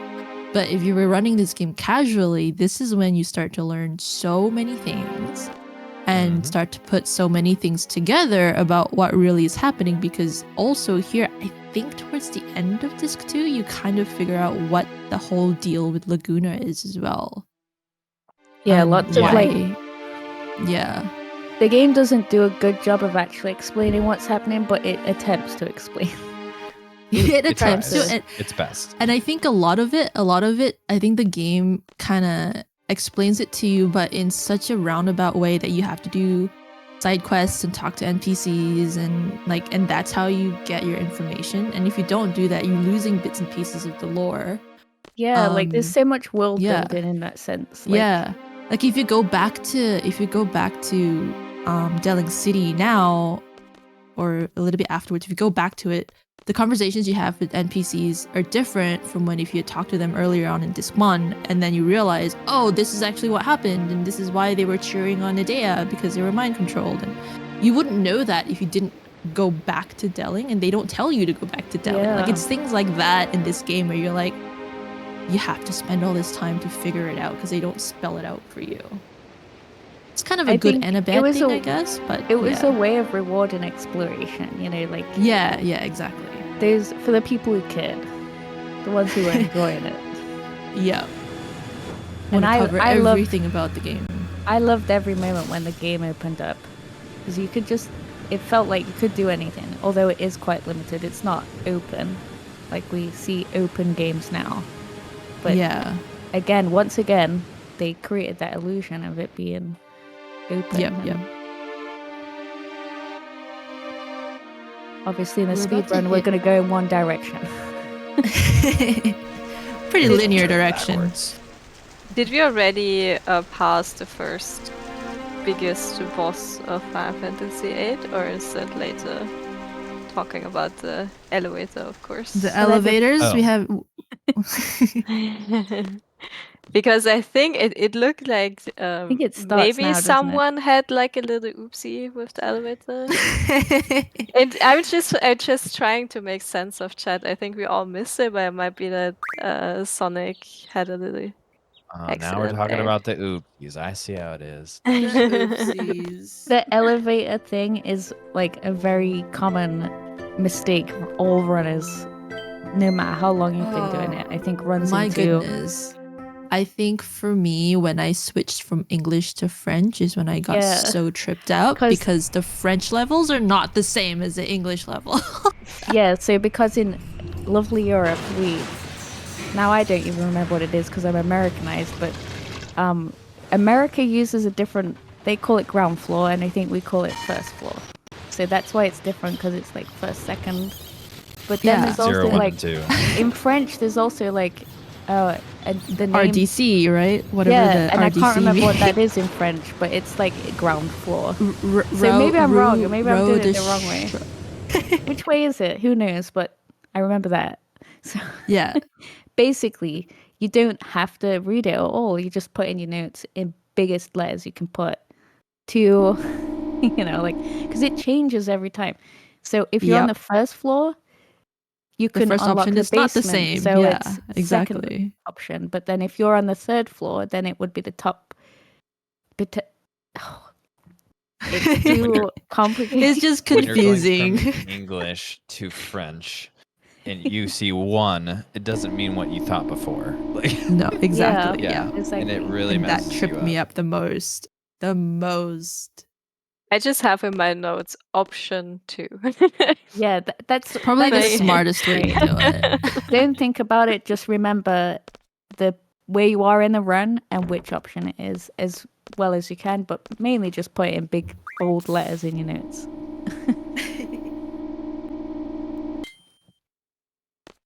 Big letters. Big bold letters. You know, hey Soph, you know what I'm really looking forward to in a bit from all these runners? What? You enjoying Fisherman's Horizons music. Oh my god. The worst song in the game, guys. Blasphemy. What? It is so beautiful. Come on. Terrible. Everyone gets a new chance to hear this blasphemy. Terrible. Mute. Here we go, Soph. Fisherman's Horizon for Most xeidin. boring soundtrack. I'm with you.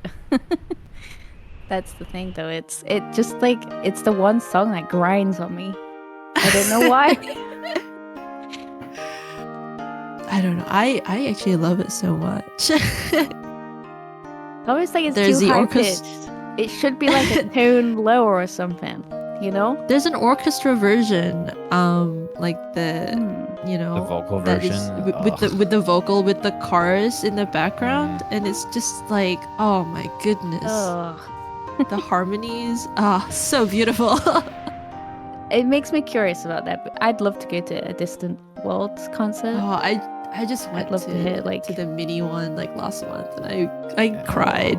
Oh, The one so in good. Amsterdam, Lovely. and I went to the one in Portland. And it is, Oh. they were so good. I can't recommend them enough. No, They're my life-changing. goodness. Yeah. Oh, that's really cool.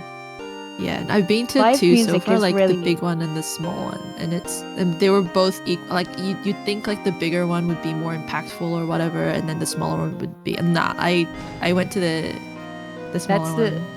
That's the last thing month. with that's Oh, what an FF16 not. Don't worry, I'm not going to spoil anything. But the music in FF16 is incredible, but like my god, music in video games is exceptional. I'd argue higher quality than like mainstream kind of like in terms I of what it's agree. composed of, right? Absolutely. But then when you see live music and it's orchestral music, that's something that was for nobles back in the day because it's exceptional. It's uplifting. It's physical. It's a physical effect. So please see live music. But I really want to see like Distant Worlds so badly because I will just cry. So they played I think the opening track to it was Samarkand, I think. Oh. And I had Yeah. tears in my eyes when they played. I was like, oh It's- my god. such Each one emotional is- music though as well. I'm just Yeah. always so glad for the Final Fantasy VIII intro. I love it. It's so Yeah. good, especially live. It's so good. It's so bombastic, and Yeah. bombastic is what Yeah. you want in live music because it's 100%. profound. And so, Oh. yeah. Still about 30 seconds difference between Ton and Mog, I think. And if Team Tonberry keeps getting stuck on little movement like that, it's gonna be less. xeidin, come on. I'm Just cheering the hardest Team part of this game, Tonberry on. right? Just hope the others miss the elevator a bit.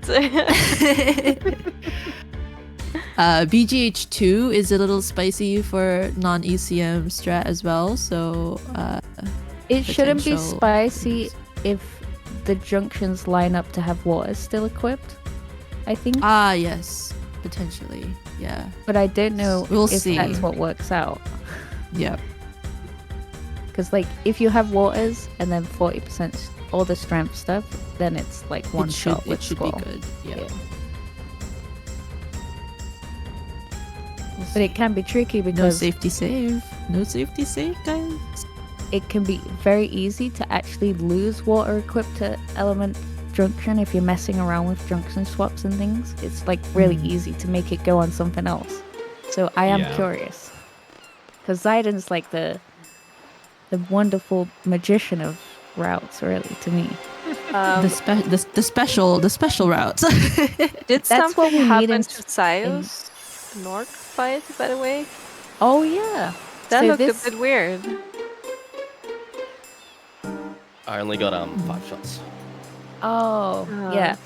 5 shots, no crit. That's the thing on ECM. Is it quite a lot of shots for Norg? Because It's on one of 6 the routes shots, it is. but Yeah. usually the crisis level just isn't good enough. Yeah. That's just. I feel like Norg is tight on one of the routes, and I think it's ECM. And it just on there's a lot PC of- especially because like it's you can't get as many shots into. I feel like There's more 'cause- setup to the fight. Yeah. All right, BGH times 2. Let's fight our own team. Sorry, that's a spoiler. For those of you who are not familiar with the game, nothing weird is happening for sure. Right, first shot off. Oh, so getting the shotgun ammo there is like optional. It's slightly faster if you get lucky, but most people would just attack because it's faster to just attack if you didn't get lucky. So that was nice. I think for me is if Irvine wasn't the first one, I would just attack. Like if Squall's ATB was fast, then I'll just do the attack. I don't Yeah. have that problem. I still do baby struts. I have a full heal there. All right, let's go BGH. I think one of the These worst. two are That you was go, a sorry. lot Close. of damage. One shot with the waters. Yeah, Yeah. so that's the Nice. thing. It's lovely on Skull too because you get that little bit of oomph from having the trigger. And that actually makes a difference because it's damage you don't get on other characters, right? Because he has a special thing. And The that does extra make a difference 0.5 on or some whatever. routes as well. There you go. Oh my goodness, the difference is basically non-existent That's between insane. Tonberry and Mog. This is insane. Like one wrong elevator is the difference now. I guess we have to hope that Sonic goes on the shaky ladder.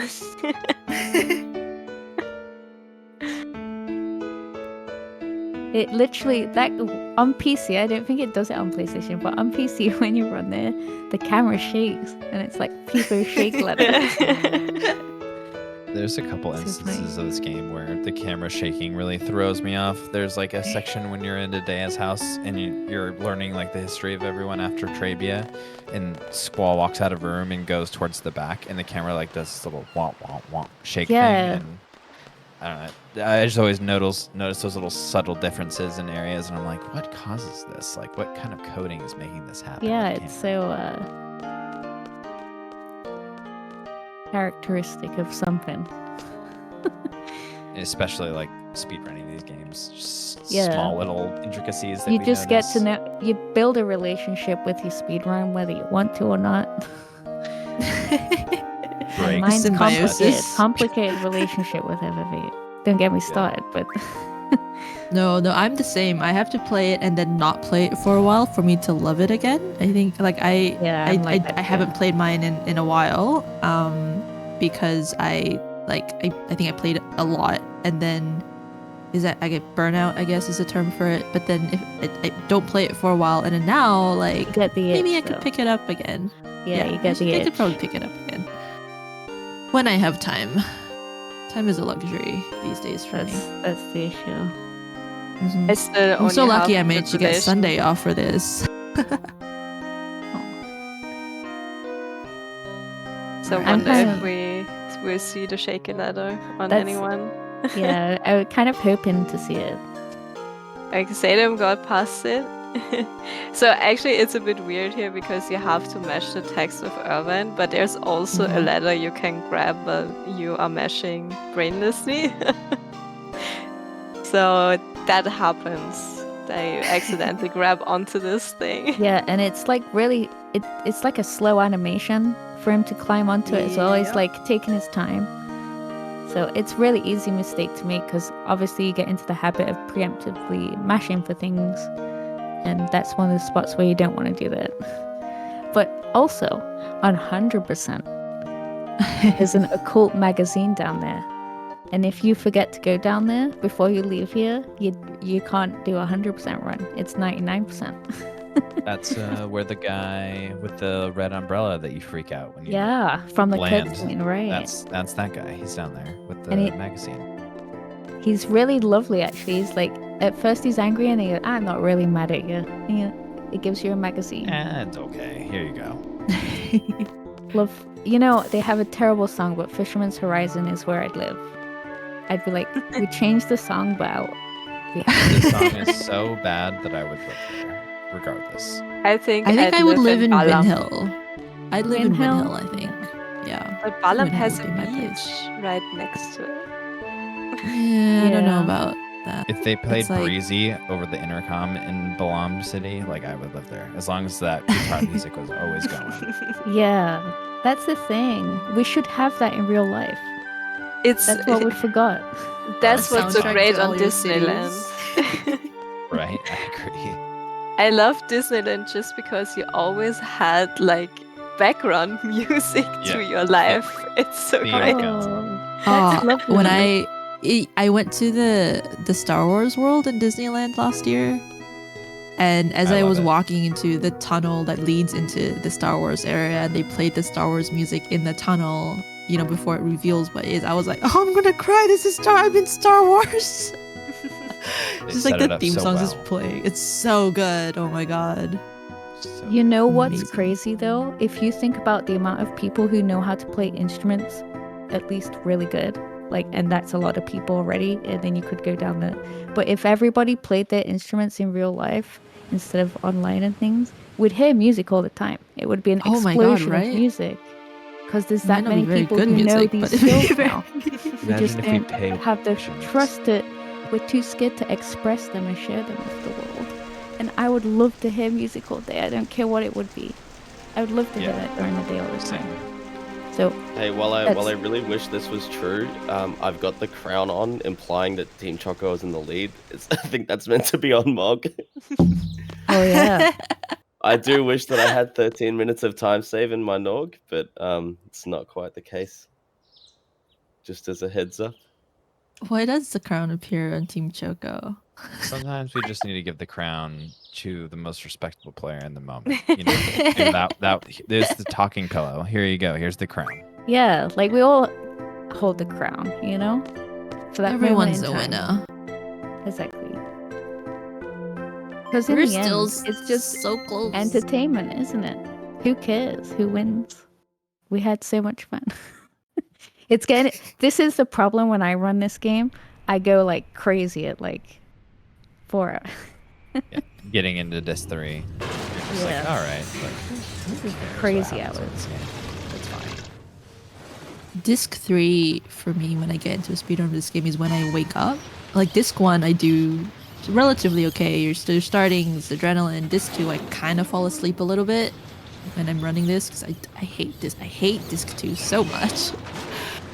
And then, you get to Edea 2 and it's really, really oh my goodness, you're going to cast Maelstrom. Am I going to get this done? And then so I kind of wake up at the end of Disc 2 and then Disc 3 I'm like, yeah, I'm back. And then I get done by the elevator boss at the start of Disc 3.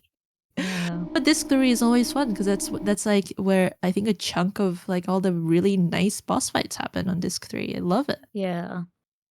Xeidin, by the way, going for Eyes on Me. Oh, lovely. Yep. I'm always going for Eyes on Me because I like it better actually. It's not even I only because do Eyes of on the Me because I don't know the combination for Jig. Yeah, I'm sorry, but Jig is overrated. Sonic I love going it because for Jig, waves, though. but I hope It doesn't somehow fit. It doesn't they fit the can- vibes, you know. Yeah. I'm a romantic. I love Eyes on Me every opportunity. Every different variation of it in the game. Yeah, whenever you can pick it. I also love that in the cutscene remove it just keeps playing. Oh yeah. So an interesting thing about the instrument selection, there's actually a side quest here. If you leave the screen, you can go with Irvine, I think, to go shopping or something to collect the instruments, which I had no idea about till I someone didn't know told that me. up until now. It's so random, isn't it? But yeah, so I think it's Kaival's 100% that requires you to do that. His is the actual 100%. So I learned a couple of things from watching him do that. How long is that 100% compared to Kanos's 100%? Oh, it's a fair bit longer. Because he does like Oh, levels fair and enough. stuff. Like the low level, I think. Some level thing. One day I'll attempt one kind of 100%. Fundo percent, the like one that people run a lot. Well, more. Any version really. The Fundo Just- one is incredibly good. That's the best category. No shade because we're watching any percent, and I know I should. But Fundo is the best. It's the best category you can run for FFA if you have time for it to learn how much stuff there is, because a lot of it's like cards. Like it's quite condensed. The 100% part. It's any percent plus this condensed extra things to learn. But it's And really who doesn't fun. love cards? Exactly. It just feels like you're playing the game to completion fast. It's not as cheesy somehow. It's really fun. I know this is speculative for a lot of people because a lot of people don't enjoy this, but I really enjoy playing the full randomizer and like doing all bosses with the randomizer. Yeah. All in one go. The randomizer That's is so much fun. I love it. I've not done like an all bosses thing, but I have done the randomizer, and the randomizer is really, really fun. It's that's making me want to do an all bosses as well. Because like I think I just ran through it. Yeah, I've always wanted to do an actual all bosses on PSX because I know there's so few of them.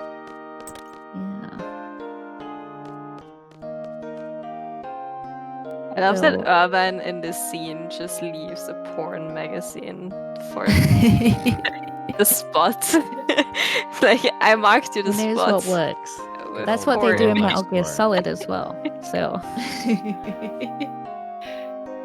and I think that's another thing of like a cultural difference and I think I don't know if they translate it a bit coyly, but it's one of those things that was a bit more open in Japan in the sense of like putting it in a video game, and it's kind of brushed off as like naughty magazine or something, right?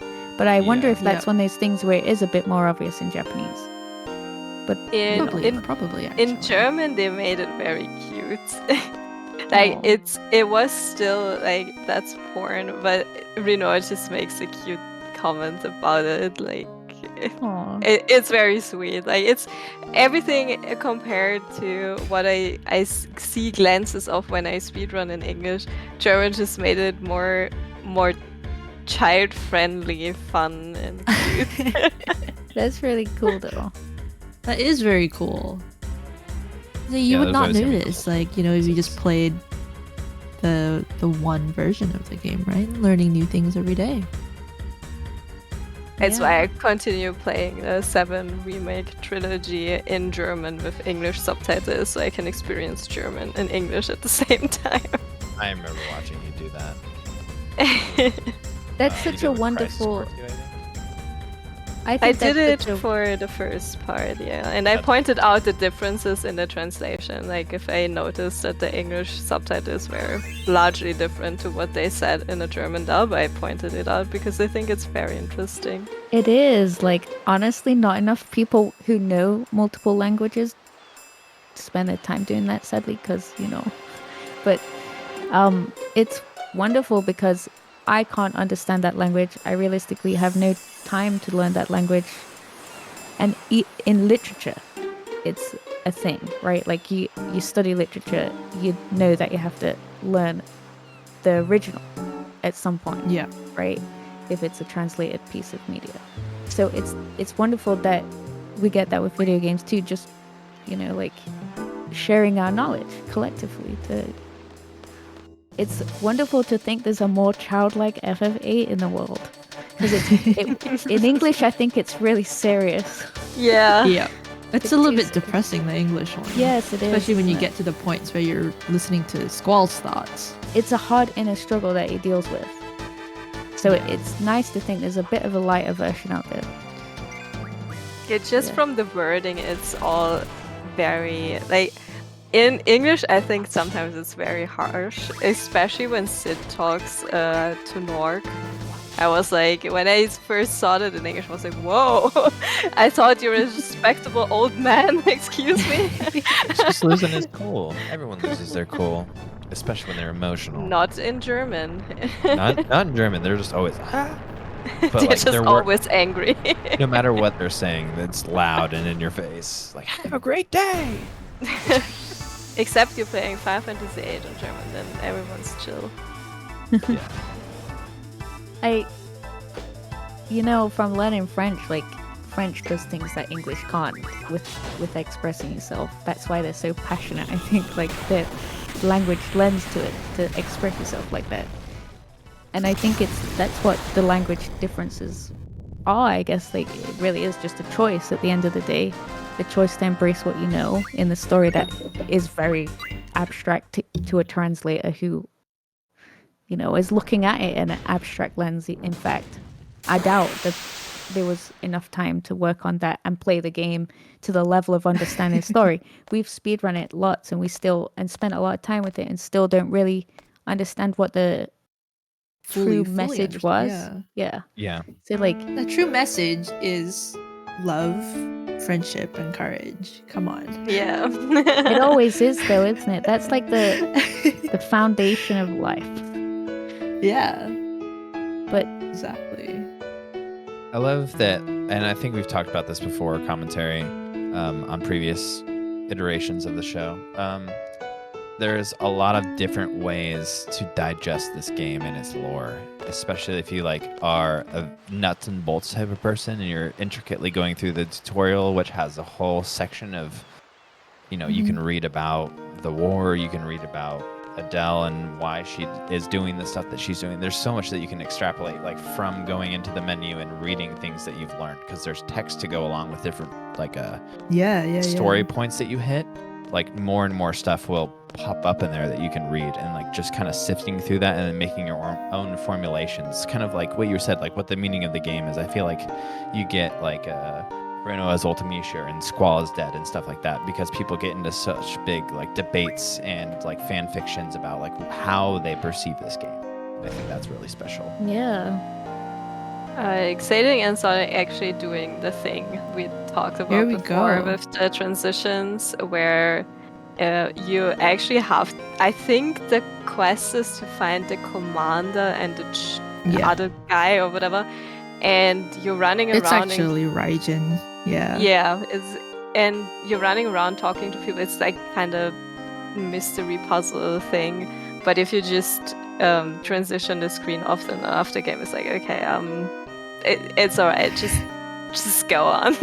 So just keep going. You don't know what you're doing. Yeah. Just transition 17 times. It's the worst though. I convinced my friend at 30 or whatever to play this, and he got to this part and he did it to completion, and it still trolls you.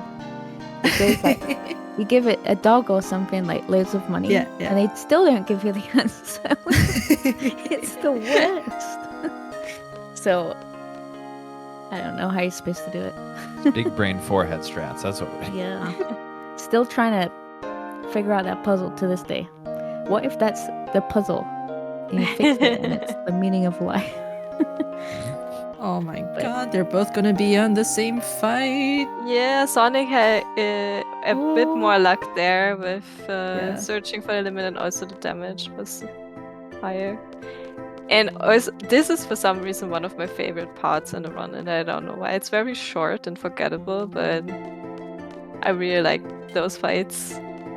I have game overed here once before. Yeah, what's really scary here, and I don't think we've mentioned it before, is that limit always takes priority. So this is one of many fights where we actually have to draw a GF, and it can happen, and I think everyone that runs this game did this before, that you queue the draw on Squall and then immediately queue the limit.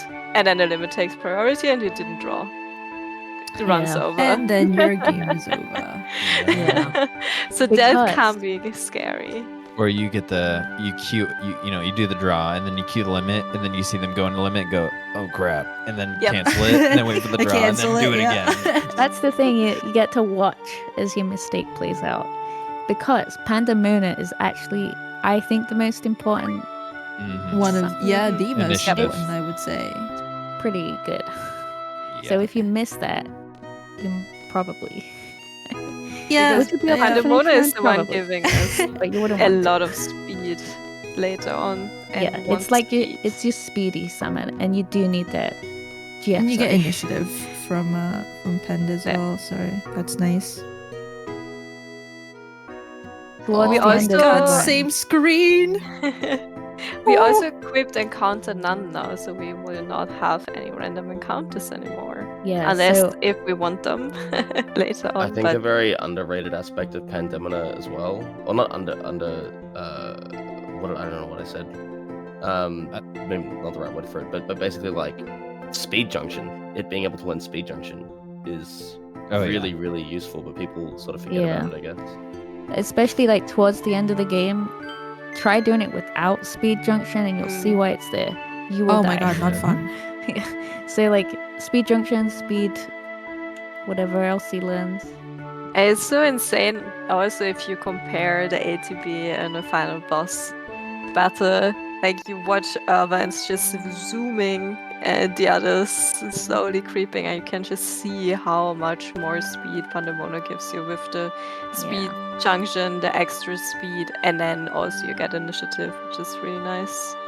Yeah, because at that point you have 100 stops, so that's why it makes such a big difference. Because stops, I don't know the number, but it's a significant increase in speed, and turn speed, even in a game that's quite like not difficult, it's still like if that you're so under leveled, it still will hurt. Like you need that speed. With the stops plus your percentage base, because I think you put the strength 20% on there, I think it takes you up to like 90-ish stat going into the last fight, which is a crazy amount of speed, like on top of what's already happening. And so Just like crank since that is so fast, people. Actually, I should talk about this later. Why am I talking about it now? Wow. So we are Because doing an Travia important is menu coming though. up. Island skip. And Beloved Garden Travia Island is skip. There we go. Yeah, you can get stuck in that rock, I think, Yeah, on PC. definitely. So be careful.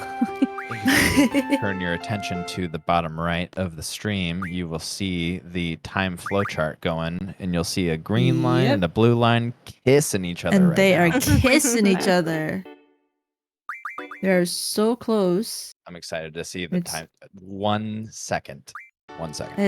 Is only gonna get closer with every boss fight or battle that these two take. also Sai is going for Isomi too, which is not surprising me. Any random movement mistake, anything Yep. is really going to cost And that lead them is gone. anything. Yep.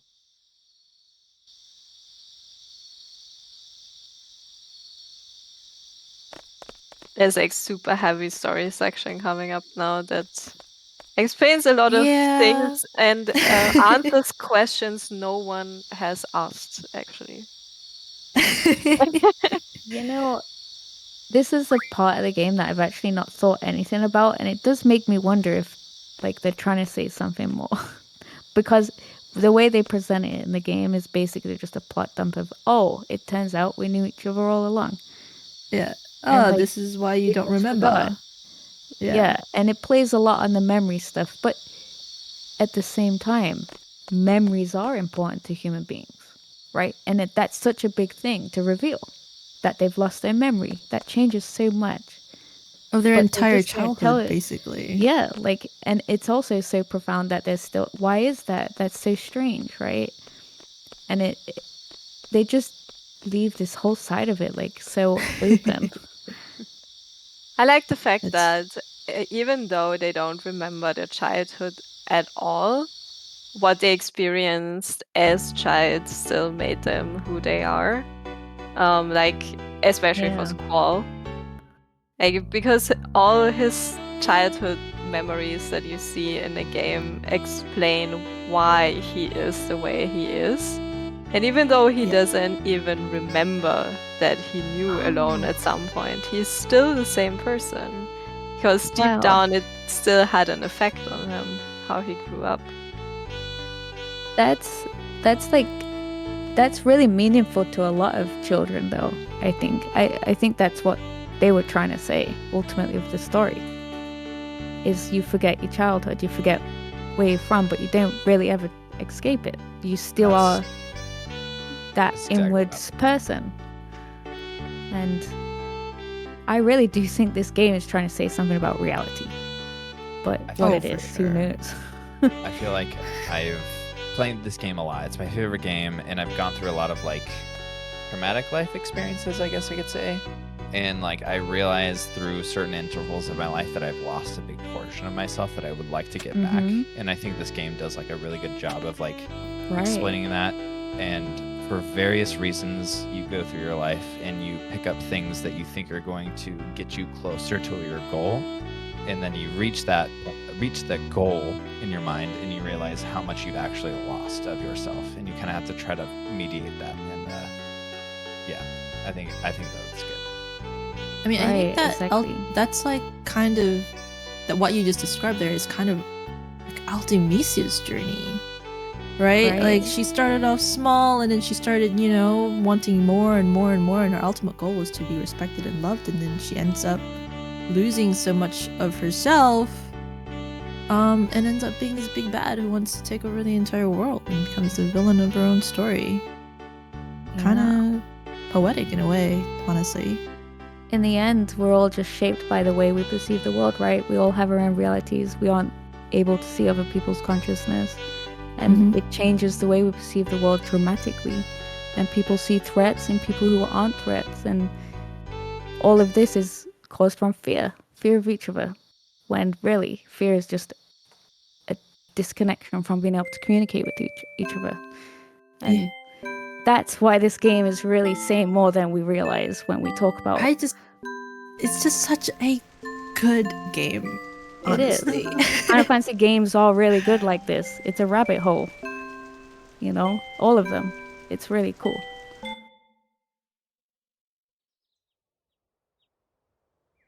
Really, what I found interesting when I was playing through like one of my earlier speedruns of the game, I guess, when I was still paying attention to the dialogues and what's being said, a lot of the characters here are, they're slowly revealing that they knew each other once, and they're talking about their childhoods and, oh yeah, we were kids and you bullied me or whatever. And in a minute, you'll see Quistis walk off to the side and she says something like, that's why I thought that I was romantically interested in you, but it was just a sisterly love. So she says that, and you kind of like, yeah, okay, whatever you say. And then, like, a little bit later, she goes, I kind of gave up when Rinoa came into the picture, and you're just like, so was it sisterly love, or did you give up when Rinoa came into the picture? Yeah, and you make up your mind. That's hilarious.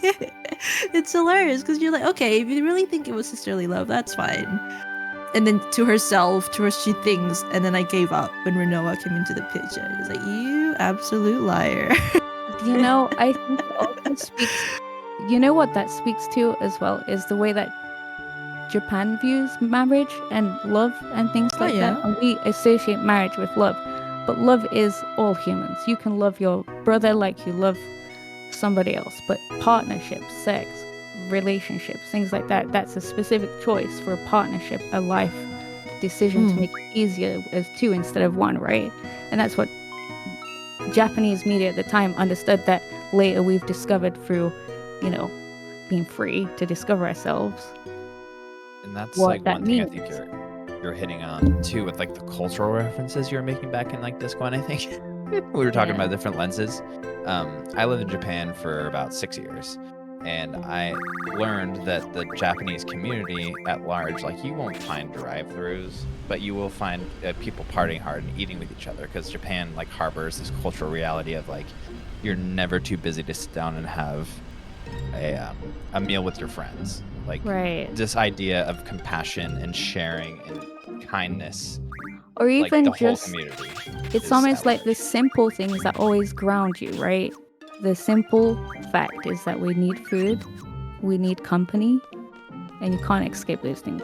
So Yeah. no matter how far you travel in your world, those things keep you grounded. And that is something a lot of people have lost, sadly, in other cultures where they forgot that part.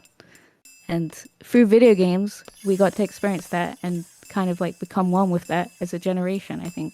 Which is incredibly and that's what you're finding in the story when you play this game is when they realize, like at Trabia, like right now, that, oh, it's a big plot dump, but I think they're realizing what needs to keep them grounded, like through the fantastical game plot, but like they are realizing what they need to keep them grounded because GFs are what has been happening to them. They've lost sight of like what's truly important. Right, exactly. And that's sci-fi in a nutshell. That is every sci-fi piece of media.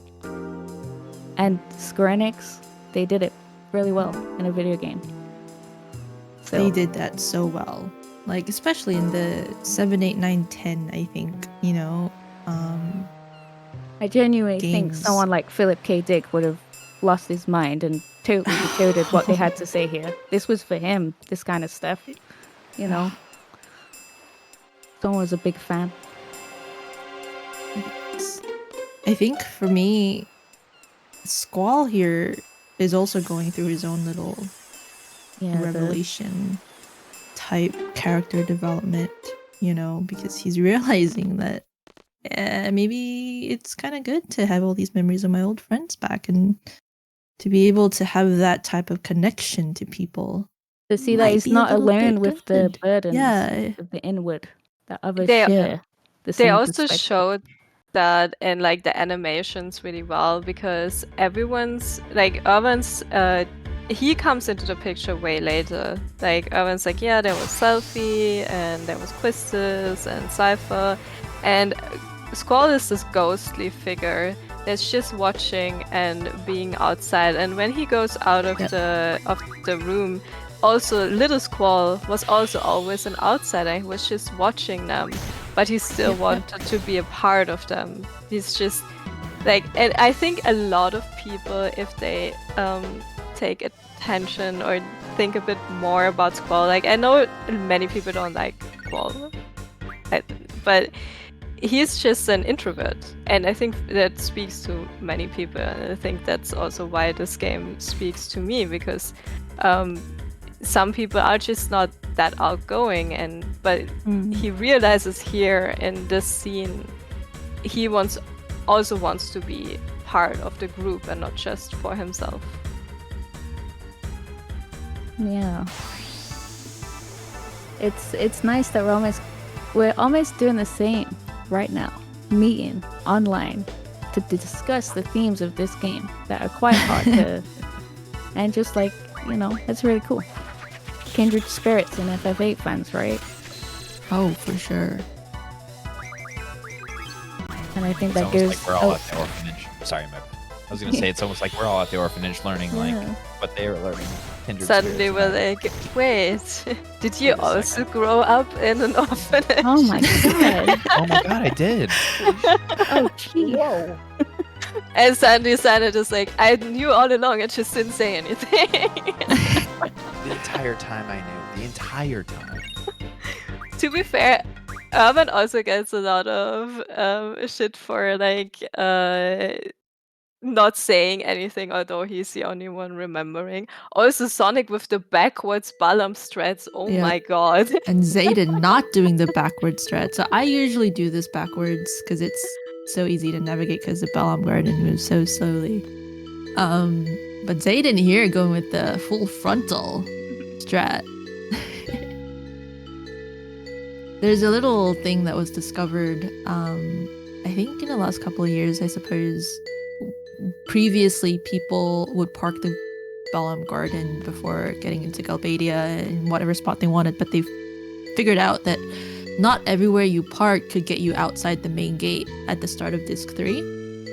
And someone really smart figured out that what dictated whether you could get out of the main gate or not is how far away you were from that beach, the one that Sonic right now is about to cross. So if your Balam Gardens exit or entrance is too close to the beach, you couldn't get out of the main entrance, which means you take about 20-second time loss going up the elevator, talking to Nita, telling Nita you want to go, setting your party, and then moving your garden towards Edea's house.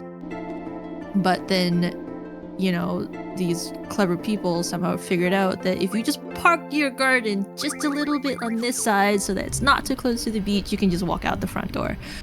Insane speedrun type discoveries. The worst part about the not getting out is also you don't know it until you go to the front gate and the guy tells you, no, you can't go out, and you're like, and then you have to go back. Yeah. That's exactly why you're super scared doing that movement, because you're like, oh my god, have I messed it up? I had one run where I literally went to the front gate after the garden fight. He didn't let me out. Okay, so I drove the garden towards the orphanage, got out, got into the orphanage, got back in the garden, wanted to go out again, and I couldn't. And you were still too close to the beach. Yeah, so don't park too close to the beach on that part, because you're gonna have to go back up that elevator, and then if you're unlucky, you would also have to fight the elevator boss if you picked the wrong floor.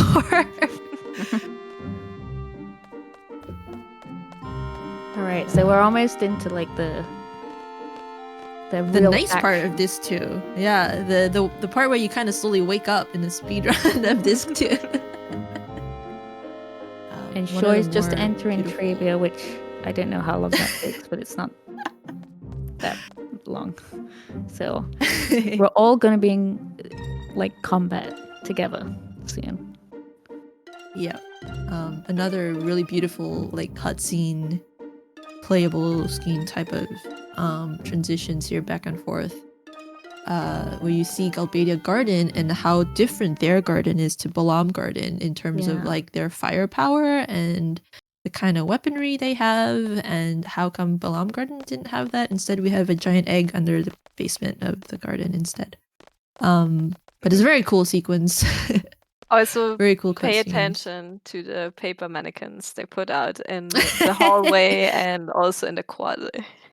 Yeah, and then look at that, and then play the remastered version, and then look at that again.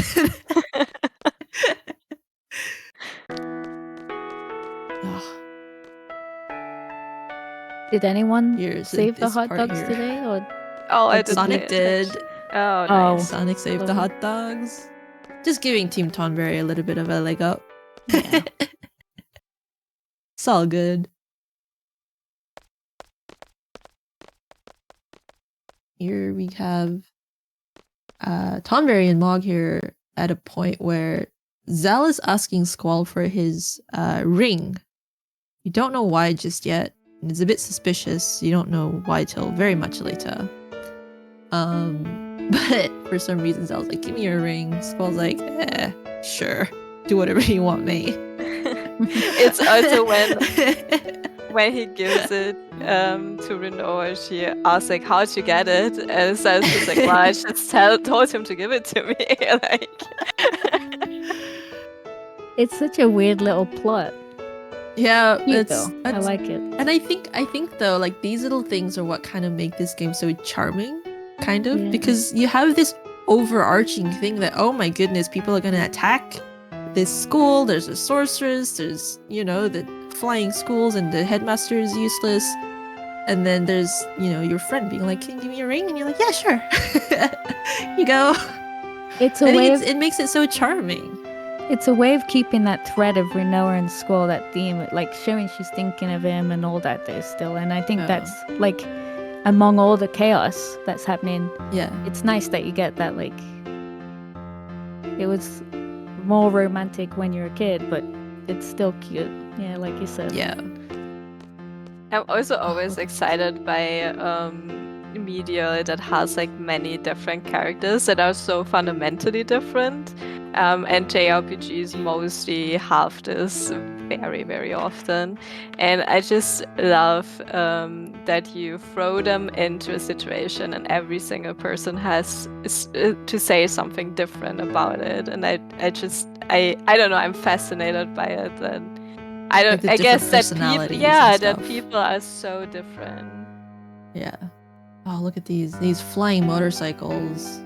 Amazing. Look at the suspension on these bikes. Like the giant bump there just does nothing. Amazing. I wonder why they had ramps before they knew that thing could fly. Is that a recent development? Very fast infrastructure building.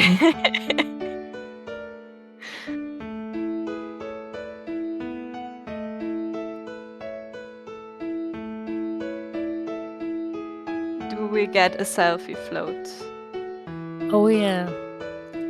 So this is something really rare. Do you guys know how you do it? I think Cyanide is pretty consistent, right? Oh really? Oh, I don't know how you do it, but you can get us stuck in the midair, essentially, if you position yourself. It doesn't do anything, it's not fast or anything, but it looks cool. Yes. It's fun to do. Perch you up during these runs. But no, like xeidin didn't get it and Sonic also didn't get it. Maybe Seifer will get it.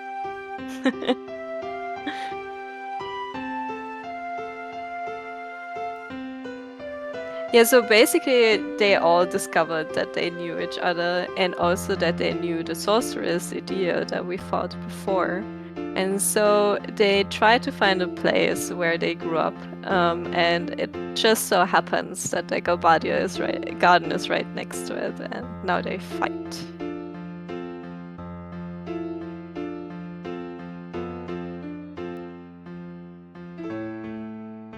And now Renoa fell down, so somebody is supposed to save them, and Squall is like, well, I'm in charge of the whole garden right now, I don't really have time for it.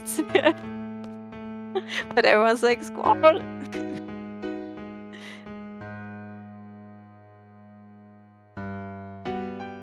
Well, also have a mini game coming up, that's very fun.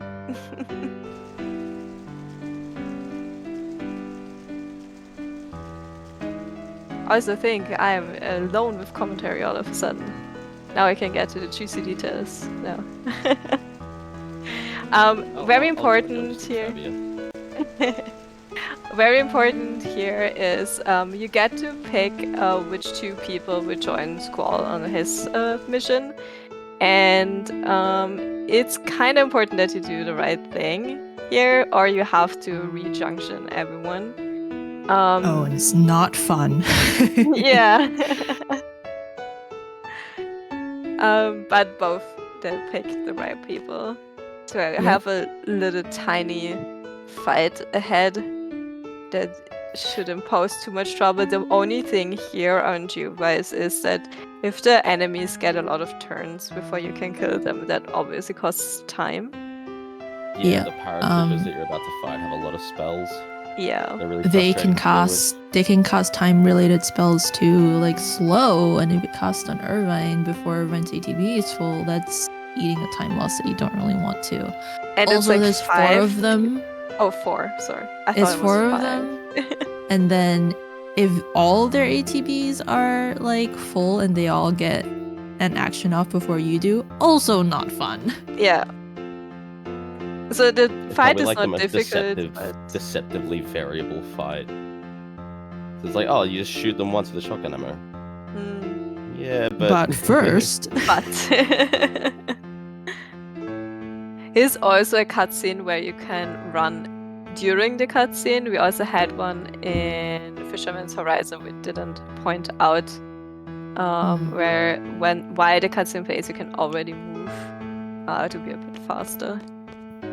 Here we go. Paratroopers both on the same fight. Let's see what the RNG gods have to say about slow us. On Irvine, it could turn the tide here. Just like Senate. One thing I hate with this fight as well is how Selfie also has crit health. So sometimes you see slot, but then there's shot, and it's like, you have to like take a little bit extra time to like read and make sure that you're picking shot and not slot. Yeah, it can be hard by searching for the limits if other people are also in limit range. Because usually you have, while you search, you have like a little delay when it hits a limit and a sound, and you're like, yay! And then you notice, wait, that's the wrong character. Yeah, Shit. wrong one. And then oftentimes, especially in disc 1, at least I would just buffer an attack just to get rid of Yeah, the exactly. person. Same. Yeah. I try and do the same thing.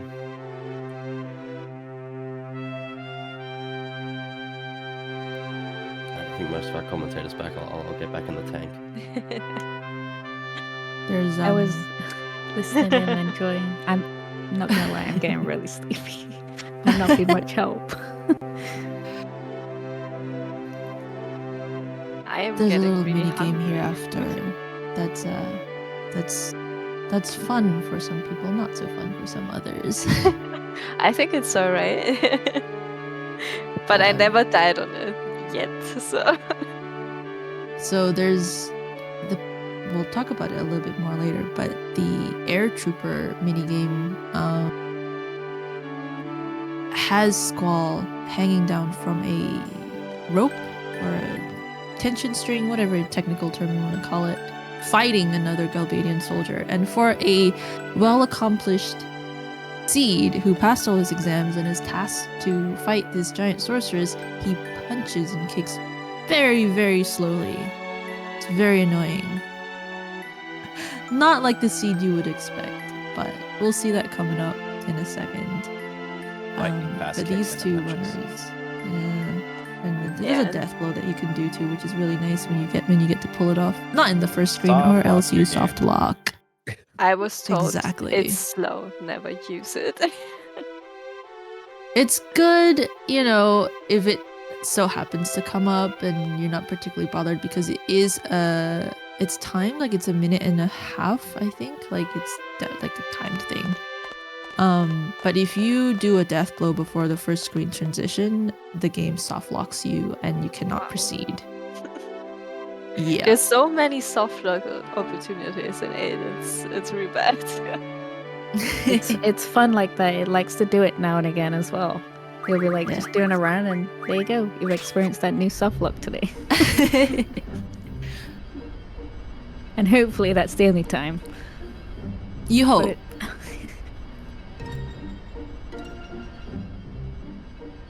There's also a little strategy to the minigame where you want the soldier to block at the same time as Squall, and then you switch over to punches instead of kicks. I don't know who found that or why, but it works. Yeah, no, I mean, I think before that strat was found, you were just holding punch, or just hoping for the best, and then a strat was found, and it was a little bit more consistent, except for the 4% that wasn't consistent, and you got a very, very feisty air trooper, which I'm pretty sure most of us have experienced once or twice, where he just doesn't stop attacking. 6%. But yeah, they're really tiny percent that I have gotten twice now, more than twice actually. But like we mentioned earlier, a lot of these things can be overcome by just practice. Like you can tell pretty easily what kind of air soldier you get in the first couple of attacks that they do, and then you can kind of pivot your strat accordingly. So it's nice. Yeah. When you get to do that. So we're about to see the air trooper fight Yes. after this minute 55 talking break. Little inspirational speech from Squall. The troops roused. Yeah, and save the hot dogs in Sonic's case. Yeah. Oh, that's really interesting to see that they're all on the same thing, even though it's the different Yeah. bit. Love it when that happens. That's like those things, what they called, like the synchronicities or whatever in life. Yep. The random Love synchronicities. coincidences. I think Sire Just didn't happened save the several hot times. dogs just now. I don't plan. Not that important. 13 What? minutes. That's fine. Excuse me.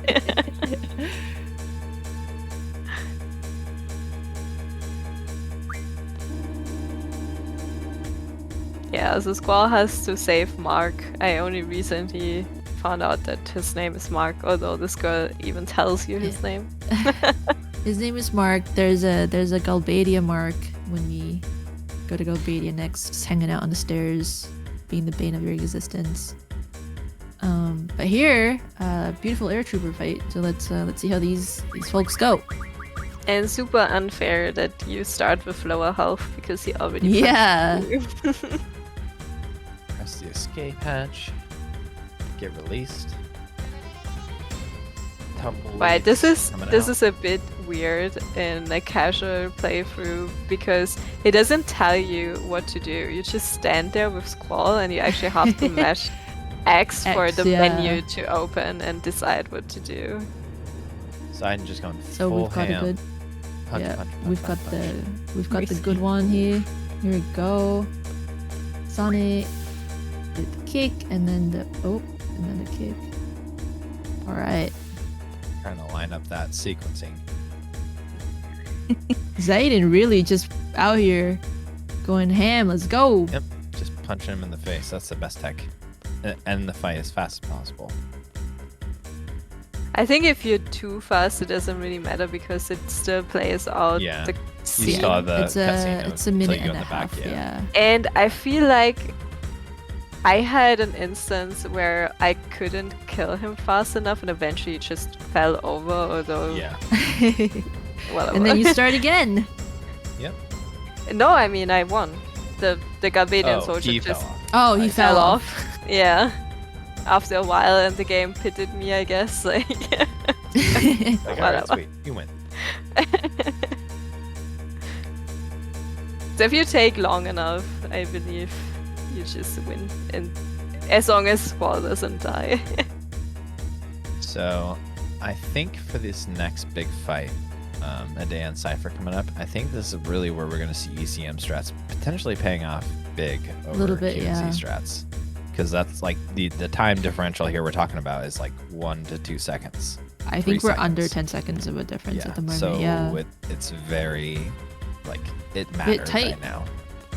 This is where it matters. Unless, obviously, if one of them crits on Seifer, and then Seifer gets off his limit, one times ahead. Do I see it right that on Fujin Raijin there was 1 second between the two runners? Like, Wow. I split, and then, like, I looked, and then I split. So, like, it takes a little bit of time between splits for it to register, but that's when it came out on the other end, is that they were, at that time, they were 1 second apart. Wow. Also, not to forget, they are approaching Cerberus skip. Yeah, that's gonna be an interesting one to see how all these runners take that. You know, do we just Is gun there for gonna it? be a Cerberus skip? Yeah. Let's see something interesting Oh, going on. the cheeky Cerberus skip. T89 for Griever on Sonic's stream. We just need someone to forget the letter now. We're good. That surprisingly never happened to me before. It happens so a lot of us. So Oh, I'm glad that it yeah. hasn't It's happened to you. to me. Yes. And it just never, like, I didn't even think about it. So, what? Why can't I do?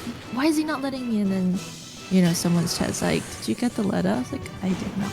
Of course of course. I think being a relatively new runner and having people talk about forgetting the letters so often, I think that helped me not forget it. Yeah, we're hammering it into your head unintentionally. You're never gonna forget it, even though you haven't forgot it. And I know in my when I did it, it was like, you know, disc 3. It's been 6 whatever hours that you're running and you're just tired. You know where you want to go. You know what's next. You just forget the one little thing. So you're just like, I'm pretty sure I did everything already. I know this run. And then you're going and then you're going and you make the little pivot and the turn into the little cove. You find the ship and why is this not happening? What have I done wrong here? And you get so mad that it was one small thing that you forgot to do. This is Speedrun one things. instance where xeidin actually takes Rinoa for her steps, apparently. Correct. So Why don't have wouldn't to you run want your around in girlfriend with circles. you? That makes sense. There were times in that No J No L run where I just had to sit there and run in circles because you don't use Renoa like very often. Yeah.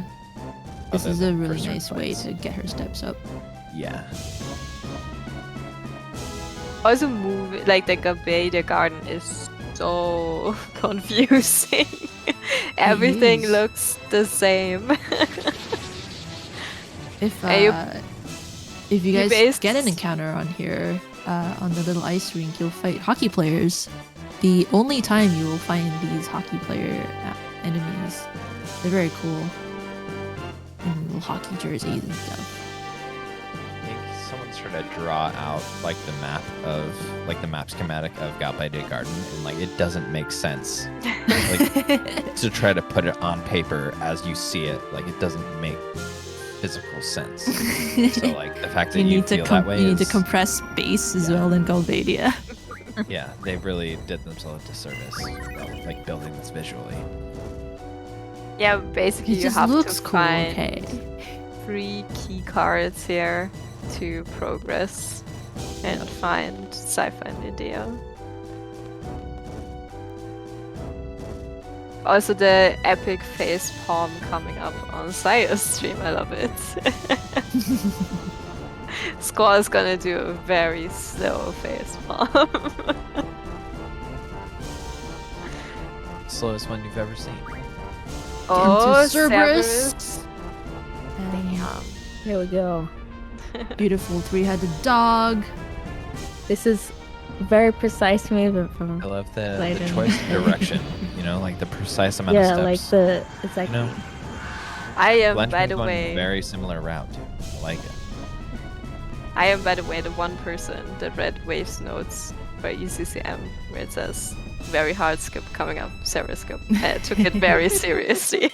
Oh, look at this. That's the save point. So what you're I gonna was see really here scared. for Xeidin is that Xeidin will not be skipping Cerberus. Oh, look at This is this. a wonderfully beautiful part of the Renoa run. And one of them is gonna skip it, and the other is not. We are going to see Cerberus in Xeidin's run. Oh wait, We got what? one skip. Yeah, Yeah. I believe also Sonic just baited Cerberus Yes. a little bit before going. Sonic baited while Xeidin was actually going for it, and I was like, oh, which side do I look at? So Off the beaten because path. Xeidin doesn't unlock item for Ultimecia Castle, he does not get to use the items at the end for ulti, so he needs Cerberus's for the I think it's speed that Cerberus has advantage junction to party members. There you go. Beautiful. Didn't even need that safety save. Renoa is actually called Relay here. Love that for us. Paratroopers for Sayo. Choco coming in. Speed got the J ATB for Cerberus there. Yeah.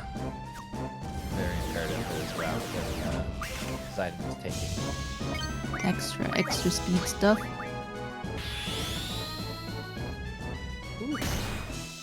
Glenjamin. That made me Ooh. scared me. Yeah, the HP Little is bit scary. cute. And there's another fight coming up, so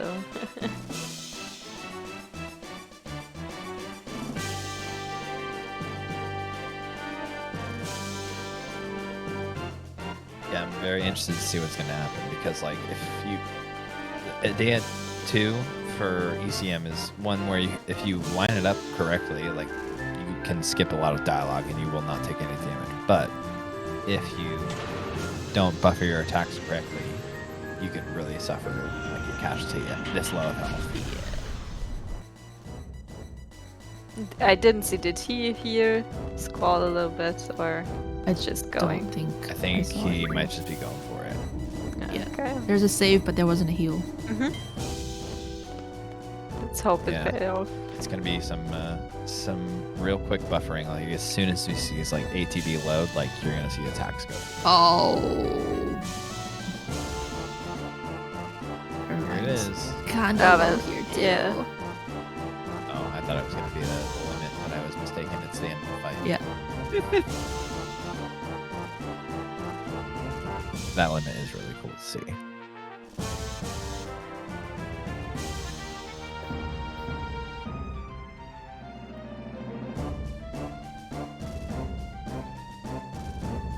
Also, after the Edea fight, we will pay close attention to the drops we get here. We will either drop a hero or a holy war. Hero makes one person invincible, while holy war makes the whole party invincible. For xeidin it doesn't matter, but for Sonic Pretty and important, yeah. and for Sire, they want to have a holy war.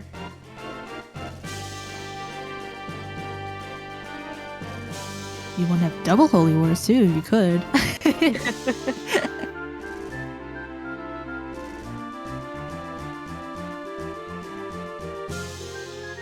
Okay.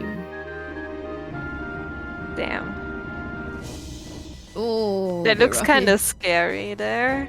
Very. So the dialogue is- isn't skipped with this, right? So No. Oh, this is a bit we're scary gonna here have for to suffer Sonic. an ATB. Yeah, we're gonna have a maelstrom here. All right. We're gonna have Because to see a the quick maelstrom remedy. cost is immediate, right? Yep. It's gonna be a remedy. We would have had to limit have gone here. off already if we wanted to avoid curse. Yeah, yeah. There we go. and slow the too.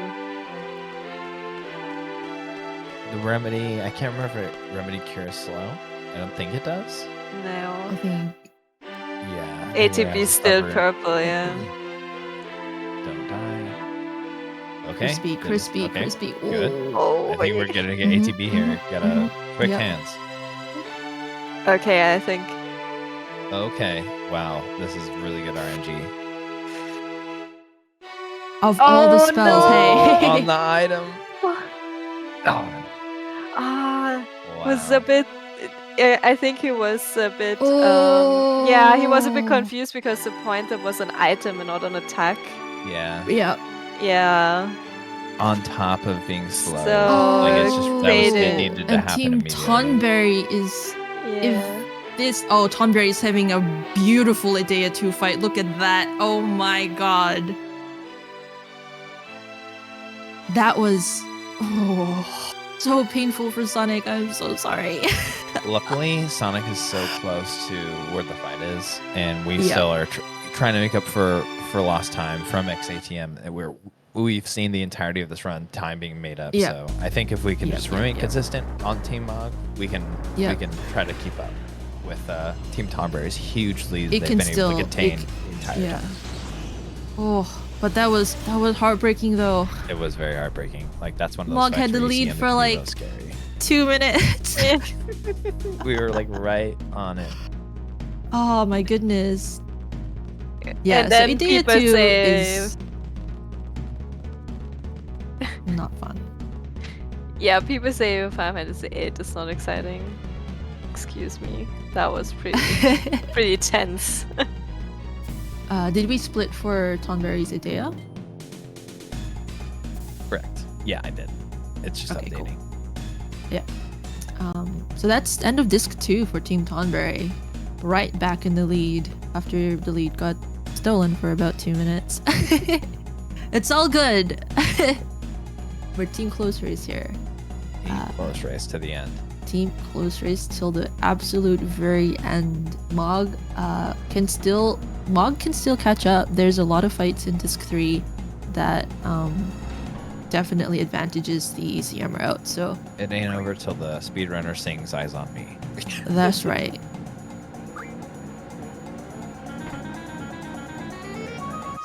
We got Seifer out of the way and into the limit Mhm. just like we wanted. Yeah. It's crazy what a high This is potion this is or first. potion This is the first time Sonic's doing the fight. He didn't do this fight before. This is how it's supposed to go. This is how it goes. Oof, very This nice. is how it goes. This is a clean fight. There you go. There it is. Still neck and neck. I mean, a little bit less neck and neck than we were before, but still neck and neck. It's like neck and shoulder. Neck and shoulder. There we go. That's it. Got air A little bit soldier neck going and on shoulder. for Team Choco. Yeah. Team Choco here punching Air Soldier off the rope. Xeidin here bad. losing like half a Get that second good there loop trying to going get for out. Sio. Mm. Like the block right into the punch, block into the punch. Perfect. We see Sit Skip. No. Oh, we're gonna see a Sid skip. I think Xeidin did an attempt to. He was walking, but Yeah. I I always fail accidentally got a Sid skip once. that. I used to get it, and I just can't.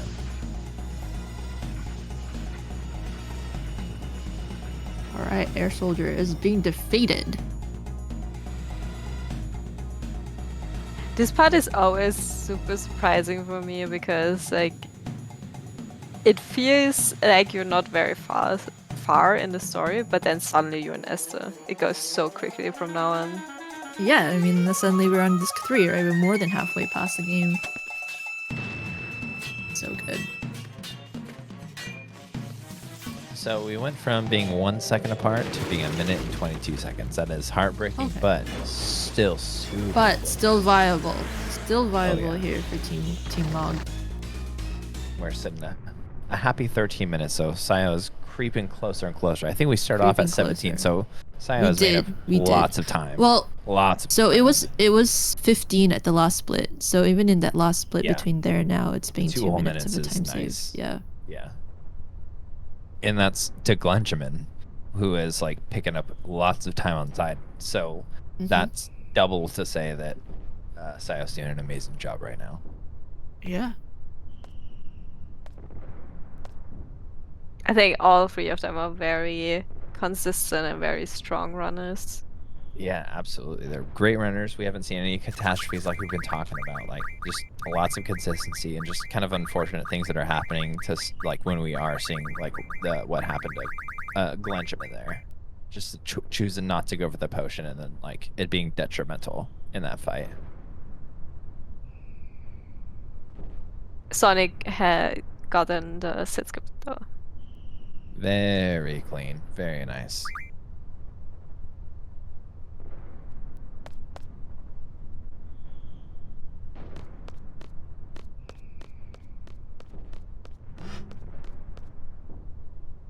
So you can actually pass the trigger where Sid appears in this one scene before the one he is in now. And just skip his dialogue, which is not that long, but it's nice to get it.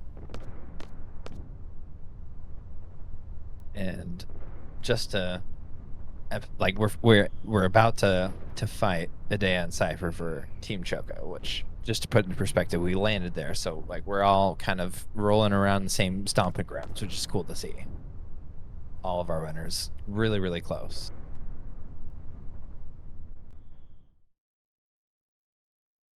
Xeidin's approaching another Laguna dream with another minigame that works kinda similar to the air soldier fight, where you have to fight a dragon and you can attack and block.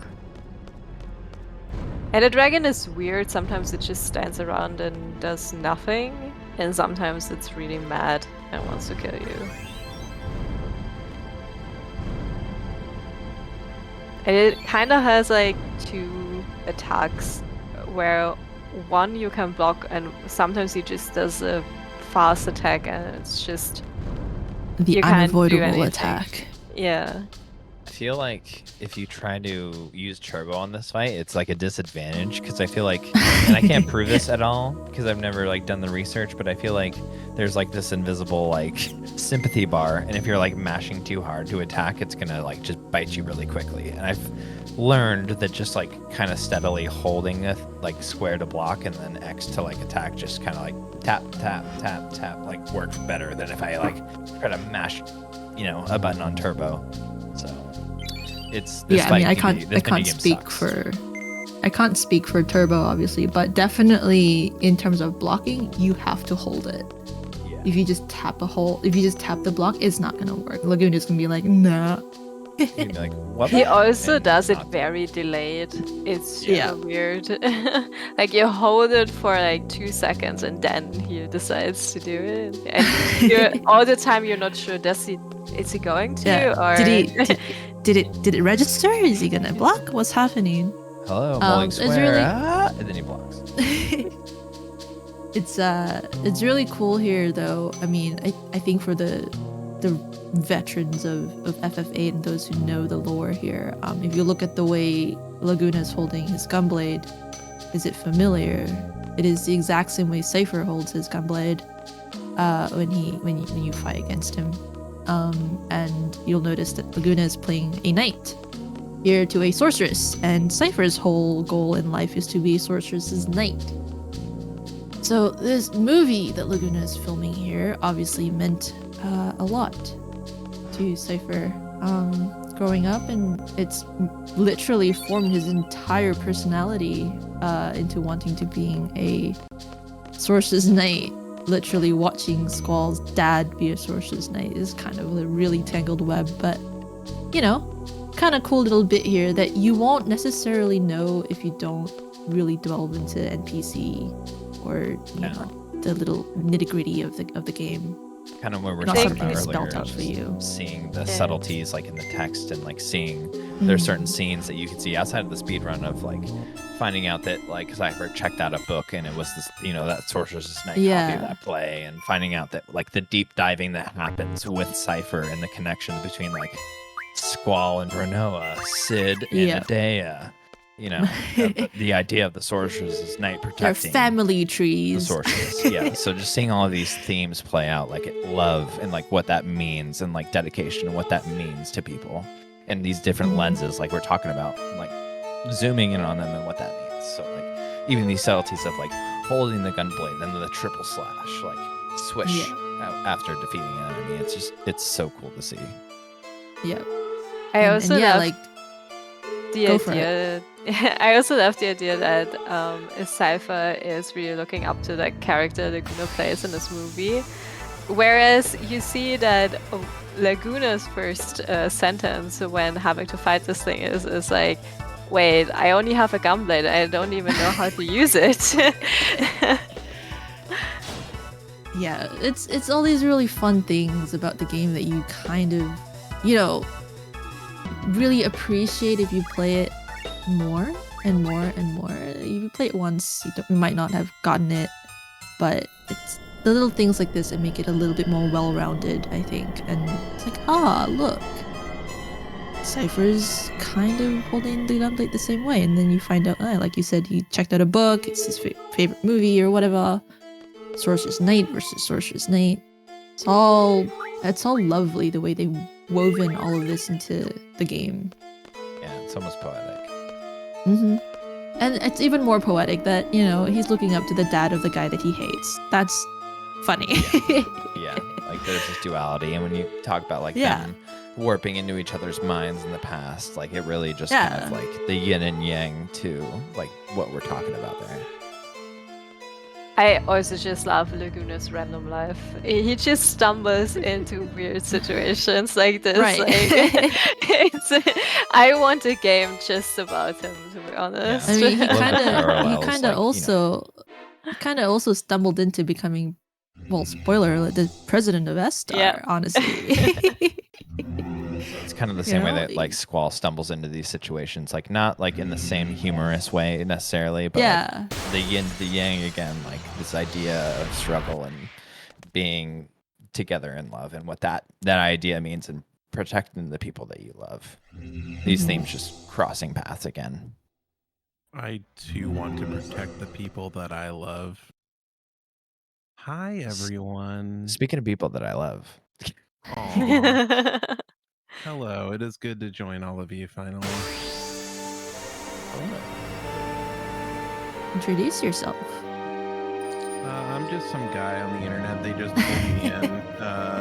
I'm literally just off the street now. I'm kidding. I'm Ayymart. I also have run this game for a couple of years now, but yeah, I'm gonna be chilling with the rest of you for the rest of the run, taking over for Soph, who did a masterful job, I assume.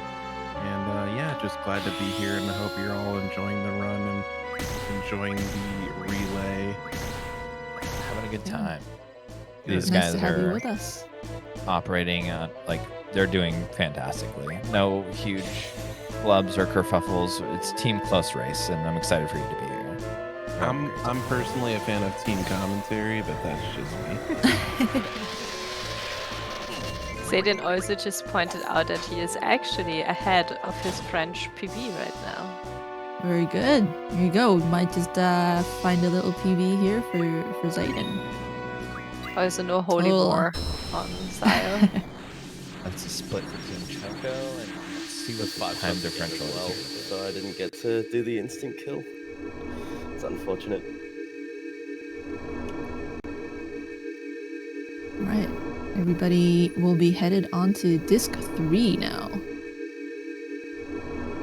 Very nice. What we didn't mention about the dragon bit with Laguna is that it's very, very important to take the opportunity, pause for a second, and say, second option, I'm not ready yet. I have to junction my GF. Yeah. Because if you forget that, that's really, really bad because your Ifrit You'll just see AP. and you'll see Desperado going off multiple times. So you miss the damage. It's okay. But even worse, in my opinion, is the AP miss on Ifrit, and it might be that you have to grind AP afterwards. It's actually not the AP that you need to worry about, it's the XP, It's the because XP. by props, Ifrit won't be able to learn ammo refine. And I did lose a run to that once. Refine. I have absolutely lost a PlayStation run that was about 6 minutes ahead of my PP. Yeah, if it was like sub 830 pace.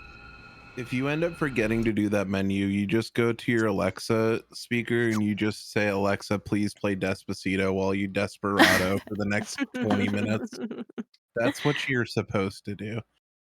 Yeah. So on top of eating the time loss for not fighting with junction characters, you're also going in with a very low XP Ifrit. And what's important for Ifrit at that point in time is that you do need ammo refine to be learned at props. So it's a whole bunch of nopes if you don't do that bit properly. Yeah, I'm not sure if it affects the Pandemona like initiative learning. You'll get it on the second prop, I think, regardless. Okay. It's not that. I think I had a run finished, and the only thing I did was, having it a bit late, but not really much. It's like the Pandemona is not that bad. It's just Ifrit. Yeah, it's Ifrit. You just gotta remember to switch it over if you don't do the amnesia greens, I assume. Yeah. Yeah. I think okay. I think that kind of has like a really cool / interesting point about like this game, just speedrunning versus like 7 or 9 or 10 is it's very like resource heavy. So like when you do miss one tiny little thing, it really affects your menus and your fights and like what you have to do to correct that issue. As to where like a lot of other speedruns, like if you miss like a pickup or you miss like one item, you can fix it later or do something. But it really just affects the immediate thing that you need to do in this game. And it plays very differently, and you kind of have to hit these checkpoints flawlessly in this as game because you miss one thing. Yeah, as a new runner, it's also a bit difficult if you mess up a menu for some reason. It's very, very hard if you not notice right away what happened, and it's very hard to keep track of. Okay, I should have refined Kuragas on Squall, but who actually has these Kuragas right now, so I can fix it? It's very hard. Right. Are a new runner, Right, and then I'm uncertain as to the routes that the runners are using, so I'm sure there's some things that also get shuffled up depending on the routes that you're using, because you could be doing the Quistis only, the Quistis L, the ECM. I mean, there's quite a selection of routes that you can go with when running this game, and each have their own intricacies that you gotta stick to. Xeidin is running a Renoa route for Invincible Moon, so that's a special one. So a little bit of changes from what you usually see. So Invincible Moon, it's good for those people who just popped in and did not hear this at the start, is a strat that utilizes Renoa's limit break called Invincible Moon. It acts the same as Holy War, so Xeidin is not going to unlock item at Ultimecia, all things going well. He will only unlock limit break. So that's a mini time save there, but he will only unlock Limit Break, so he will go into Ultimecia's final fight with Rinoa in a party. With Rinoa on 1 HP, Rinoa and another character in 1 HP for the crisis level that he needs for Invincible Moon, and then hope for Rinoa's Limit Break Invincible Moon to pop off, because that is a random. You can't pick Invincible Moon to go off. You have to hope for Invincible Moon to go off, and that the chances of that going off, and the chances of that going off is a bit lower than you'd like, but with a low crisis level, the chances are a little bit higher. So in order to get that, to have that in place, xeidin's been taking Rinoa into, more into parties where you can increase Rinoa's steps, because Rinoa learns her limit breaks by walking, by amount of steps taken. Right. So he's been taking Rinoa into the Missile Base, into Balam, into all these places where you usually wouldn't have Rinoa. He's bought some pet pals to learn the strat. He's had to fight Cerberus, because without item you don't get that little bit of a speed boost, so he needs a speed J junction. Okay, that makes sense now. Yeah, so you need the speed J junction on Cerberus. I believe Cerberus's card gives you haste. I'm not sure he's doing that, but yeah, and so that, and I believe his S-star might be a little bit different as well, but we'll see when it comes up. But yeah, if all things go well, we might see an Invincible Moon Ultimecia fight from Xeidin. And just how much time is that gonna save? Because I heard you had mentioned that's not a lot. lot. Save time, so not a lot. It only saves, well, in all things considered, Xeidin's route at the moment did not defeat XATM, so he doesn't have the extra strength plus 60. Okay. So he's working on strength plus 40. He had to fight an extra Cerberus that no one else is fighting. And the advantage here is that he only has to fight one boss in Ultimecia's Castle to unlock Limit Break. So all up, I don't think it saves particularly too much time, but it's still an interesting strat to watch play out if it does work out. And then which boss do you end up doing? Do you do Tripoint or do you do Tiamat? I believe I can't remember. I believe he just does Tripoint. Sorry, I know I have a lot of questions. I've never perfectly fine. This before, it would have to still be Tripoint because you it's Tripoint. Tiamat with limit. It would have to be Tripoint. Oh yeah, you're right. Yeah, that makes a lot of sense. I'm getting like a little distracted. Truthfully, I'm like looking over at Xeidin's run and I'm like seeing what he's doing because I'm really interested in what he's up to, and I'm like finding myself bonking into walls. I've really got to like. Maybe instead. Sorry. Really interesting though. No, nothing on you guys. If I needed to concentrate, I'll just def, and I'm really enjoying myself though. Sure. But when Xeidin first proposed this strat, I was super into it because being like the Final Fantasy VIII strat haven't really changed too much over the years. There's a difference in the cards you take and the fights you take, but ultimately the strat's pretty much the same, give or take here and there. But the Invincible Moon strat is pretty different when you think about it. You need Rinoa in your final party, whereas the most optimal parties for final party, you don't want Rinoa in there because she's super slow. And so going in with 2 members of your party with 1 HP, fighting Edea and the potential Quake is also kind of Quake's scary. So it's a very, very lovely strat to think about in terms of how interesting it is. I don't know if it's viable for like a world record kind of run if you were into that thing, but for a relay where you've got 3 different runners running the same game, I think it's such an amazing way of like showing how differently the game can be run. With this strat really that's cool. different. Yeah, that's really cool. So props to Xeidin for trying that, because it is a very risky kind of route to run. We got another zombie boss coming up. That almost killed the last one. He almost killed me, so now I'm very scared of him. Sorry, I think we should I think we need to get our jam emotes out, because the song that's on stream right now, if you're not dancing, what are you doing? Also, look at Abaddon's toenails. Beautifully painted. Look at that red nails. beautifully painted toenails. We're talking about this on main. Do we really need to go on with this? It's interesting here because fighting Abaddon is the first time the game actually tells you, oh, this is an undead monster, use healing items on it. But, 4 or 5 hours ago, we fought Gira, which is also an undead monster, but the game did not tell us that. So, Sure. what are you doing, game? Come on. Yeah, get your tutorials in line. Get them Come right, on. mate. There's initiative for Xeidin. Talking about tutorials, before I did the speedrun, I also didn't know that you can skip tutorials by holding circle. By holding cancel. Yeah.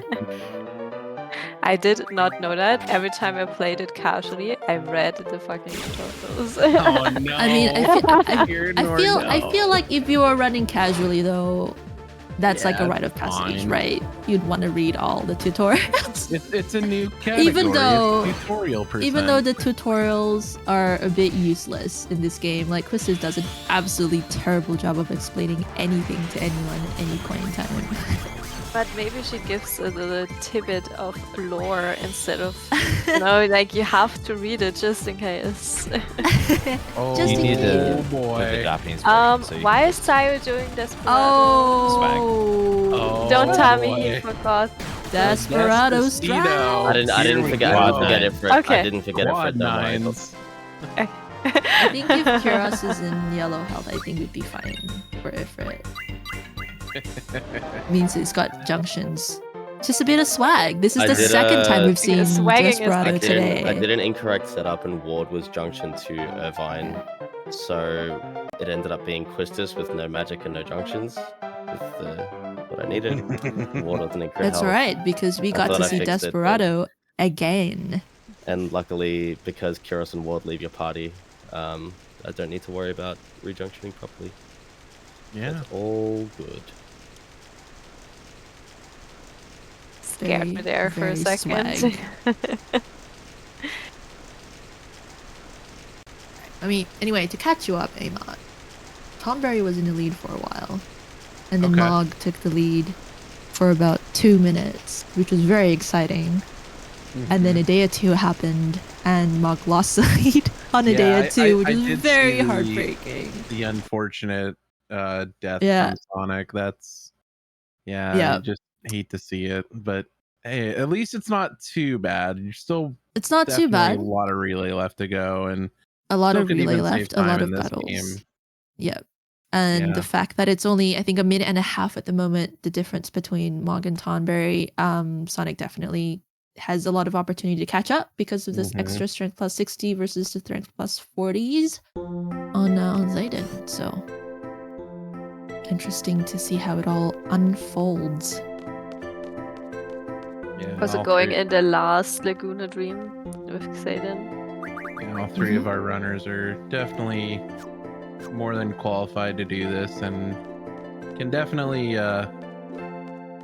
gain time if the others slip up. I mean, for sure. If Invincible Moon doesn't go off in Ultimecia's castle, then I'm gonna cry. Except that sonic-glenjamin fella. Nah, I love Sonic. I'm kidding. I can't actually dog on Sonic at all. I can't in good faith dog on anyone. But no, this has been great to watch from what I have been able to watch. So, and thank you again for talking about the route. It's really, I think that's one thing that just doesn't get talked about enough. And for those who know, like, I come from Final Fantasy IX. I run that more, and there's more typically like more routes that you see in that game than something like FF8, but I think it's cool that FF8 also has these other viable strategies that you can get through the game and put up decent times with. Like, it's really cool to see that people are trying something new, as unique things. And like, for me, what I personally like about Invincible Moon is that it's just so weird. Like, it's completely the opposite of all the other runs, right? Where you don't want Renoa in your party, you want the fastest thing, and this strat is so viable if everything goes right. And you're fighting an extra boss. Like, Cerberus is fun to see, especially in a relay type situation. Yeah, look, I know you Yeah. love Invincible Moon. I know that was the name of like your AIM scream name when like in the 2000s, but like no, it's a really cool ability. I've seen some no junction stuff take advantage of that. That's really cool that and it's that's what Quetz was applied saying here. earlier too. It's the best. It's the best limit. It's the best. Yeah. Yeah, absolutely. Other than the end, like it's the best limit. And you get to see the dog. You know? And it doesn't explode that much. And it's just sparkly. And, Yeah. I just love the limit break. I always thought it was like super cool. This just in chat. If you love sparkly dogs that don't explode, check out xeidin's runs and also check out FF8. Yeah, exactly. Exactly. So we're in we're basically Tonberry and Mog are in the final Laguna dream here. Laguna finds himself searching for Alone, and he's found out that they've taken her to Astar for currently reasons unknown. And then he was enslaved or something. He gets captured. Gets put to work in here. I believe they're in Lunatic Pandora. I think, or they're building Lunatic Pandora. Yeah, I think it's Lunatic Pandora. Yeah. And he's looking for Alone. He's doing all sorts of stuff, making all his friends. And then he does find Alone, but also in the process ends up getting voted in as president of the rebel army against Adele, which then translates, later into him being the president of Estar. Oops, now I'm the president. Oops. Whoops. I guess.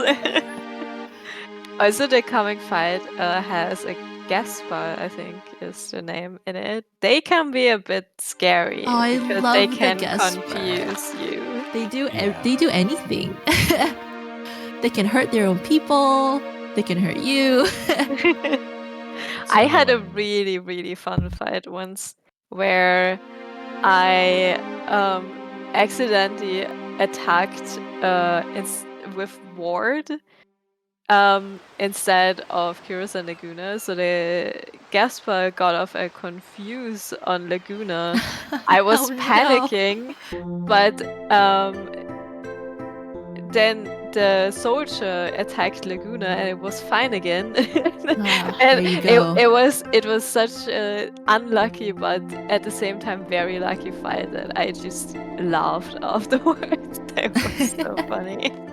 I was just about to say like how fun it is to watch that fight. Like when the confuse goes off and just random things happen, it's like watching a movie. Like it's one of the coolest fights to lose time on, I guess is what I'm saying.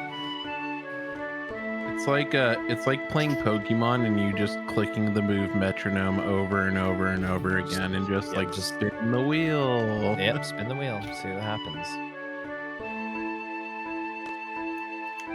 On the topic of wacky and fun routes, shout out to Kaival. Kaival is the absolute king, Lord Kaival.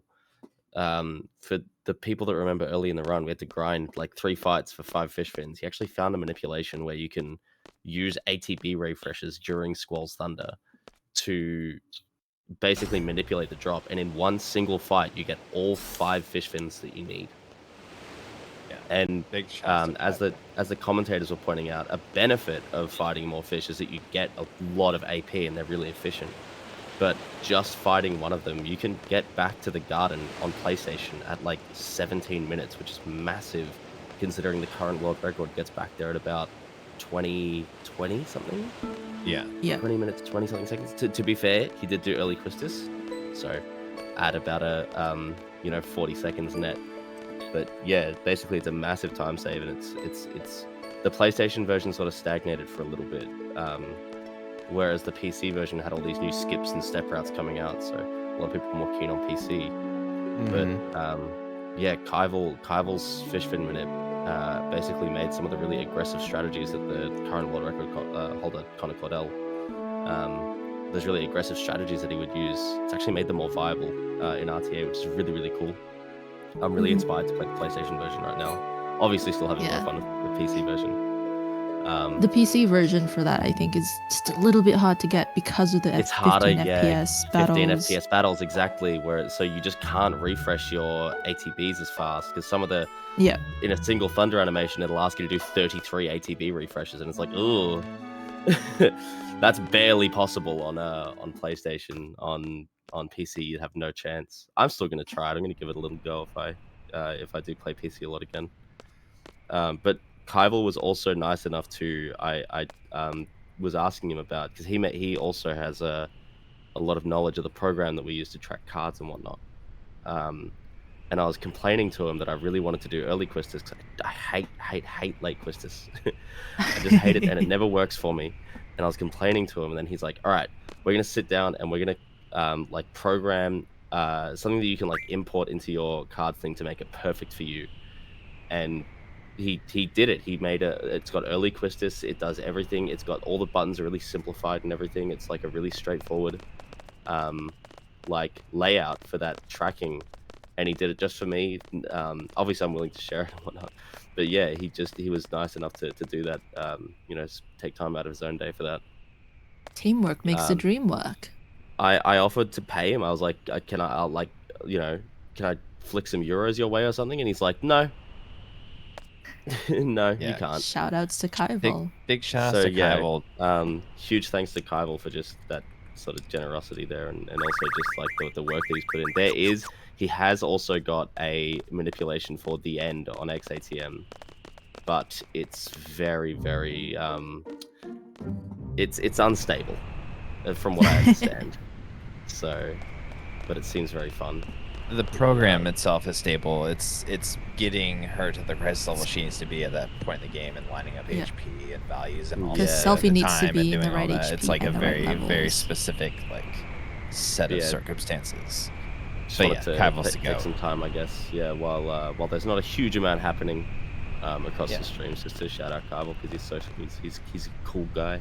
Yeah, shout out Kaival for like all of the card stuff that happens. Like he's one of the people that gave all the data to Revang, who made the program that all of our runners are using. Shout outs to Revang, shout outs to Kaival for doing all of the card stuff, the manipulations, spending like 6 years of this game data mining stuff so we can do the things that we're doing. Also shout outs to everyone like that has worked on any portion of this to make all of this stuff possible, because we're slowly just chipping away at the time on this game and trying to figure things out, systematically. It's been a long time since we got a big skip going, but we're it's crazy to see the community come together and accomplish the things that we're able to accomplish, brute forcing card programs and all that. I think we need to get Kaival a really nice like beach towel and a fishing rod. Do you think Kaival would like that? Yeah. Set him up on Fisherman's Horizon and just let him go. So in case of you missed it, Ifrit's level 9 on xeidin's stream at the moment. So no ammo refine being learnt, but not entirely out of the game yet. We also saw that after the battles. Always with the swag. And I think no one explained that why we kill Ward in those Laguna dreams. Because Ward is Quistis and everyone hates Quistis. No, but go ahead. Tell people why we kill Ward. Or put Ward to sleep.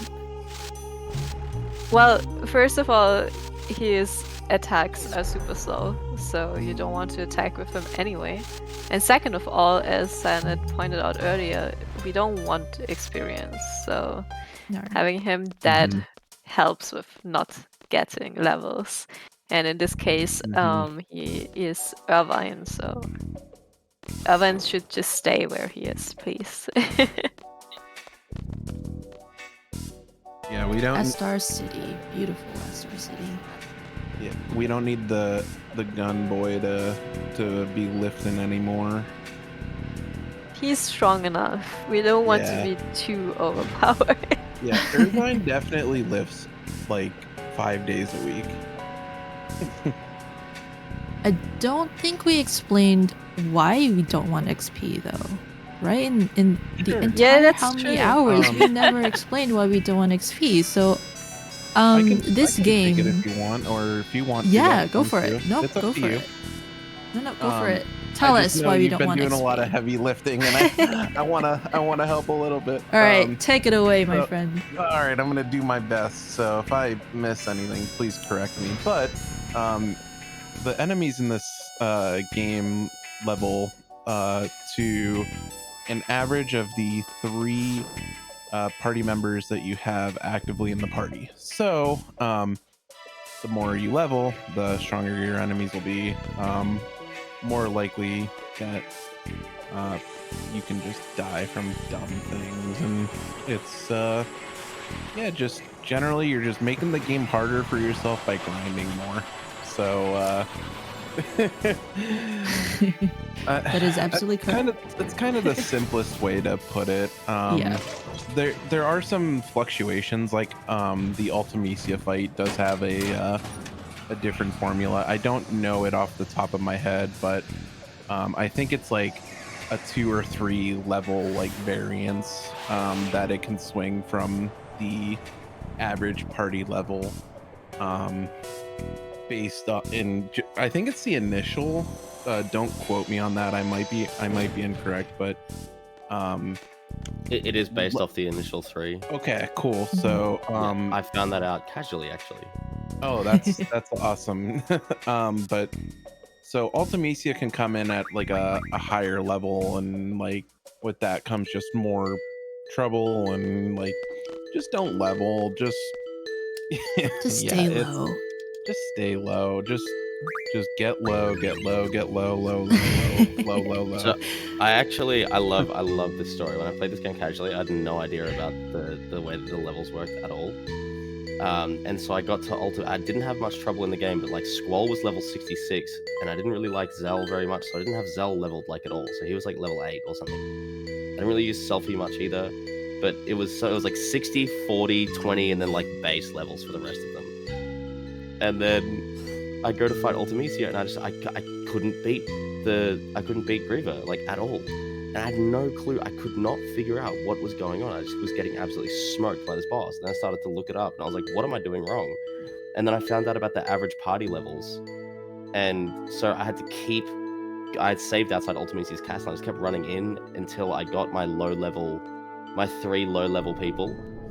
And then Big Johnny level 66 Squall comes in after they get like absorbed into time, and then Squall just comes in and absolutely clean them all up.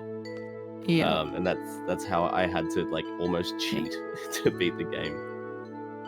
The one is very quirk hard. about this Casually. sorry. But yeah, no, the one quirk about this is that the sorceresses fight that you have to do before LT's castle. If you're running PSX, the sorceresses are hard-coded to a level 40. So no matter what level your party is, the sorceresses will always be at level 40 if you're playing the PlayStation version. But if you're playing the PC version, the sorceresses then are also leveling up to your average party level. So that's very interesting to me, in that the 2 different platforms of the same game have a different battle mechanic for the one sequence of bosses. Mm-hmm. Why? Don't know, but it's what it is. Isn't it other way around? PC has fixed level 40, which is why you need Berserk. Yeah, it's one or the other. It's one or the other. Fixed, level. There and, you go. PSX has the average It's level. the level 1. Yeah. Yeah. So it's different for the platforms of the same game for the one boss, because every other boss is the same for both. Yeah, I think it has something to do with I think this is something to do with it took like the JP coding for some reason for sorceresses, because I think on JP sorceresses are locked on JP PSX. Okay. That might be incorrect. locked. I'm glad to be fact checked on that one, but I think I recall hearing about that. It would make sense. I mean, if it is that way. Who knows what Square does, when they're porting things over. No one can make sense of anything that they do.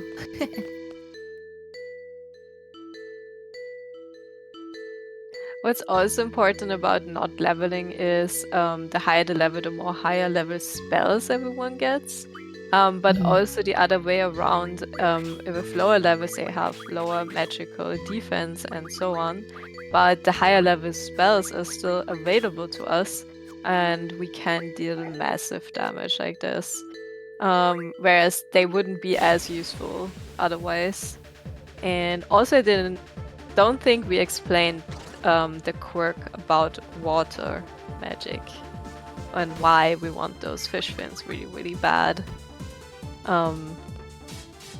Someone wants to explain that. You can if you want. Yeah, so basically most Final Fantasies have like multiple level spells. So you have Fire, Fira, and Firaga, and this is the same for Final Fantasy VIII, except for water.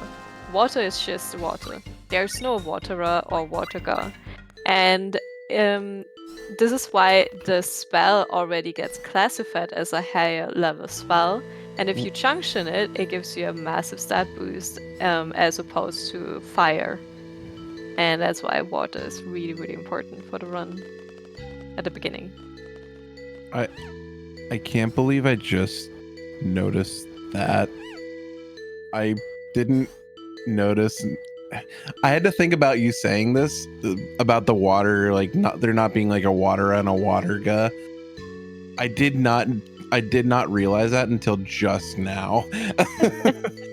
I've been running this game for like a couple of years, and that's not. I never thought about that. Okay, well, I learned something new today.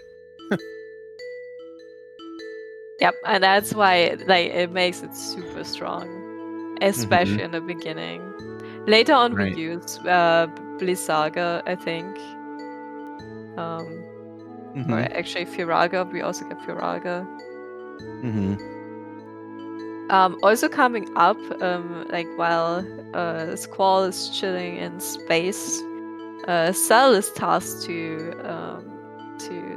protect Edea, and there's this giant thing, the Lunatic Pandora, and they want to get on it.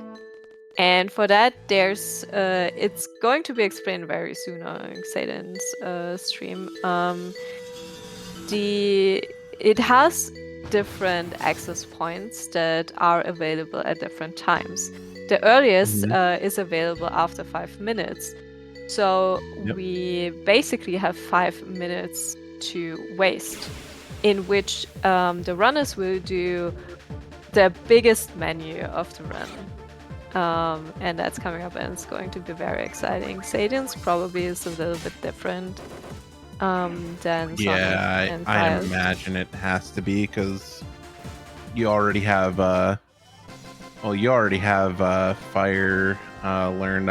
I'm not exactly sure what the AP like routing looks like, but yeah, it's definitely going to be different.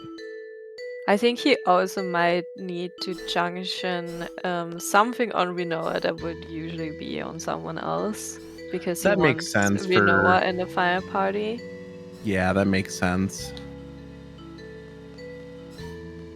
Probably at least give a strength junction and a demi junction with it.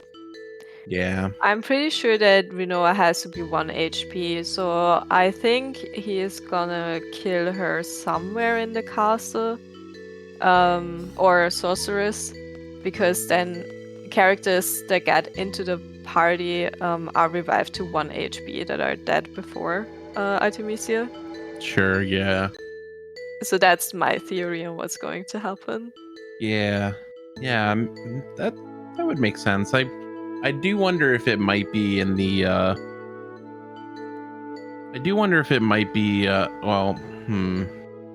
He also needs to put the Cerberus speed junction on Rinoa. I think Irvine sticks with the Pandemona speed junction and initiative. But he also picked up Cerberus, which also gives speed junction, and I assume that's going on Rinoa, so she can cast Invincible Moon quickly. Really quickly, yeah. Absolutely. Yeah, so you probably I'm still trying to think where you would want to like kill off your character, where you'd want to kill off Renoa. My first thought was maybe it's the boarding encounter in Esther, but I think she gets revived after Adele. So yeah, so I guess it would probably have to be in one of those fights. Yeah. My noob opinion on where I would want to kill Renoa would be I would let her attack the last sorceress because the sorceress counters, and then she would definitely die to the counter. Yeah, that's a smart move. That would be cool. That would be my idea, but Sure. I have no clue about his route. Xeidin is starting the menu right now, like the 5 minutes timer. All right. Well, best of luck, Xeidin. It's going to be very exciting to watch this. Pay close attention, everyone. Love this menu. It's how much crap can I fit into 5 minutes? Yeah, there's also easier versions and harder versions. If you start running this game and you're super intimidated by this, don't worry. You can do half of this menu before even starting the timer. You can also do the rest inside of the Lunatic Pandora. You basically just need to do enough damage for one encounter before entering. So it's not that much stress, but obviously if you want to go for a good time, you want to be done in those 5 minutes. You can also do some extra stuff, like Ultimecia will have certain quirks where she will blow away some magic you've junctioned. So the runners will sort the magic, the important magic, to the last page. So she will pick something else. They will also use what's the things called to forget abilities on GFs? Amnesia grains. Amnesia grains, yes. And they like Xeidin just now sorts his items for the ammo refinement, so he just has them nicely lined up, and he doesn't have to search for them later when he does the menu. Yeah, and so you noticed the difference already. So Sonic took a fight on the first screen that you can take a fight on with the route that he is running. So the reason we do this is because our formations are set in a very particular way. I'm not sure. I didn't catch if he did the double sewers encounter skip or not. He did. Okay, so He did. you need to take the first encounter on the on that first screen because of the AP that it provides, and then we'll put the encounter none back on, and then just a few steps after, you're gonna get the next encounter if you're at the right spot in the step count. So we get to the boarding screen, and then we're gonna do a really quick just taking off encounter none menu here, and Sonic will then take another encounter, do his fight, get his haste, and then start his second part of the menu. And it looks like Xeidin's doing kind of like a bigger menu with this route, and then probably just taking the boarding screen and the boarding screen fight, just because we already have the speeds. And I'm not sure if Xeidin may have drawn hastes or not, or if you draw He has No haste. Okay. He has 100 But he's refined. haste on- Yeah, he's refined haste. Oh, refined. Okay, that makes sense. You got the So lightweights from the Cerberus card, so you that can just makes make case. sense. Yep, that makes a lot of sense. Okay, so yeah, there's a lot going on here. So I'm just gonna be quiet for now. Sorry. No, I think the explanation of what Sonic was doing, like in comparison to what xeidin was doing, is fantastic. I think it was just that where the haste came from. I think you're doing great. Yeah, I just want the runners to be able to focus is all. Oh yeah, I gotcha. So I think I don't want to Xeidin's like. there. And Sayo's muted, so you're totally good. Oh, good. Okay, so yeah, well, looks like Sonic is doing the magic rearrangement. Have we talked about why we do this, or would anybody like to explain why we do Sounds this? like a great segue for you to talk about the magic, why we're putting them on the last page. They don't pay me enough. So we do the magic rearrangement. If you're familiar with the fight with Griever, Griever and Ultimecia does this too. Can use an ability that will blow your magic away or draw it.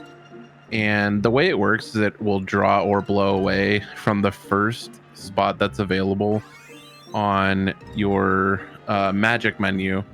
So you want to take the more important spells and move them back towards page 8 and kind of use some dummy spells. We refine the zombie powders to kind of block from our more important spells being taken.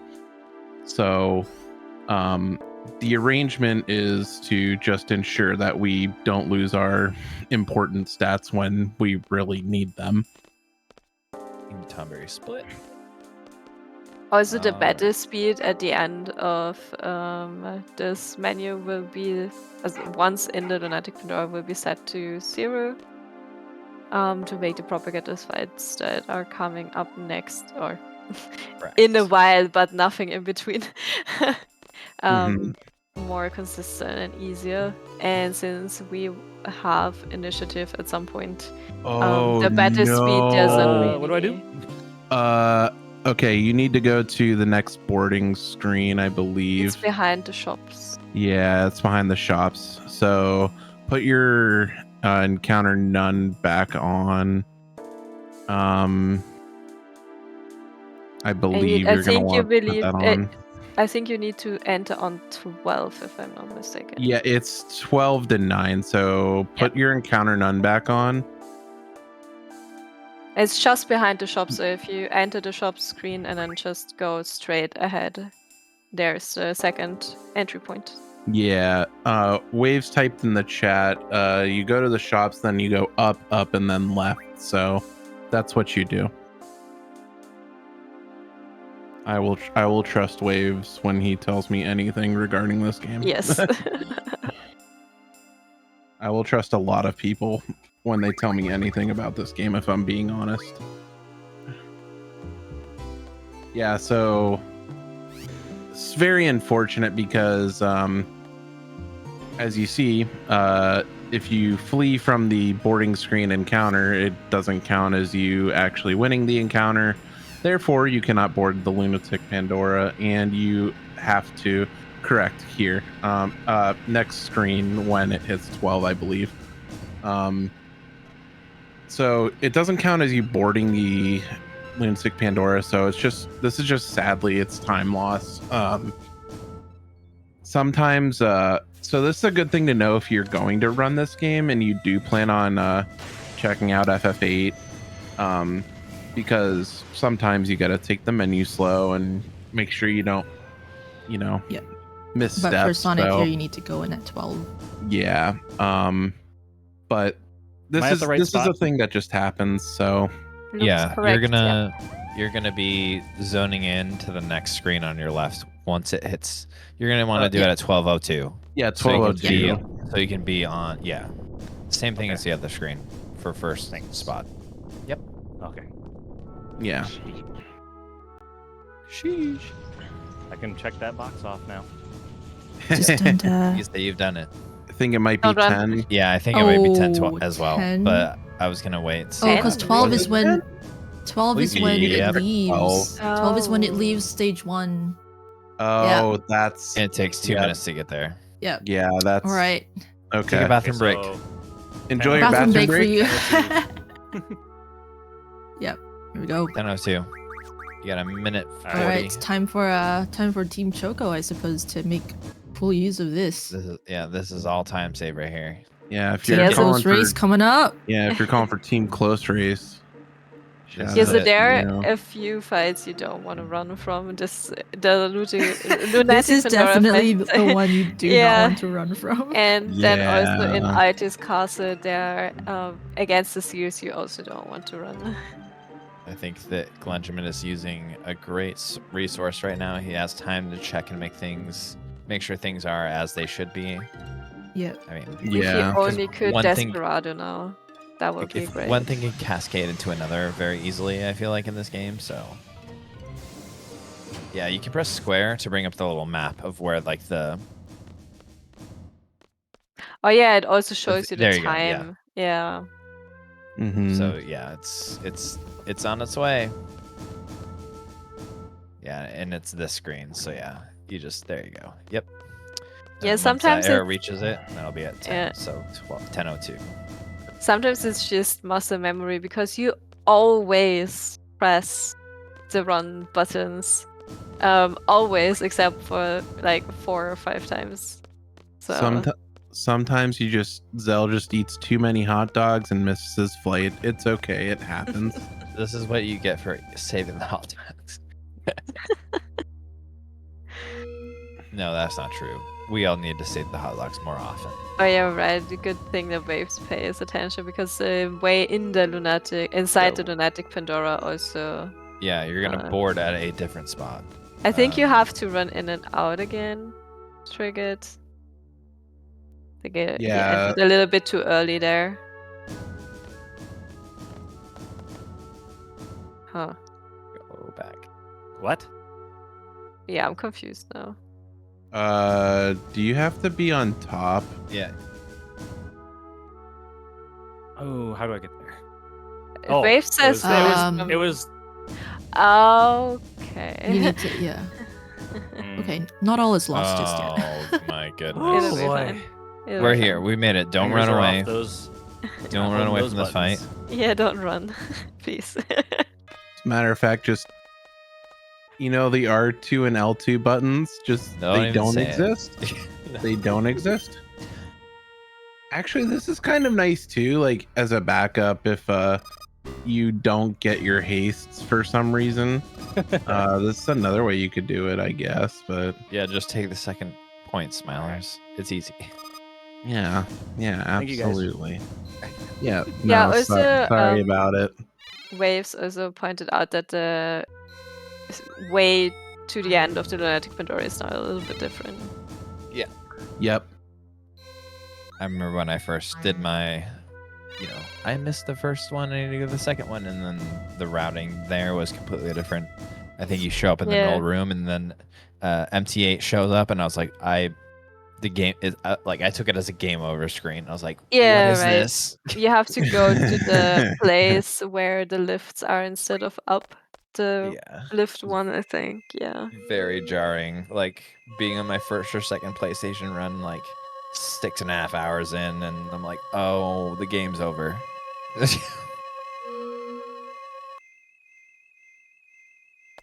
And it also entering later the part inside the Lunatic Pandora is, I believe, also slower than on the first entry points.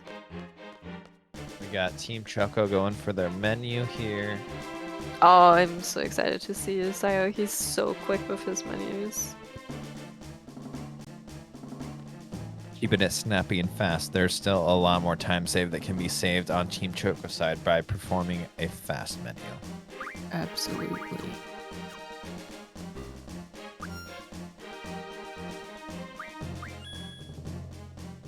It's always a little bit frustrating if you go into the Lunatic Pandora and all you do is run up to MT8 and it just kicks you out. Get kicked out. And then you're like, I gotta fight you again later, mate. Just let me fight you now. Is it? Well, that was pointless.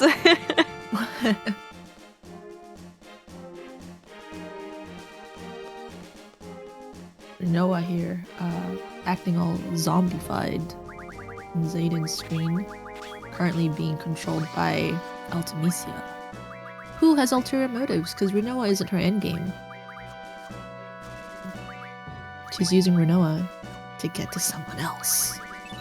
Yeah, Ultimecia is also a sorceress, and she can only access certain spots in time through other sorcerers. So if there is no sorceress around, she cannot appear, basically. Mm-hmm. Correct. She needs to take over a sorceress's body. Yeah. And currently we have Rinoa alone, and Edea, I believe, gave up her powers as sorceress, so that doesn't work anymore. But there's also another sorceress we will meet very shortly. My favorite one, honestly. She just looks so badass. It's very scary, her introduction. FMV. When her mouth just shoots up. Her smile. Yeah. Her smile is insane. Alright, no panics here for show. Doing the 2 Astro encounters. Yep. Very good. So Nicely done. just to briefly touch on this is the more like traditional way to to do the Esther encounters. The formations work so that you get your hastes and all of your AP on this screen, so you kind of shift. You do a little less menuing in the beginning, but it makes it so that you have to do a longer second menu with the traditional, so not much longer. I'm sure Show's gonna knock it out of the park. Oh, for sure. It's so insane to me. TO, sure. I couldn't. It's so insane to me what the runners can put into this tiny little menu and have extra 2 fights during it, whereas I'm struggling to just do the simple menu in the 5 minutes.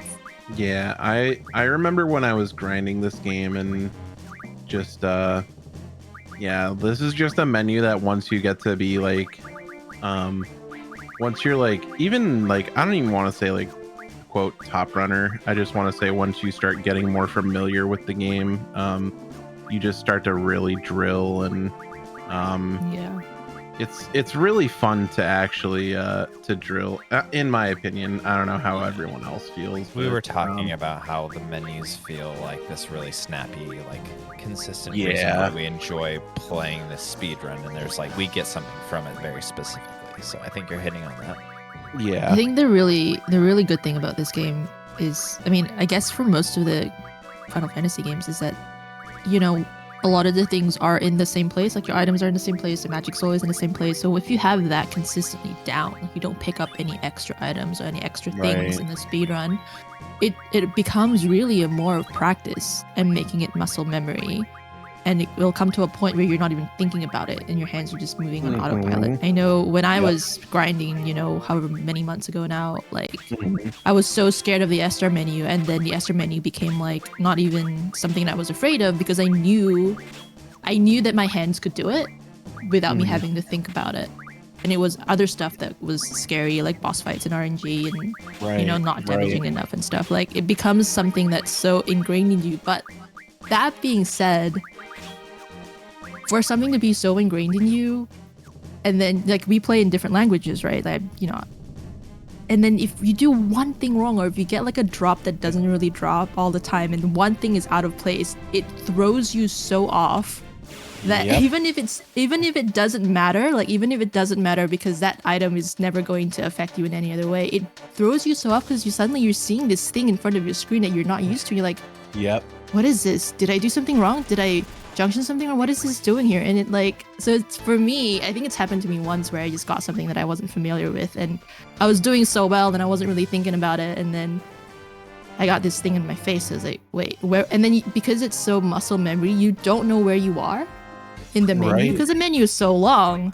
And then if you're going on autopilot, you're like, wait, what did I do this already? Wait, did I do this already? And then it all comes crashing down on you, and the feeling is like, what just happened? And it was all because of one item, right? I don't know if you guys have done that before, but oh yeah, for me, I was just like, oh my god, oh xeidin's having fun with his elevator.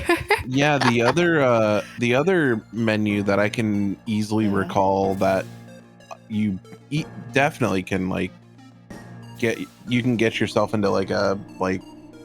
I don't know. For me, like you just get in the zone, or like if something gets like screwed up, you just one other menu that makes me feel like that worries me is that second floor menu in the Lamb Garden after the Dollet. Yeah, just you have that 51 seconds that you are doing stuff, and if and that one varies like so much.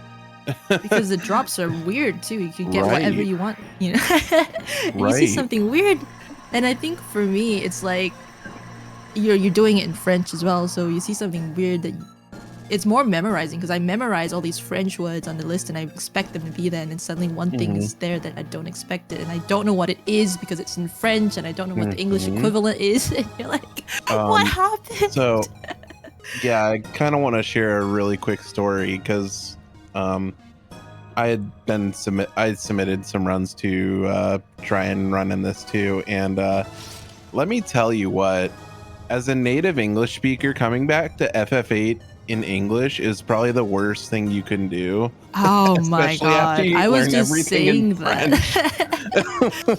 I was saying that earlier on, because seeing in English, you're like, what is late word? Yeah, like I know what MT Psi is, but what's Phoenix Down? I had issues trying to remember what meteor strike was in English. I'm like, I don't know what that. Like, what is that?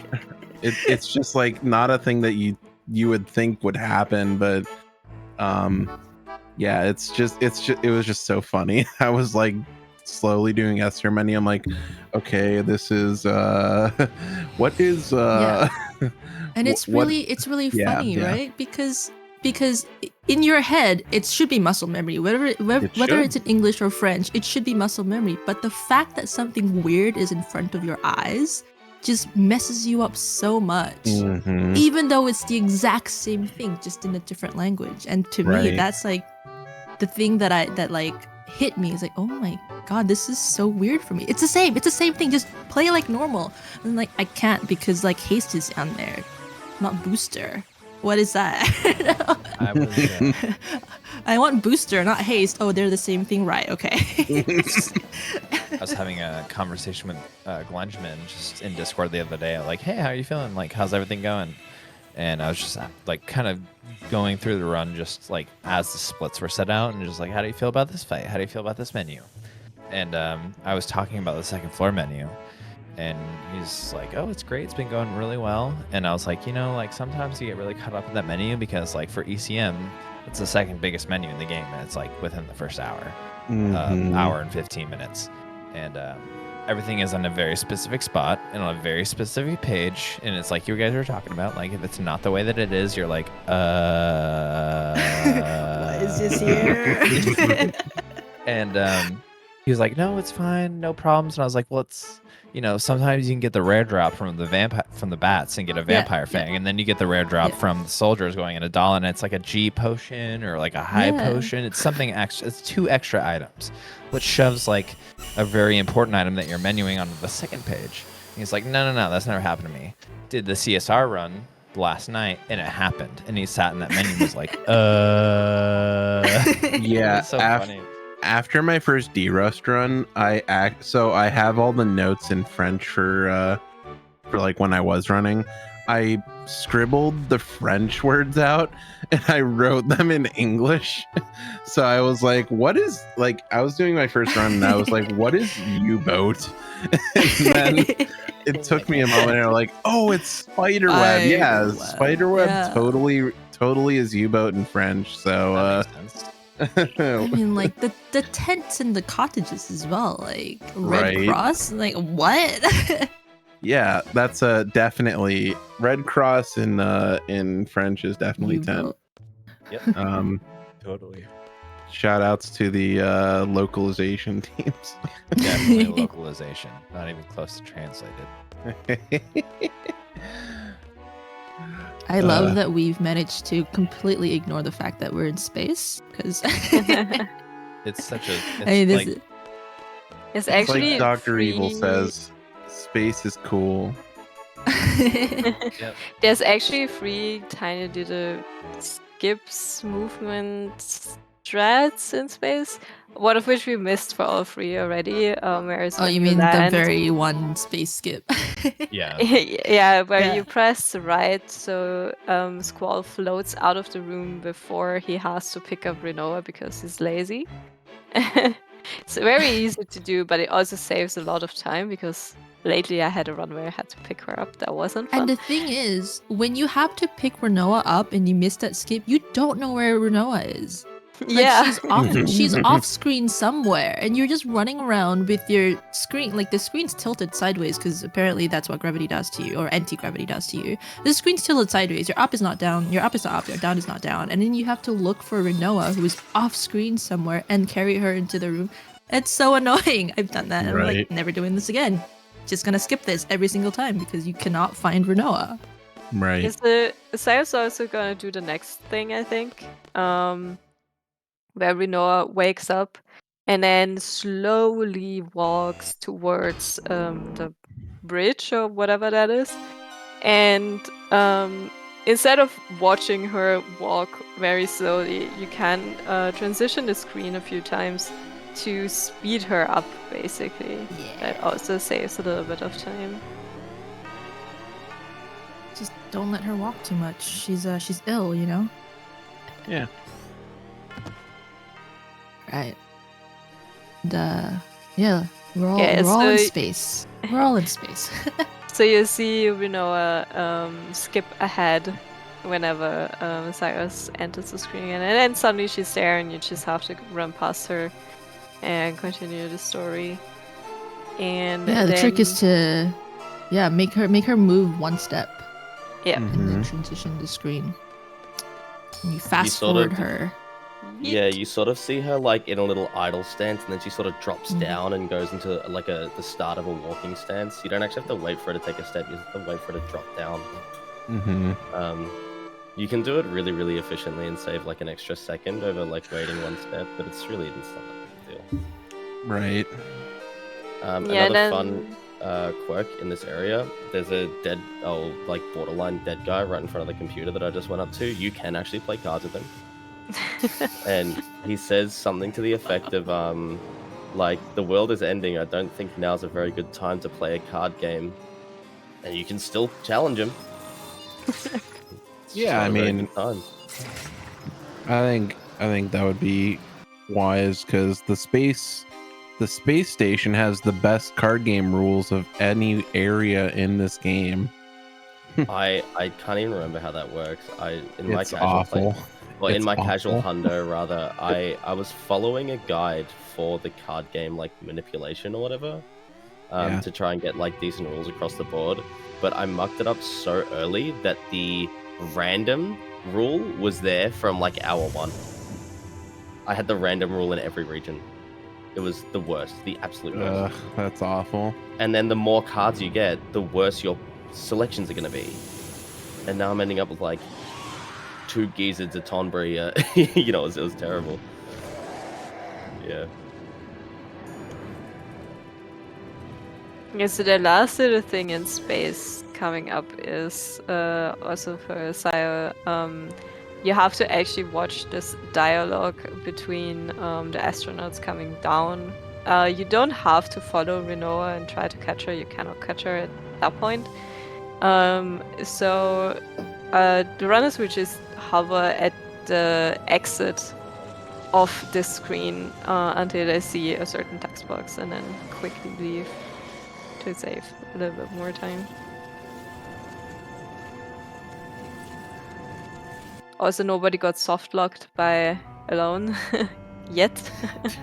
Yet. I mean,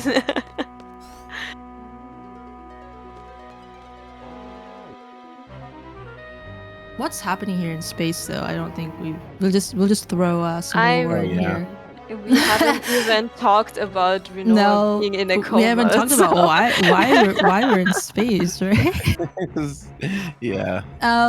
So basically what we're doing is looking for Elone. We find out that Elone is in space. So we go up to Elone, and why we want to find Elone is because we want to wake Renoa up from a coma, and we think that Elone can help Renoa wake up from a coma. That's the whole thing. Unfortunately for us, Renoa gets inhibited by Ultimecia, who wants to unlock Adele. And so once Renoa unlocks Adele, Ultimecia doesn't have any use for Renoa anymore and leaves Renoa's body in space, floating around aimlessly. And this is when Squall goes to Elone and said, "Look, I need to find Renoa. She's hovering somewhere in space. I need to find her. Please send me into her consciousness so that I can see where she is." Unfortunately for Squall, Elone sends Squall too far back into her consciousness, and he starts to see events unfold, kind of like a behind the scenes, of what happened outside of what we've been playing so far. So what Renoa's been up to while we've been playing, the party that we've been playing, and it's things like why she asked Zell for Squall's ring, and why she came back to the prison to set them free, and we find all that out in this blast back into her consciousness. Squall comes back and says, "Elone, you messed up. You sent me way too far back in the past. I don't care about this. Please send me into where she is right now." And so she does that. He finds out where she is, and now in xeidin's screen, he's gone out to go find her. And this little mini game here is very annoying because if you're playing this casually, they don't really tell you what to do. There's a floating speck of white on your screen, and obviously if you figured it out, you put her in the middle and then you save her, you kind of hug her. But if you're playing this for the first time and you don't realize it's what you do, the timer runs out and it's game over. They don't tell it's truly game over. They don't let you try again or start before. It literally is game over, and you have to load a game however far back you saved and replay this whole sequence again. Goes back to the whole tutorial talk that we had earlier. It's also a problem because when I used to, before I had a retro tink and a nice upscaler and whatever, and I was playing on a CRT, because my CRT has underscan or overscan, basically I'm missing sort of part of the borders. Renoa was hidden behind the border, and I literally couldn't find her. And then by the time that I could find her, I simply couldn't get in front of Renoa in time. Right. Yeah. And the thing about this game is there's a secret boost button they also don't tell you about until you game over. So you game over after not catching her, and then the game so helpfully tells you, by the way, if you press triangle, it's boost so you can move faster in space. And you're like, what the? Couldn't you have told me this earlier? Anyway, so for those of you who played this game and then just, not being able to catch Renoa, there's a secret boost button. It's triangle or circle depending on your controller layout. I definitely loved dying to that on my first run. Yep. And so, it's this game just trolling you amazingly enough, even though it's their fault that you game over because they didn't tell you about this boost button. I think after your first run and it gets pretty choppy and practicing or whatever, if you're trying to go through it like I did my first time, when you get to this point in a normal, you're doing it in 7 hours, 8 hours, it's space, you get tired. A lot of people don't like space, but on your first run and you're 8.5 hours in at this point, you get really tired, and the mistakes just keep coming. And especially that boost thing happening. They don't stop coming. And they don't stop coming. Oh no. So no soft lock there for Seo as well. So very good. We all did not soft lock at Elone's elevator. Got past that. I think xeidin and Sonic took it very safely and just stood there until Elone was in her pod. Yeah, it's not a fun way to end a run, definitely. Yeah, so if you walk into the pod in front of Elone, she gets stuck, and you get stuck because she stands in front of you and she can't go in. So That's a soft lock there. So we find a spaceship, conveniently just put out in space. The creators from 4D Space just put it into the Eternal Sphere, and sorry, that's Star Ocean 3. I'll stop talking now. I think we forget that it was put there by your father like years ago. Yeah. So it wasn't just magically put there, it was put there by fate, okay? Destiny. I really like the fact that you get a little bit of Laguna footage in space, even though you can't see him. Because he's in his spacesuit. The president. Curious and Ward, like during the daytime, like after you pick them back up, like before you're about to head to MTA, I think if you talk to one of them, it gives you like a cutscene of like them imprisoning Adele and like pushing her into, you know, the prison that she's in, and then them launching like the 3 Ragnaroks up with her. Yeah, and I think that kind of is like the inception of why those things are up there and how she got there in the first place. Little bits of lore scattered around everywhere. Just gotta look for it.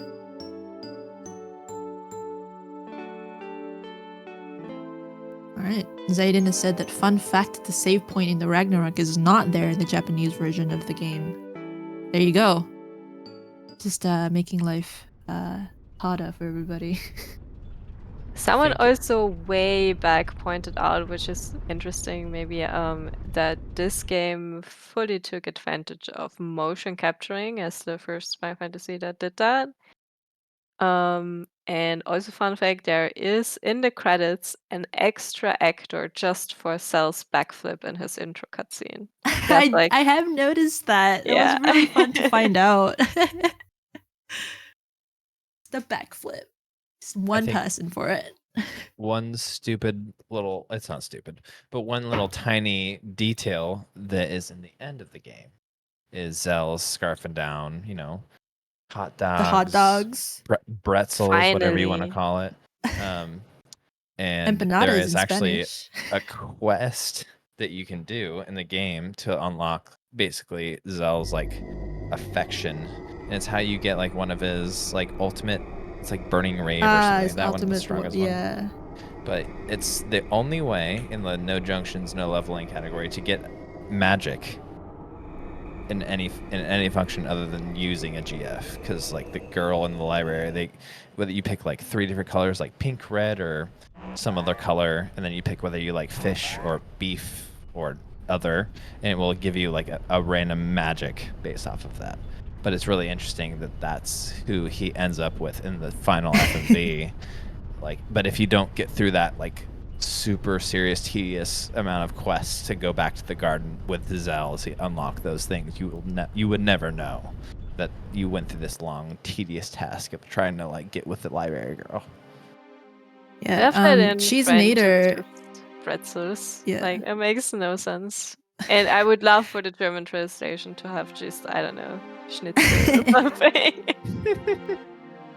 She's an eater in chat has asked, what is done in this run to make Squall so powerful in any percent? What is Junction? Where was it drawn? So in this run, we make use of the card mod ability to card mod the Quistis card to get the item Samantha Souls. If you have Time Magic Refine ability, you refine the Samantha Souls into triples, which then you junction to the Strength stat, which is why Squall in Irvine is our main damage hitter in this speedrun.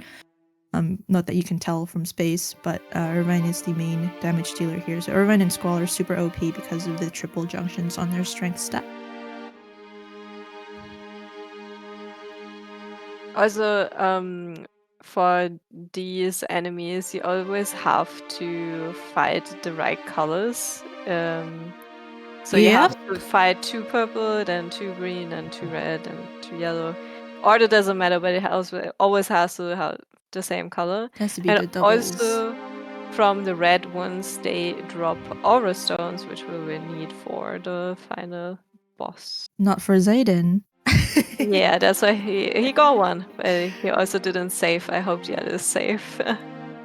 I mean, you could theoretically also fight the first one and then go save if you didn't get it. Yeah. To save a little bit of time.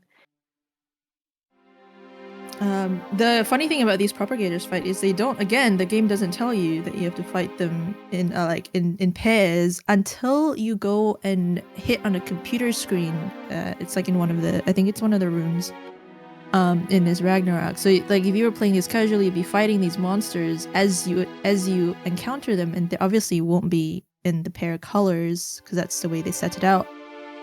But then you'd be fighting them over and over again until you randomly click on this computer screen, and then they're like, oh, by the way, you need to fight them in pairs. I thought that was funny to figure out. I think I don't know if I figured it out the first time I played this, but I know I eventually figured it out. But otherwise they go. just reappear. So Mhm. if you kill the They yellow just one and then the respawn. purple one, the yellow one will be back, I basically. think there is what did we call it before? Like a forgiveness mechanic with it. I think if you like killed like 30 propagators or something, they'll eventually just disappear. they stop respawning Yeah. after 30. I figured that out. Another one of those built-in built-in this Hail Marys by the programmers. Yeah.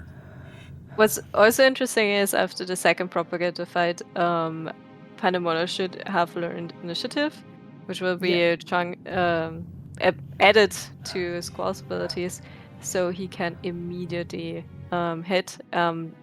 Also, the ATB is set to slow now, and that doesn't hurt us at all because we have the first hit anyways. We don't have to wait for ATB.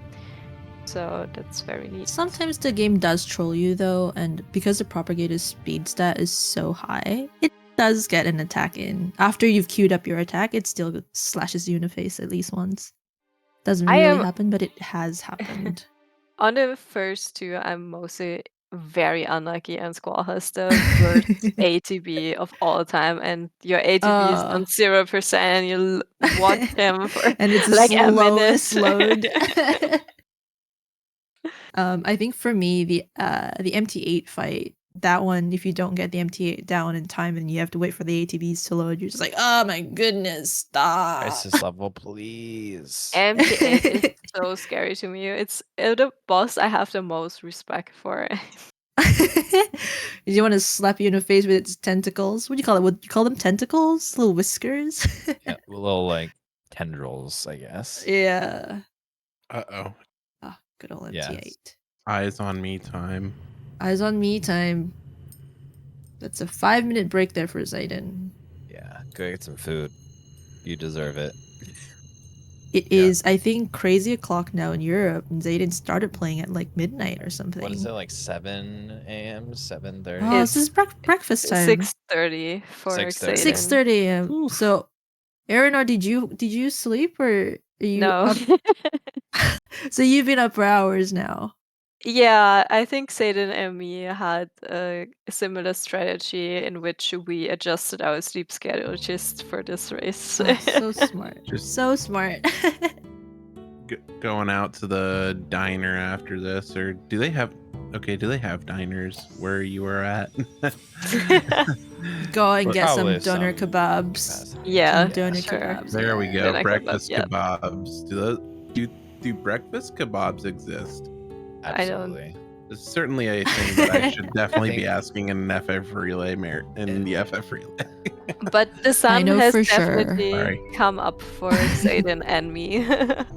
Yeah. I was very Gems in chat surprised. for eyes on me. Yeah. Fries on me. You Yeah, know, but they don't hear it, right? They are on Sias. Yeah. Sias. Yeah. We'll get there. We'll get there. We'll There's get plenty there. of time. Yeah. I we're know just, when I was in Germany, my breakfast most of the days were currywurst sausages.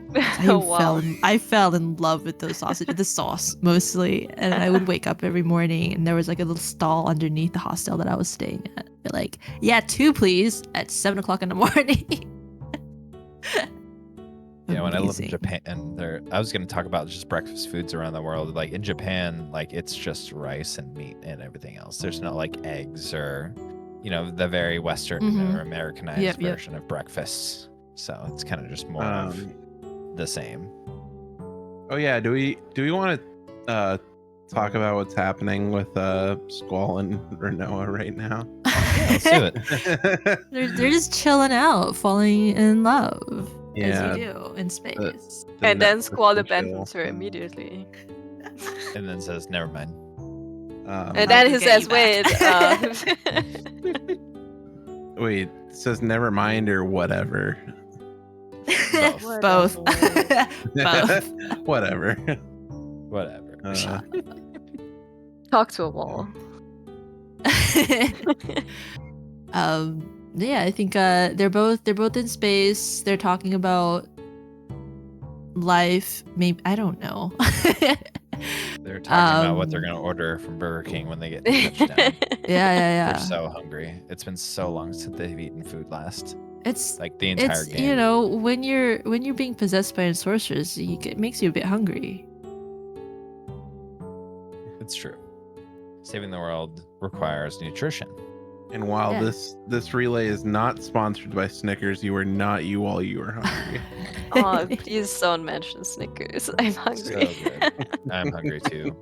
I'm gonna go play some Pokemon cards, eat some food after this. I would just fall into bed. With the Snickers in hand. Yeah. Alright, it looks like Shio has managed to successfully capture Renoa. No game overs here. Amazing. I love that we just went over space without being too bored or anyone falling asleep. That's great. Oh my goodness, that was my plan because, you know, we can't have you falling asleep on us. It takes a specific level of tenacity to get through space with, like, motivation to keep going for the rest of the run. I think, like, this is definitely the turning point where you are either ready to go or you need to wake up to get ready to go because But after space, it gets really exciting. Like, I love everything that comes after. Yeah, the sequence of the boss fights, I like to call it the gauntlet. After the space sequence. Well, okay, after space, after the Sorcerer's Memorial, after the nonsense at S-Star. That's my favorite part. Yeah, right. Because There's it's a just lot back more to back to of it. beautiful battles, and then you got the Sorcerer's fight, and then you know you're at the end, and then you know you choke, and then you game over. But that's just me. It happens. But that whole portion, like for me anyway, when I do this run, that whole portion from like Fujin and Raijin too, that's the payoff for me after running like 6 hours of this game. Yeah. That Fujin and Raijin part is like what I play for because it's like so good to go through those battles, knowing that your strength, like your junctions are right, your like abilities are like, because you don't look at your menus again until like before sorceresses, right? So to get to that part from S-Star and then getting through those gauntlet fights up until like Seifer and Adele without having to check your menu because you know you've done everything right, that's such a good feeling. It's so good. And that's like, it's so nice for me to get to that part. Yeah. Cheeseinator is asking what is going to be unlocked in Ultimecia's castle. That's dependent. Yeah, dependent on the runner today. I believe item and limit for Shio and Sonic. Limit for xeidin. I'm not sure if any of them are going to be unlocking save, but they probably just take the save outside the castle. I don't think so. Yeah, I don't think so either. Yeah, so just to save outside the castle. But item and limit for 2 and just limit for 1. Yeah, for those who don't know, in Ultimecia's castle, once you enter, like every single thing you could do is blocked. And there are multiple seals, which are boss enemies. And if you beat them, you can choose which ability to unlock. So before you don't do that, you just have normal attack. You have no items, no healing, no limit, no nothing. Yeah, the big problem with unlocking save, and I actually found this in my first run, was when you're traveling, and we'll touch on this a little later. When you're traveling on the last screen, walking up to the Ultimecia fight, the RNG pointer is progresses. I believe it's every half a second. Half step. Half step. Sorry. Yeah. Yeah. I think it's half step, right? Yeah, half second. I don't know anymore. If you're running, it translates exactly the same. Yeah, it's something like that. Yeah, so if you're I know that if you're saving, like it throws it off and like it's just like hitting the bell for ultimate weapon also changes the RNG by 13 exactly. So yeah, there's lots of any screen that has something with an animation on it, like the time you spent running to it is accounted for in the RNG. Like that screen with the fountain that's running where you get the key to go downstairs on your way to Tiamat, like that changes the RNG. But you just keep running and you don't bonk and you'll get the same RNG values every time. Also, Silas propagator just showed why they can be a bit scary. They can knock 3 attacks some of the fastest in a row. in the game. Very highest fast. speed stat. There's the battle speed. Yeah. Whoopsie. Whoopsies. We have initiative. Yeah, we don't like the props without initiative on the fastest speed. They're very scary. So we've landed back on Earth here for Xeidin, and in case you guys missed it, we've handed Renoa over to the S-Star officials so that we can put her in oh nice, not too bad. We can put her in a space coffin. And now we're gonna go get her back. Space coffin. It's basically a vacuum package thing for sorcerers. I love and it's really cling funny, foam. right? Like it's a space coffin meant to keep like the most powerful sorceresses dormant and their powers quiet, and then Squall just like runs in with his gunblade and it's just like psh! Yeah, and I'm like, what is this? Come on, if your space coffin can be broken by like a single gunblade, it's not really very effective, is it? But does it have a time clock? Yeah, it doesn't. This General Fury here is like, hold the patents for the time lock. That would have been the most secure thing to keep sorceresses at bay, I think. I have a question for commentary, and we saw a quick little menu from Sayo just checking stuff, and we had a couple of AP to go on ammo RF and a couple like 50 or so AP into Speed J, which would indicate to me that we should already have initiative, but we're not starting the fight with initiative. So I'm wondering if I'm missing something. We might be missing XP for initiative. Oh, sorry. No.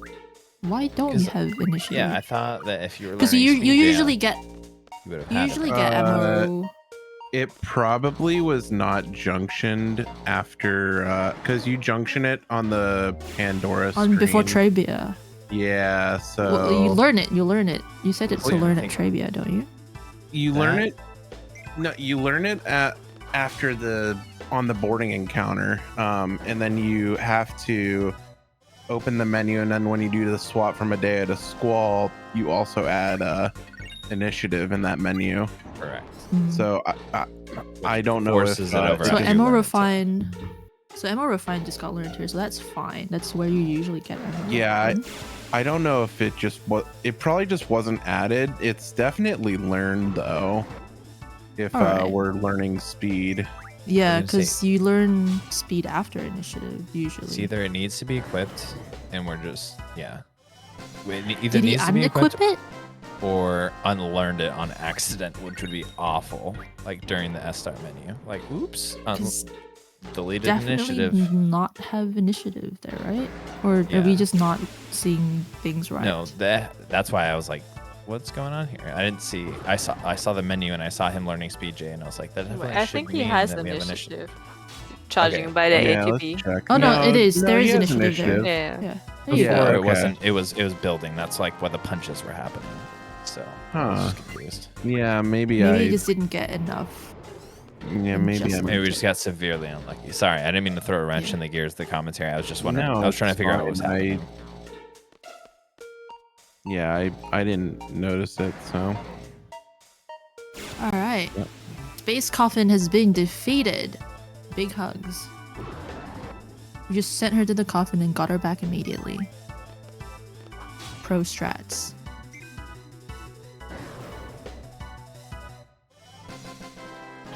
Yeah, there's a bit more talking involved now before we get to the good stuff. Sorceress is definitely my favorite fight in the whole run. I love it. It is very nice. Very smooth if everything is done right. I really enjoy the simple strategy of most fights in the speedrun where you either just punch or shoot or Yeah.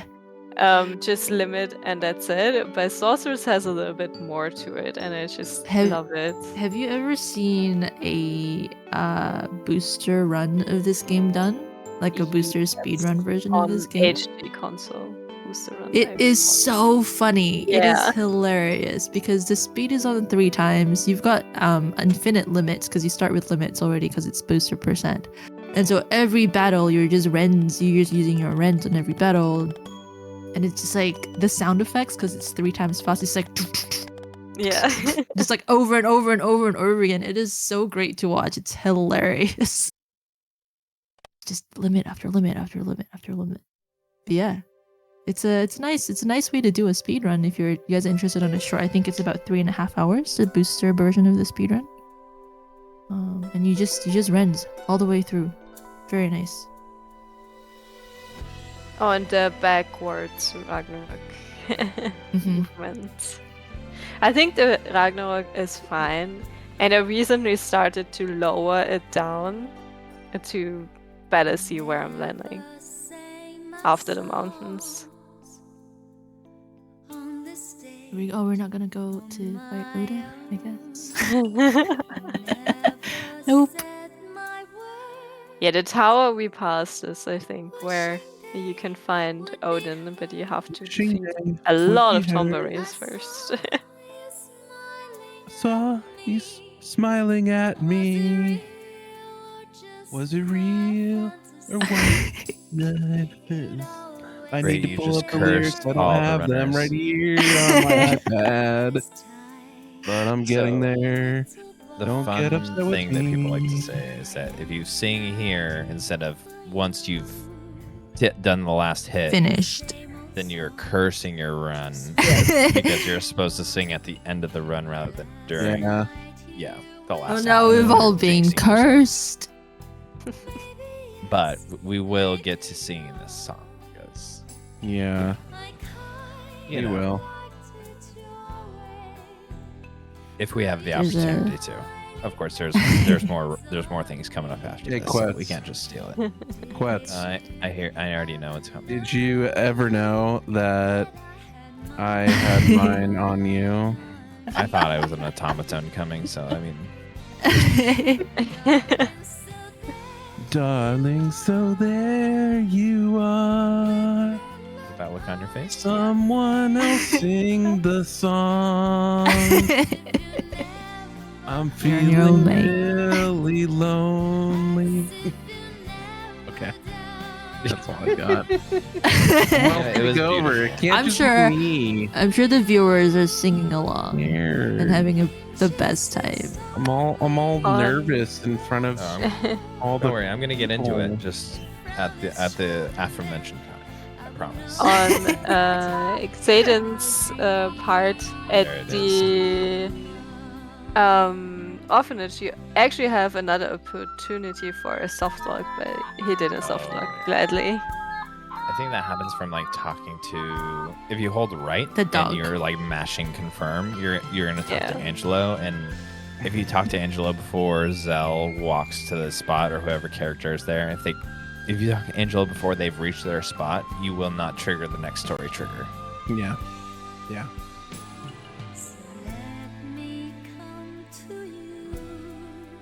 Yeah, you got to be very careful there. That You just don't want to touch the dog here, Yeah. basically. Don't The pet one- the dog. the one time in any game where you do not want to pet the dog.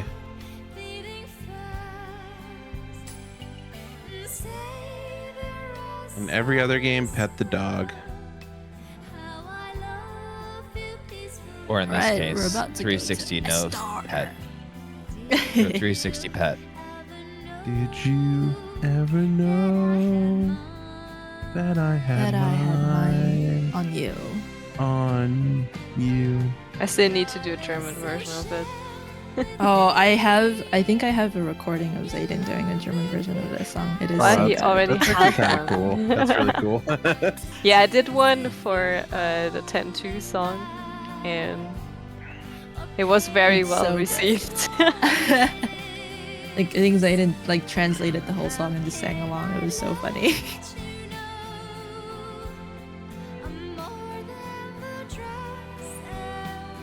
Yeah, normally I would automaton here, but I don't want to subject you all to that. I apologize. We got like a nice little taste. I got a little bit of it in. I got but a little bit in the background earlier. yeah, I was like, yeah. It was a nice taste. Yeah. I'm out of practice. So if you ever do run this game, highly recommend buying an automaton just to like play eyes on me when you're sitting here. Just for that. Just for that. I mean, also it's got its other uses. I mean, if you're a 14 fan, or a Final Fantasy 14 fan, and you know about the whole Lahi meme, yeah. If not, you should go look up Lahi FF14 automaton. It's great. Definitely not a waste. I'm not a 14 fan, but someone linked me to like the whole thing about Lahi, and I laughed so hard. It's so good. So good. It's so good.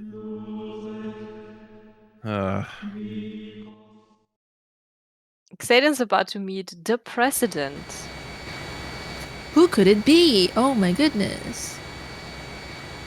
Not like we spoiled it ages ago already.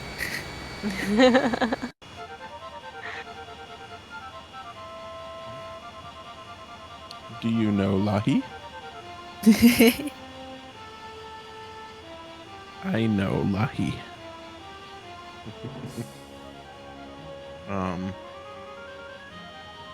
Well, yeah. Here we So have the big reveal of who the president is. Woo. I feel like Sonic's also not too much behind. He's entering the orphanage. Yep, slowly catching up. Yeah. He's creeping back again. Sniffing on the heels of Xeidin. Don't pet the dog, Sonic. Don't pet the dog. not the Good. dog. I was also told that Odin, like the guy with the weird thing around his neck, I'm not even sure what that is supposed to be German. I always thought he was I was French. also I was large told that as lapel. well. You know what it is? He cut like the middle of an umbrella out and just like Put kinda it around his head neck. through it. That's my head canon. In French, I think his name is not Odin, it's like Geezer. If I recall. Like, you guys can confirm. It's been a while since I've touched the game, but I feel like his name is like Geezer. And I remember remembering it because I'm like, yeah, because he's an old geezer. Yeah, I can't remember. I think you're right. I think In it's German, Geezer. it's And the just thing... written a bit different. But for me, it was like, if it's someone's name, what is the point of changing it if it's someone's name, right? Like, what? Right. Why? Right.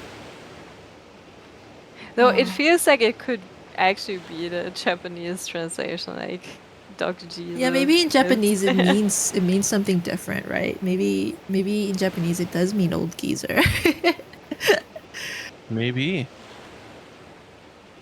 Yeah, I just remember thinking that, and this just reminded me of it. It's like thinking, why is his name different? I'm super excited for us to get to time compression so I can post a graphic in the Discord chat and then we can talk about time compression. Oh no. I love to talk about time compression. If you like time compression, go listen to the band Dream Theater. Wait, that's... Vodcap would tell you, yes, listen to Dream Theater.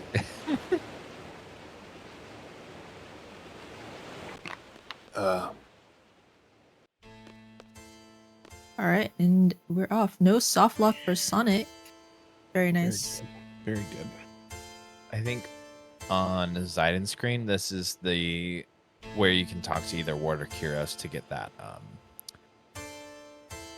The extra FMV. background information. Yeah, the extra background information where you can see the FMV of them launching Adele and basically helping capture. And I think that's the event because he's talking about the resistance in LD5. I think that's the resistance he joins and helps that like SR take control of their city and they make him the president due to those actions.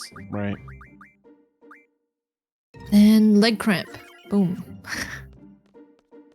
It's not really related, but someone in chat told us that French often changes names, so it makes more sense. And for example, Voldemort's middle name is Elvis. And I'm not sure what to think about that. I think that's funny as hell. I think that's great. That's a good, nice, funny fun fact to know. Here you go, guys. Hold left to go down. Got some PS6 graphics on Xeidin's screen, and I loved it scene. That's why I think the Ragnarok is the best airship in Final Fantasy. It's a ship. It's a monster. It's a weapon. Look at at a ship that has arms. Yeah, exactly. It's a Pizza Hut. It's a Taco Bell. It's a combination Pizza Hut. And It's got Taco Bell. hands. There's an A&W.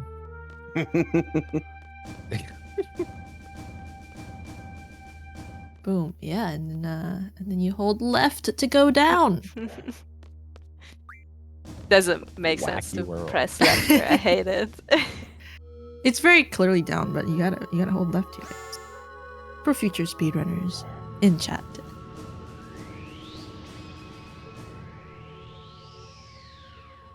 But yeah, from this point onwards. Yeah, from this point onwards, it's so nice to play. Just when you're like, yes, everything is junctioned well. Everyone in the party is meant to be in the party. It's great.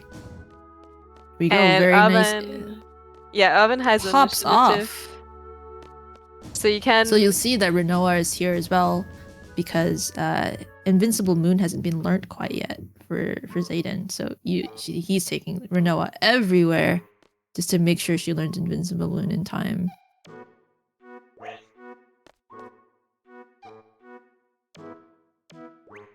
So most bosses from here on out are Irvin limits, shoot them, done. Yep. It's very satisfying. Just shoot him in the face. And since he has initiative, sometimes you don't even have to search for the limit, you just hold right and it's immediately there. You pick the right ammo, that's it. Hold right to win.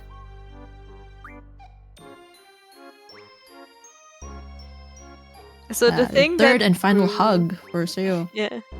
The thing that threw Cell out of the Lunatic Pandora before and made the whole Esther thing very pointless, we get our revenge on it soon. Yep. And it's revenge the on it and scariest it's all fight its for me. little tentacles. I am just unlocked. There you go. Invincible Moon is a go, my friends. So all the power. Theoretically, you could just remove Renoir. you could theoretically remove her. We don't need her anymore until the end. Cute little save here. MT8 can be annoying. Another Potentially. strategy point for Xeidin, since he's in first place, has maintained the first place for the entirety of the run. We can use Invincible Moon as much as we want to be safe in fights. We can use Holy War on Holy War on Holy War on Holy War and secure the lead. Absolutely. All right, here we go. An interesting Everyone just needs to fact. pop off. Ooh, Irvine. Ooh. What are we doing there? Ah, okay. Okay, Renault's dying. Okay. Kills Renault. Okay, this is where we do it. Okay. Yeah, we were she speculating wakes up before with when you were gone where the Nice best Christ point level. is to kill Renoa. Really yeah. nice Christ Guess level. it's here. My guess was a sorceress. Just let her attack and counter. But it's very slow because the counter has a long animation. I so guess this makes understand. sense to wait because MT8 could kill Renoa on their own. Yeah. And then you just save an input and go crazy. 1 laser cannon, 1 set of pulse MRs. When you get the 3 laser cannons, though.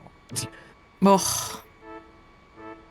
What I also The learned best. the hard way last time on my run, MT8 almost killed me because I didn't know, or I forgot, About the counter? No, if Squall is blinded, he cannot trigger. No trigger. Yeah. Right. Oh yeah, that's true. So, you know where I learned that hard lesson? At Propagators, running Quistas only. So, oh no. Squall could not one-shot the props. He was blinded, I attacked, trigger didn't go off, and I died. Because he just died. So that's how I learned the hard way that blinds does not give you a trigger.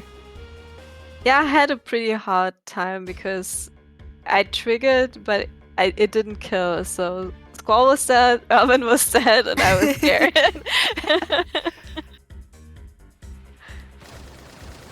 Very scary stuff, this speedrunning business. I think it's very interesting that Squall, if he is blinded, he cannot miss. He never misses an attack. He just cannot trigger, basically. He just can't pull his finger on the one trigger. Yeah. He can definitely, slice at things being blinded, but his finger doesn't work when he's blinded.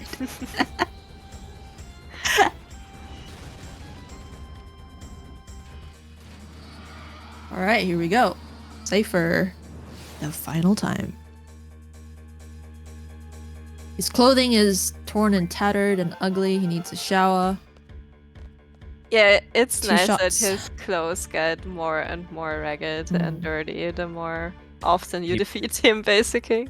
Seifer feels like the Xeidin. commentary and runners. They need some food and a shower. They got a tattered cloak going. Xeidin popped off there with 3 APs, but 2 would have been enough, I think. But I always wish that they would have played the music that is during him talking to Fujin Raijin throughout the fight too. That would have made it more epic. One more like split the for Team continuation Tonberry of it. to Yep. finish off the game, handing it off to Oh, the next yeah. game. Let's go Team Tonberry. let's go Team Tonberry. Team Invincible Moon. We got this, fam. We were talking at the beginning of this run. I was talking at the beginning of this run how advantageous it was for xeidin to be handed off the baton to start this game off while being the runner who's going to be running Invincible Moon and Q and Z strats.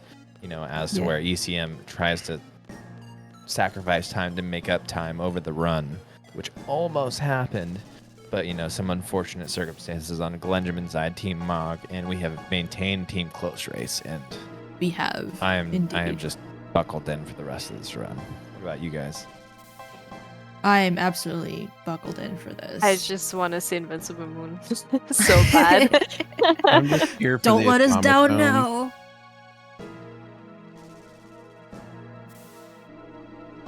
We're on the way to Adele. This is the boss that I got stuck on for 3 years. I Oh, could not no. kill her without killing Renoa. I was just Oh, saying earlier, no. like, every time, my first time casually playing this, I would just use all my summons and kill Renoa, use all my limits and kill Renoa. Just got so mad and stopped playing the game until I got the FF8 guidebook. And then I realized, how I learned how to target. Mhm. And then finally managed to finish the game like 3 years later.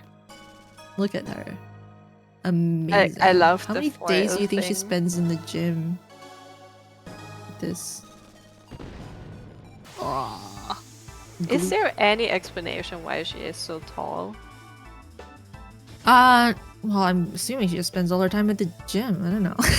Do you grow if you do sports? Yeah, I don't really know. Yeah, I don't She know. might She's just like be different. or, That would like, explain why I'm so tiny. no idea. I mean, there's no explanation as to why she's No. as tall as she is, but she's Yeah. 17 feet tall. If you look in the tutorial, Yeah. at Say the them height with of the her power. safety Hey. AP. Yeah, he safety AP twice now. He did an extra one for Seifer as well. So I'll just go ahead and throw this in the chat now. We don't have to talk about it right now, but I figured just give the point to any because we're entering time compression territory. Mm-hmm. Absolutely entering time compression territory. Entering ulti party minute territory as well for those of you playing along. So, what I'm still a bit confused about is, I mean, that might be an easy CM strat where you use a Mega Elixir before Sorceress. So I guess that's not a thing on other Yeah, routes? it's definitely ECM. Okay. strat. Yeah. You definitely want your whole party fully healed before the Sorcerer's Fate. Because they be scary sometimes. Yeah, because I was wondering how the Renoir killing works if we use a Mega Elixir. That wouldn't make sense. Oh, that's true. Maybe just a couple of high potions for xeidin then. You're right though, I did not think of that. Different strat. That's also once more for why xeidin. Oh, we're doing the thought- front flip strat. Let's Yeah. go.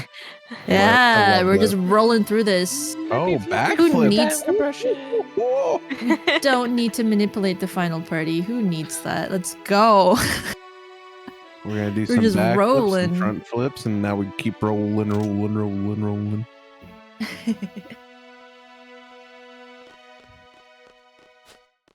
I think Sayo is definitely going for the manip. Both, I think Sonic will be as well.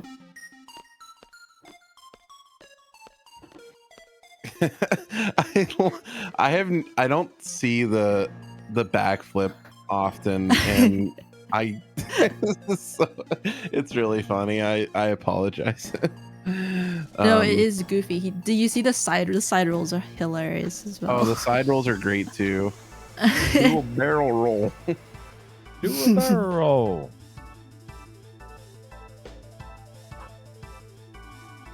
Someone's asking how do you manip the final party? Well, it's a bit technical to get into it, but basically you keep an eye on Skull's movements as he falls through the time compression tunnel.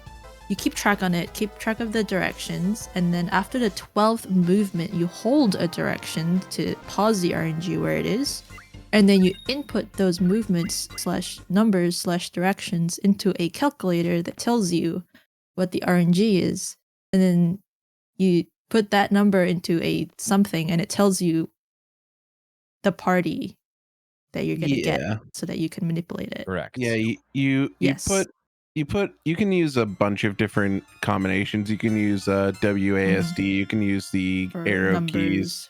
Yeah. 8, 4, 6, 2. And And it's going 100% for sorceresses. yeah, it'll basically spit out a bunch of different combinations that you can get. And right before we go to the Ultimecia screen, there's a drop point. We'll point it out when we come across it, but yeah, that you will tap a certain number of times, and if you tap it the number of times it tells you, and you do the manipulation correctly, you run straight for the door and mash, you will get the party that it tells you. So we can all play in chat with the directions in a bit. Yeah. I believe what our runners are going to do is, I don't know if everybody's going to do this, but what you can do is you can do a hard reset of your game at the save point outside of the castle, and then you'll be locked into a certain RNG state once you load back in, And so long as you just basically go through the castle as intended, and you hit the draw point. I think in English it's 4. I think it's 4. Yeah, I had a note of it 4. somewhere. If you hit the draw point 4 times and you just run for the door, I believe you will get a party with Irvine in it. The goal is to make sure you get a party with Irvine in the for Ultimecia. This is the PC 2013 Steam release. For those You'll who see are here that wondering. Xeidin went into this boss fight on max speed, which is a bit scary, but Irvine's basically on autopilot now. Irvine's on Berserk and Scott Haste, which means Xeidin can sit back and just watch Irvine blast these sorceresses into wherever they came from. Yeah. He's gonna throw a dark side on Irvine to get him down in a bit, I think. Just before the final one. No death stones though. No That's strat. just really quick. Another question: is it too dangerous or takes too long to wait? It's so the way it kind of works is you get your party, and once your characters, for Sonic. Yeah, once your characters, like go when they get brought back into, or like when they like cycle through the characters that are coming back into the final fight. No final party minute for Sonic either.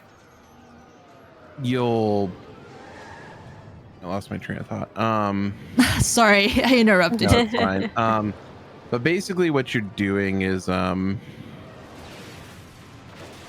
like when the characters get replaced, like when they we call it baby in the community, it'll pull from the lowest level character to start, and then it'll do the next like the next highest and then the highest at the end.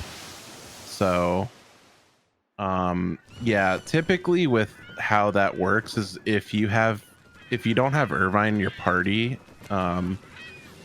Irvine's gonna most likely be the last character that gets spawned in, so you lose a lot of time if you don't have Irvine in the final party and just looking for Irvine. About 3 minutes. Yeah, it's at least 3 minutes. Yep. Yeah, and that is if you survive. Yeah.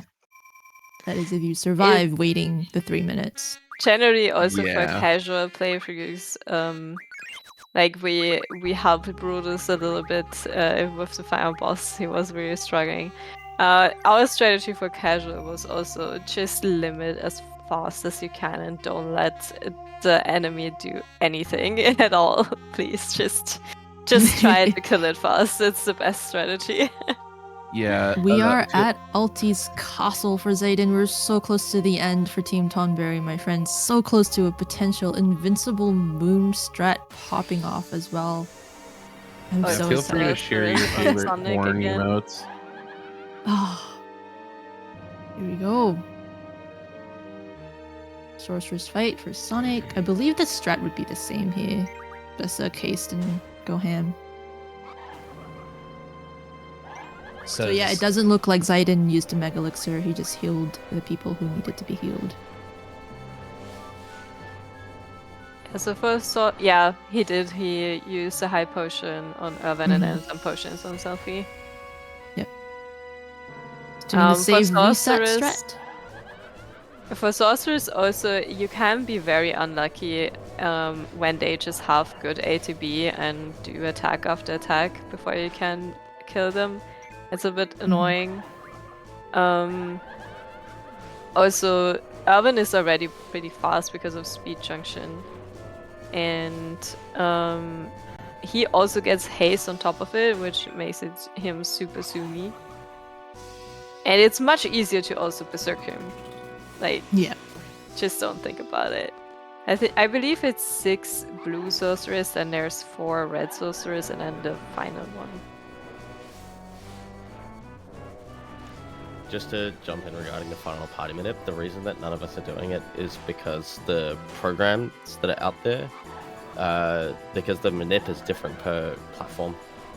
So there's no English PC manip, unfortunately. Oh, At that's least unfortunate. Not that I'm Okay. aware of. There's only one for French, so if we track the RNG, even if we do it properly, we'll get the wrong party.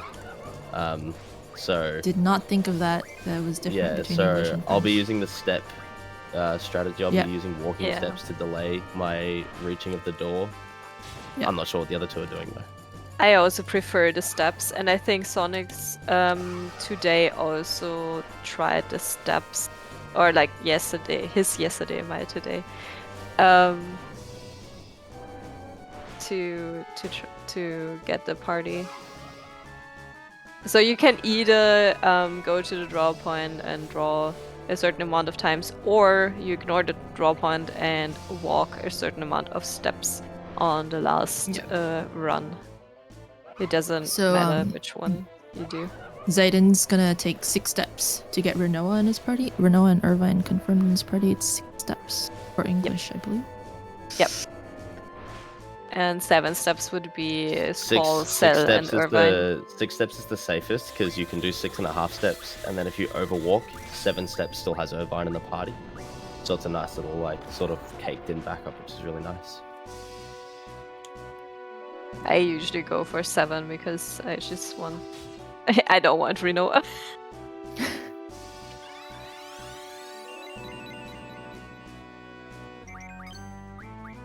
Yeah, and at the beginning, like most beginner runners don't run immediately, me including. Like, it took me like a few attempts until I remembered, even though the notes tell you, do run immediately, hold up. Are we excited for Invincible Moon? Because we are getting there, my friends. I need to see that I am. I'm so excited. I'm so excited. I'm sure. Xeidin, I know you can hear us. Just, you can do it. I believe in you. And the Renoa RNG.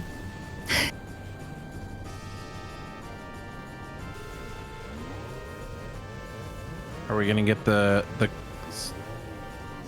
fast pendulum?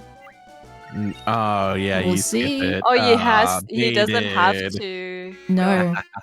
Yeah. He just Oh, the tripod, right? The fastest pendulum you've ever seen. True. Straight to the walking steps and into Ultimecia's castle. Everybody. That saves also time, so that's nice. I am vibes, everybody. Send it into the galaxies because we want to see it.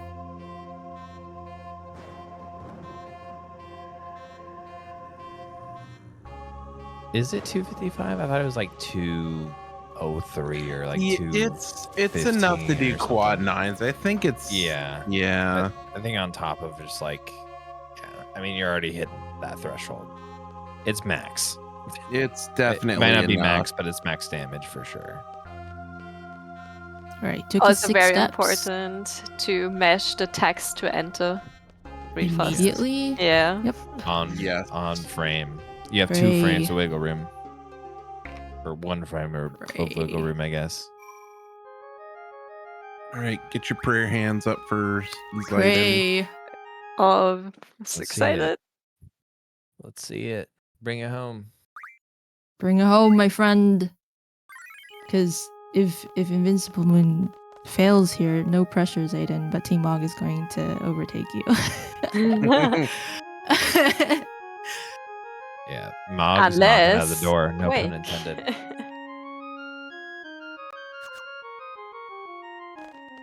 All right, so I guess this is... No, you know, I'm going to let us talk about Xeidin's fight, and then I'll talk about it. All right, here we go. If all goes well, we have the Irvine and the 2 girls. We do. That's one part down. Combine.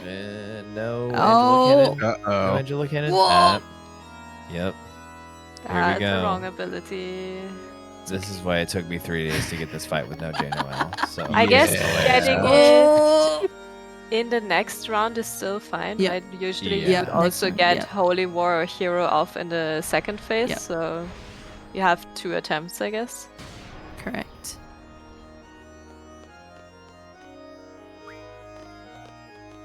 I assume Selfie has junctions, right? yeah, she's got 2k HP. She's Also, rocking and rolling. Yeah, that makes If- sense.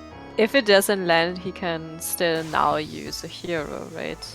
Just Right. using an aura Yeah. with Well, he can't. He selfie. has no item. He has no item. He can't Oh, use a hero. right. Yeah, only in lemon break. So this is. Oh kind of like, It's a reset. Oh, Yeah.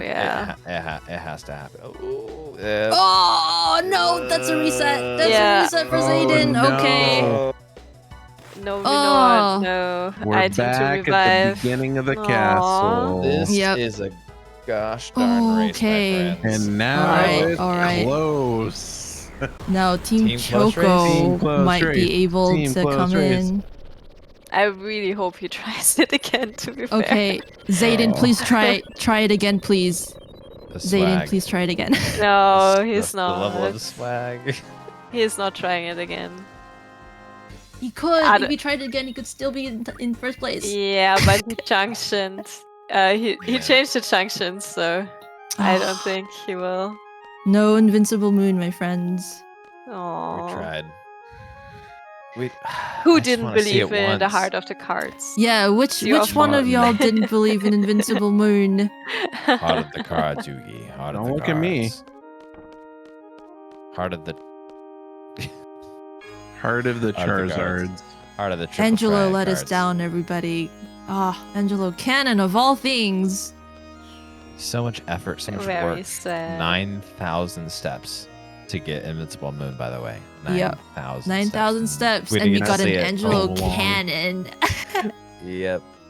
And I would walk That's- 9,000 steps. So That's the thing that sucks because is maybe she shouldn't have shot her dog. it's a That's the 50-50, right? So Christ level 3 and 4, when using Angelo, you have, Mhm. you know, you have a 50% chance of doing Angelo Cannon or 50% chance of Invincible Moon, which is why you don't learn any other like additional limits because you want to maintain that threshold. You don't want to turn that to 25%. That's even worse. Yeah.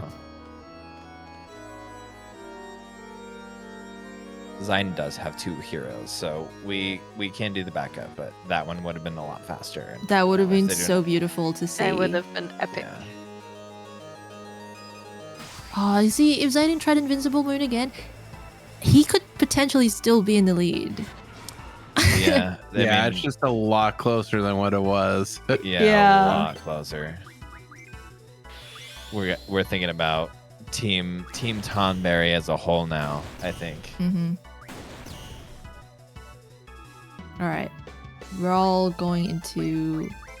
Oh, no, wait. Sorceresses is about to end, so we're all going to be in Ultimecia's castle soon-ish enough.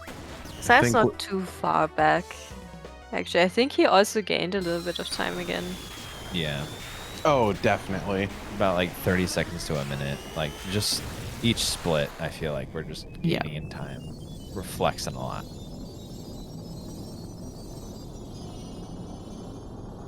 I think we're about to get a high five here. Between Yep, Mog and Tonberry. They're gonna be One on going the in, one same going out. spiral.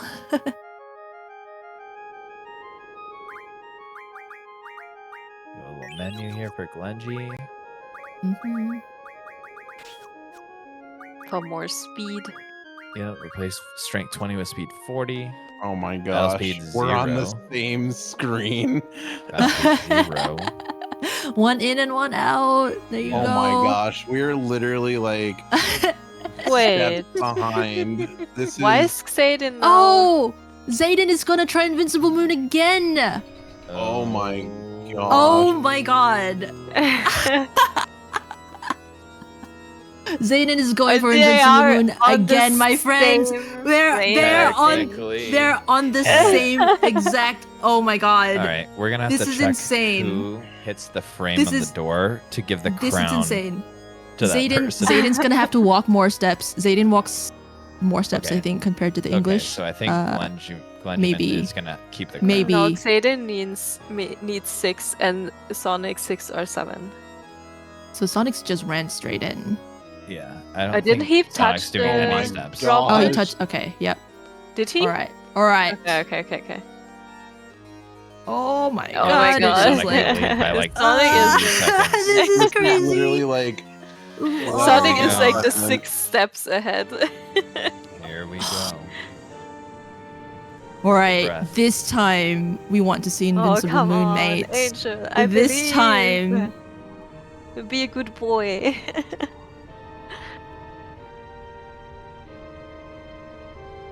Oh my goodness, this is so close. This I'm is why you nervous tune for into him. This is why you sit here and watch this for 7.5 hours. Is to Yeah, see this is exact what it fight all comes happening down like to, this. my friend. I This is can why barely we do handle this. watching one final party, let alone 2 at the same time. This is I can't believe that during Ooh, space it's like I was wondering. legitimately 1 second All right, apart. let's see if we get our parties right. All right, we got. Yep, both Yeah, have we're looking the, good on both the right sides. parties. All right, we're going straight to Oh. phase 2. All Only right, one I think same. that's smart. Yep, one hit on both sides. Yep. We're phasing. Okay. We've got At we've a got steady selfie to rate. buffer there. We've got a selfie buffer on Xeidin's. All right. Ooh. Do you throw the hero on Renoa? Oh no, we don't have item. No, I'm you don't sorry. have Yeah. item. No, I we get- don't have you item. You I have get to so get it. confused so quickly. You have to get it. Yeah, Oh. this Oh scares my me. god, Show is right at Ultimecia's castle as well. So it's Oh my no. god, this is Animal wing, no, go! 50%, 50%. no! No, Flare's fine. Okay, we're good. We're good. okay. No, it's No, not. we're No. good. Oh yeah, No, for No. damage. It kills. That's right. No Oh, revive. No. I was so like focused on it not being Renoa that I didn't even think about damage. Oh, it's We really tried. sad. We really tried. Okay, We got are we going debated again? twice. Are we going again? He can still take. He's still ahead of Show. fire. He's still ahead Yeah. of Show. I think we go for it. I think we maintain. I mean, that's. I think I would go for it. That's all I. I can say. think I- he's I thinking. don't. He's I Go for currently it, mate. Go debating. for it. Selfie squall Renoa. Come on, you know you want to do it. I think if I did so, I think if I spent a second attempt, I would try a third attempt, and that would be it. If I got debated a third time, He it would be didn't, he like, all right. didn't. I think with He didn't switch the party to selfie. No, Okay, he never didn't. mind. He didn't do the party switch. just you because of how behind Team Choco is, I think Yeah, you can't use the save right before because the ability to save is RNG. locked. yeah, And also RNG. both of the things. Yeah. Even if you could, you wouldn't want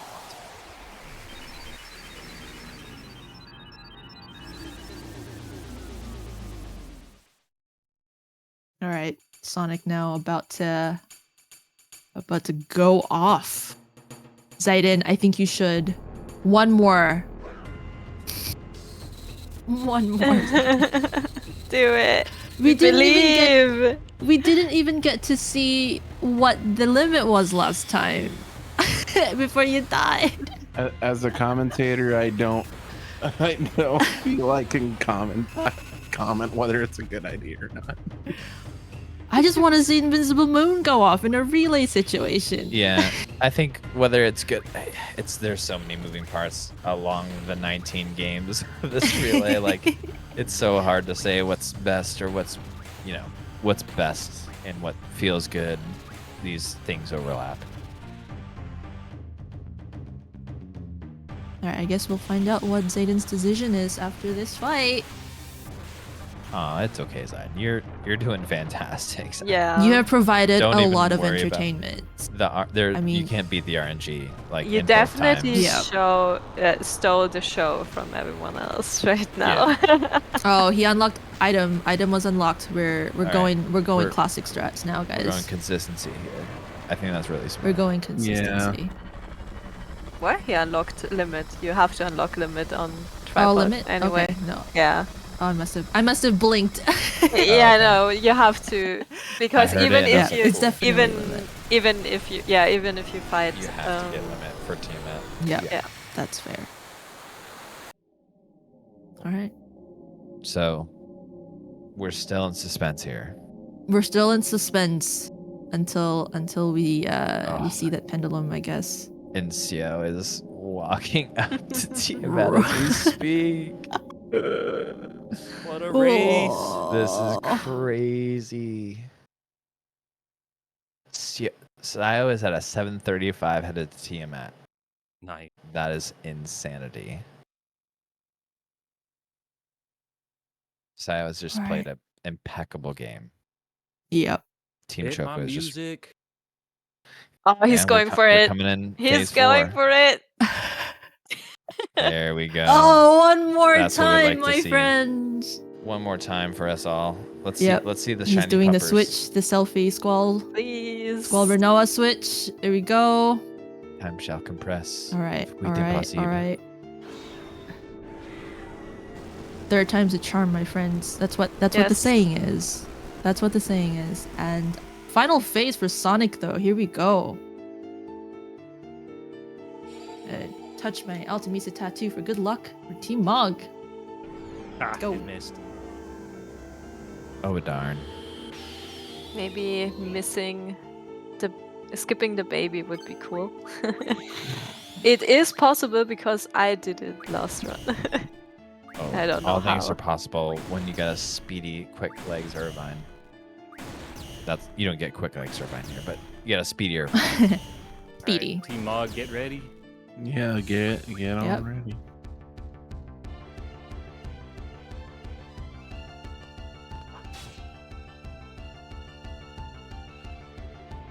Come on, Angel, don't disappoint us. Yeah, so I believe. just another small thing at the end here. You have to hit Ultimecia 5 times after you deplete her health. Mm-hmm. You have to hit 100. for at least 100 each hit. So this is why we do the Oh, don't give me the demi negative. junctions on everyone. What? The cherub, you got the cherub. Baby. Also, this is probably my favorite final boss theme. The so- extreme is so good. It the is. It is best. my personal favorite. The extreme and maybe Emma Lion are my two favorites. This Okay. is- Oh, All right, Smog, get ready. Invincible Moon. And get ready for Glenn to call Eight. time. APMO? Interesting. time for choice. Mog. GG's, GG's. Sonic. GG. Oh. GG's for Team Mog.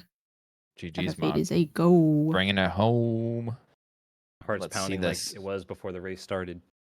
GG's, dude. Let's go Xeidin. Yeah, let's Go see this Xeidin. invincible moon. I got my Cyrus fingers also crossed running so hard. towards the fire boss now. Yeah, Sio's Yep. taking the walk of hopefully not shame. Okay, the Okay, gravity there it is. probably helped. Yes! It worked! Okay. There it is. There it is. Invincible Third moon. time's a charm. Invincible moon. Let's go. God. Yeah. Here There we it go. is. 9,000 Worth steps. it. We're here. 9,000 steps later. 9,000 right here, steps, Invincible 2 Moon attempts. strats, everybody. First time on I relay. love it. This is amazing. Fantastic. Yeah, So I are think you the telling- gravity really helped there because the crisis level With was the crisis again. Yeah. So are Definitely. you telling me if I walk my dog 9,000 steps that I too can get Invisible Moon IRL? Yes. Yes. So to answer your question, Earinor, absolutely, because I was doing these strats for no J, no L, and I spent like a day of trying to do it with just like normal health values, and I spent another day getting Petrifying Squall and getting the other 2 people down to 1 health. So absolutely, that was like, I mean, Yeah. who's to say that it could have happened not at 1, but I would say that definitely You are a helps. madman. I mean, I wonder if it's worth just killing off Selfie as well. So you have one That's- on, like 2 that's- people on 1 Yep. health, because if someone dies, you cannot do anything anyway because you don't have item, right? Yeah. Yep. I think it's really hard to say if killing Selfie is like manageable with like how fast the boss is and like what you're trying to accomplish, like getting through. I think it could, but it might be hard. I don't know. We'll have to ask Xeidin, I think. Paid off. 9,000 steps, a Awesome. Cerberus fight, paid off, my friends. Xeidin is I'm so 1 happy. phase ahead of Sayo. hmm Oh Sayo's no. the- oh no! No! I died. Not like no. this. My goodness. You can't res. You can't revive. You can't res. Don't have resurrection. You can try though. Oh, there's again. It's a miss. Ah. Oh, that I flare. always forget a That little bit. hurts. What is Taken happening? 2. Ultimecia is just Griever's Yeah. being very, very That's annoying, outcurved. mates. That's 3. That's 3 like egregious like spells being cast like before ATB could be recovered there, and that's the chances. I want the end, by the way. if it happens, like Oh, he looking. if Yeah. he raw dogs the end here, I'm gonna be so upset. He's Like, looking so for it, my upset. friends. If I see fire, water at the end, I'm gonna be so mad. Give it. Come on, you can give it to him. Game. I know real quick, we're coming up towards the end of our run, so I know FF3 is getting ready to start, so should we allow the FF3 crew to introduce themselves? Yeah, sure. Yeah. Hello, I am part of FF3 crew. Oh no, my you're name is, here. yeah, my name The is local Retract that statement. my name is Ayymart. Hello. Would the other 2 commentators like to say hello? Hey, Ayymart, I'm Zero, and I'm also commentating for FF3. Hello, I'm also Ayymart. No, wait. Hey, Ayymart. I'm Captain. I'm also commenting. I am Ayymart. No, I am Ayymart. Kind of crazy because I'm also Ayymart. I feel like Oh. this is an episode of The Walking Dead. I am Ayymart. I am not Ayymart, but I have to run, so. Sorry, everyone. I'm Nikki! I'm just Team Nikki. Sorry. Team Nikki. I mean, who isn't? Let's be honest. I'm team Invincible Moon, so. I mean, after that, absolutely. After this, oh my goodness, that hype. Right, we're on So, final phase for Xeidin. Does Invincible Moon wear off, or is it just for the remainder? Definitely wears off. Yeah. If it Yeah. remained, that would be so cool. I think there's like a BGH2 fight where I have to get like 130-ish Renzos, and I have to Invincible Moon 3 times throughout the fight. So, ugh. Yeah, I'm just gonna say no to that one, Yeah, Chief. just save yourself. All right, the APM are coming out before the Yep. the 5 hits. Did you Those just items. tell an And with FF9 the crisis runner to level at save 95, you don't even need an aura. All right, Wheat and Posse, let's do it. All right, that's Okay, 3 hits 2 left. attacks. 1. You don't need to wait for a baby. Time. It will not wait. You gotta be careful with saying those words. You said the T word, and I was like, ugh. I'm sorry. No, you're good. You're good. You're good. All My right, eyes only we're almost bulged out at the briefly. T word there for Okay, Xeidin last though. set will be Right. Renoir. Uh-huh. Time. All right. GG, Xeidin, go Team Tonberry. And time. Got it. GG. GG's. Good, so good. and the fact that Renoa hit the last hit on an invincible moon strat. Was very slow. I mean, what? It was. I think what you meant to say was worth it. Did it for the viewers. Did it for the Vine. Thank you, xeidin. Yeah. Thank you, xeidin. GG for Team Tonberry. Yeah. Very, Awesome. very good run. I loved It that. was Loved very the- great. I love the variation of the strat I that we're all was used to 30 seeing. seconds ahead of PB at the start of the castle, and now I'm plus 12 minutes. Oh no! Oof. You can blame Griever on that though. If Griever didn't smack Renoa in the face, he would have been fine. Alright, It was Saya very unlocking awesome item though. here. But That was the last also, one. yeah, Saya was also very unlucky with the Yep. death of Slayer. Irvine there. It's been rough out here with the Griever attack. Yeah, I Yeah. swear usually Final Fantasy VIII is a little bit nicer to people. I want to Not today, say, though. yeah, not today. Yeah, this is rough. I think that's the prayers from Team Close Race. Oh yeah. Everyone was That's praying who for did that. it. I knew it. They put that juju on us. How dare they? There's someone trying to Be make nice for my everything heart to- meld a little bit. If the gods of Team Close Race could maybe not violently swing it in the other direction, that would be great. I understand you're Not- trying to balance, but please, it's too far.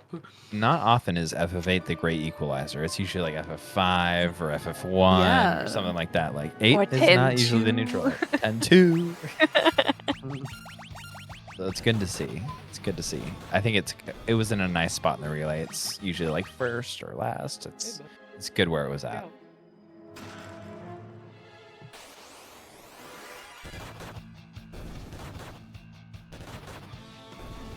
Let's wish Saya good Alright, luck. Good luck. Let's go, go, Team Sayo. Choco. Yeah. Let's do it. Good luck for this.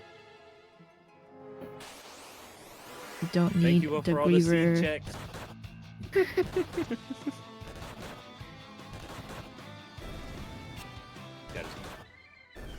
So kind.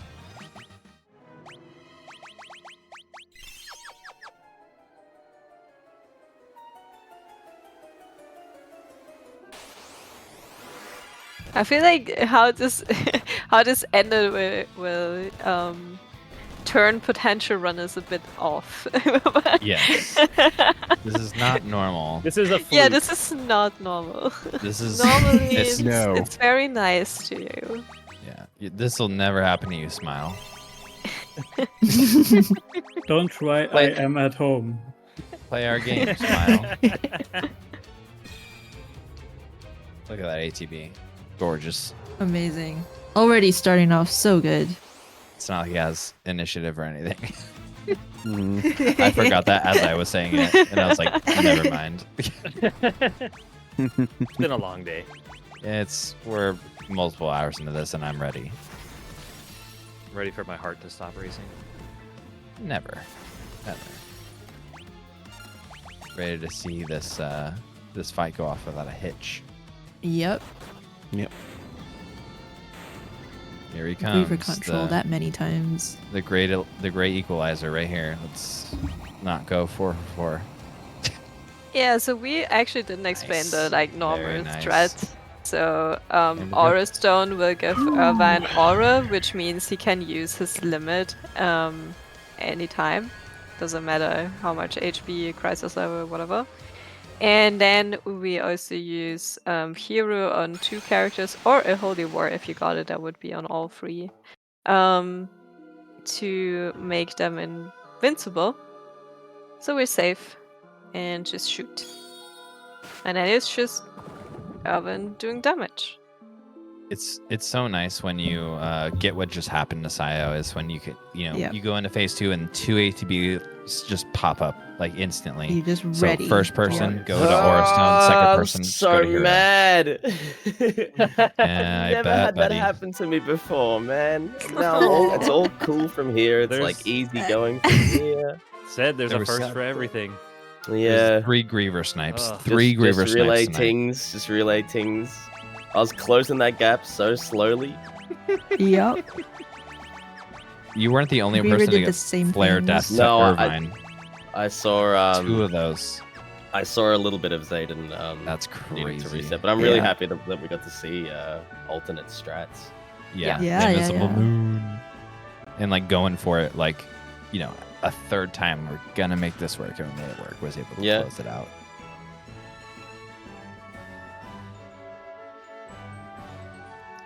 Xeidin is actually right in pointing out that the one attempt in normal strats he would also have died.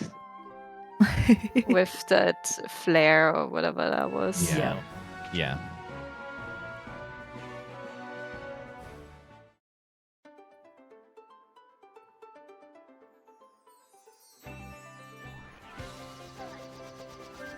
Also, I love that track. Yeah. Damn it, all true. Yeah, I got 2 Holy Wars in my practice run yesterday. Wasted it. Wasted all that good luck. So the final phase can go wrong, I've heard. I'm a little worried because Selfie hit like a 100 and something against Tiamat in my first attempt of Tiamat, and I know now that you need to deal 200 damage to proc dialogue. So I thought it was 100. It's 100. It's 100. It's 100. Okay. Yeah, it's 100. You're fine. You have to delete 100 5 times because I remember it had to be those triple Thank digits. Thank goodness. Yeah, you're safe with the selfie hits. And now Selfie's gonna hit a 99. I know it. Yeah. All the threshold with their spirit value at what it is. Yeah. 99 problems and your damage roll is 1. Exactly. Hit Ultimecia. Yeah, Ultimecia is in general a very interesting concept of random party and then switching them out if they stay dead for a certain amount of time, and then the 5 hits at the end you need to do. Yeah. Mm-hmm.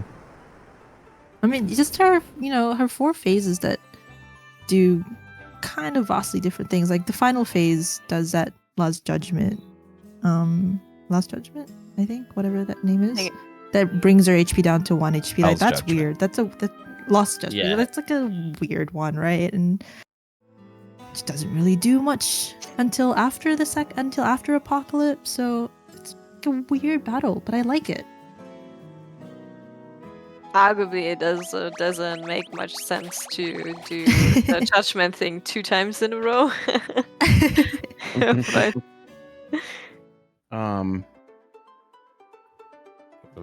Yeah, I don't really.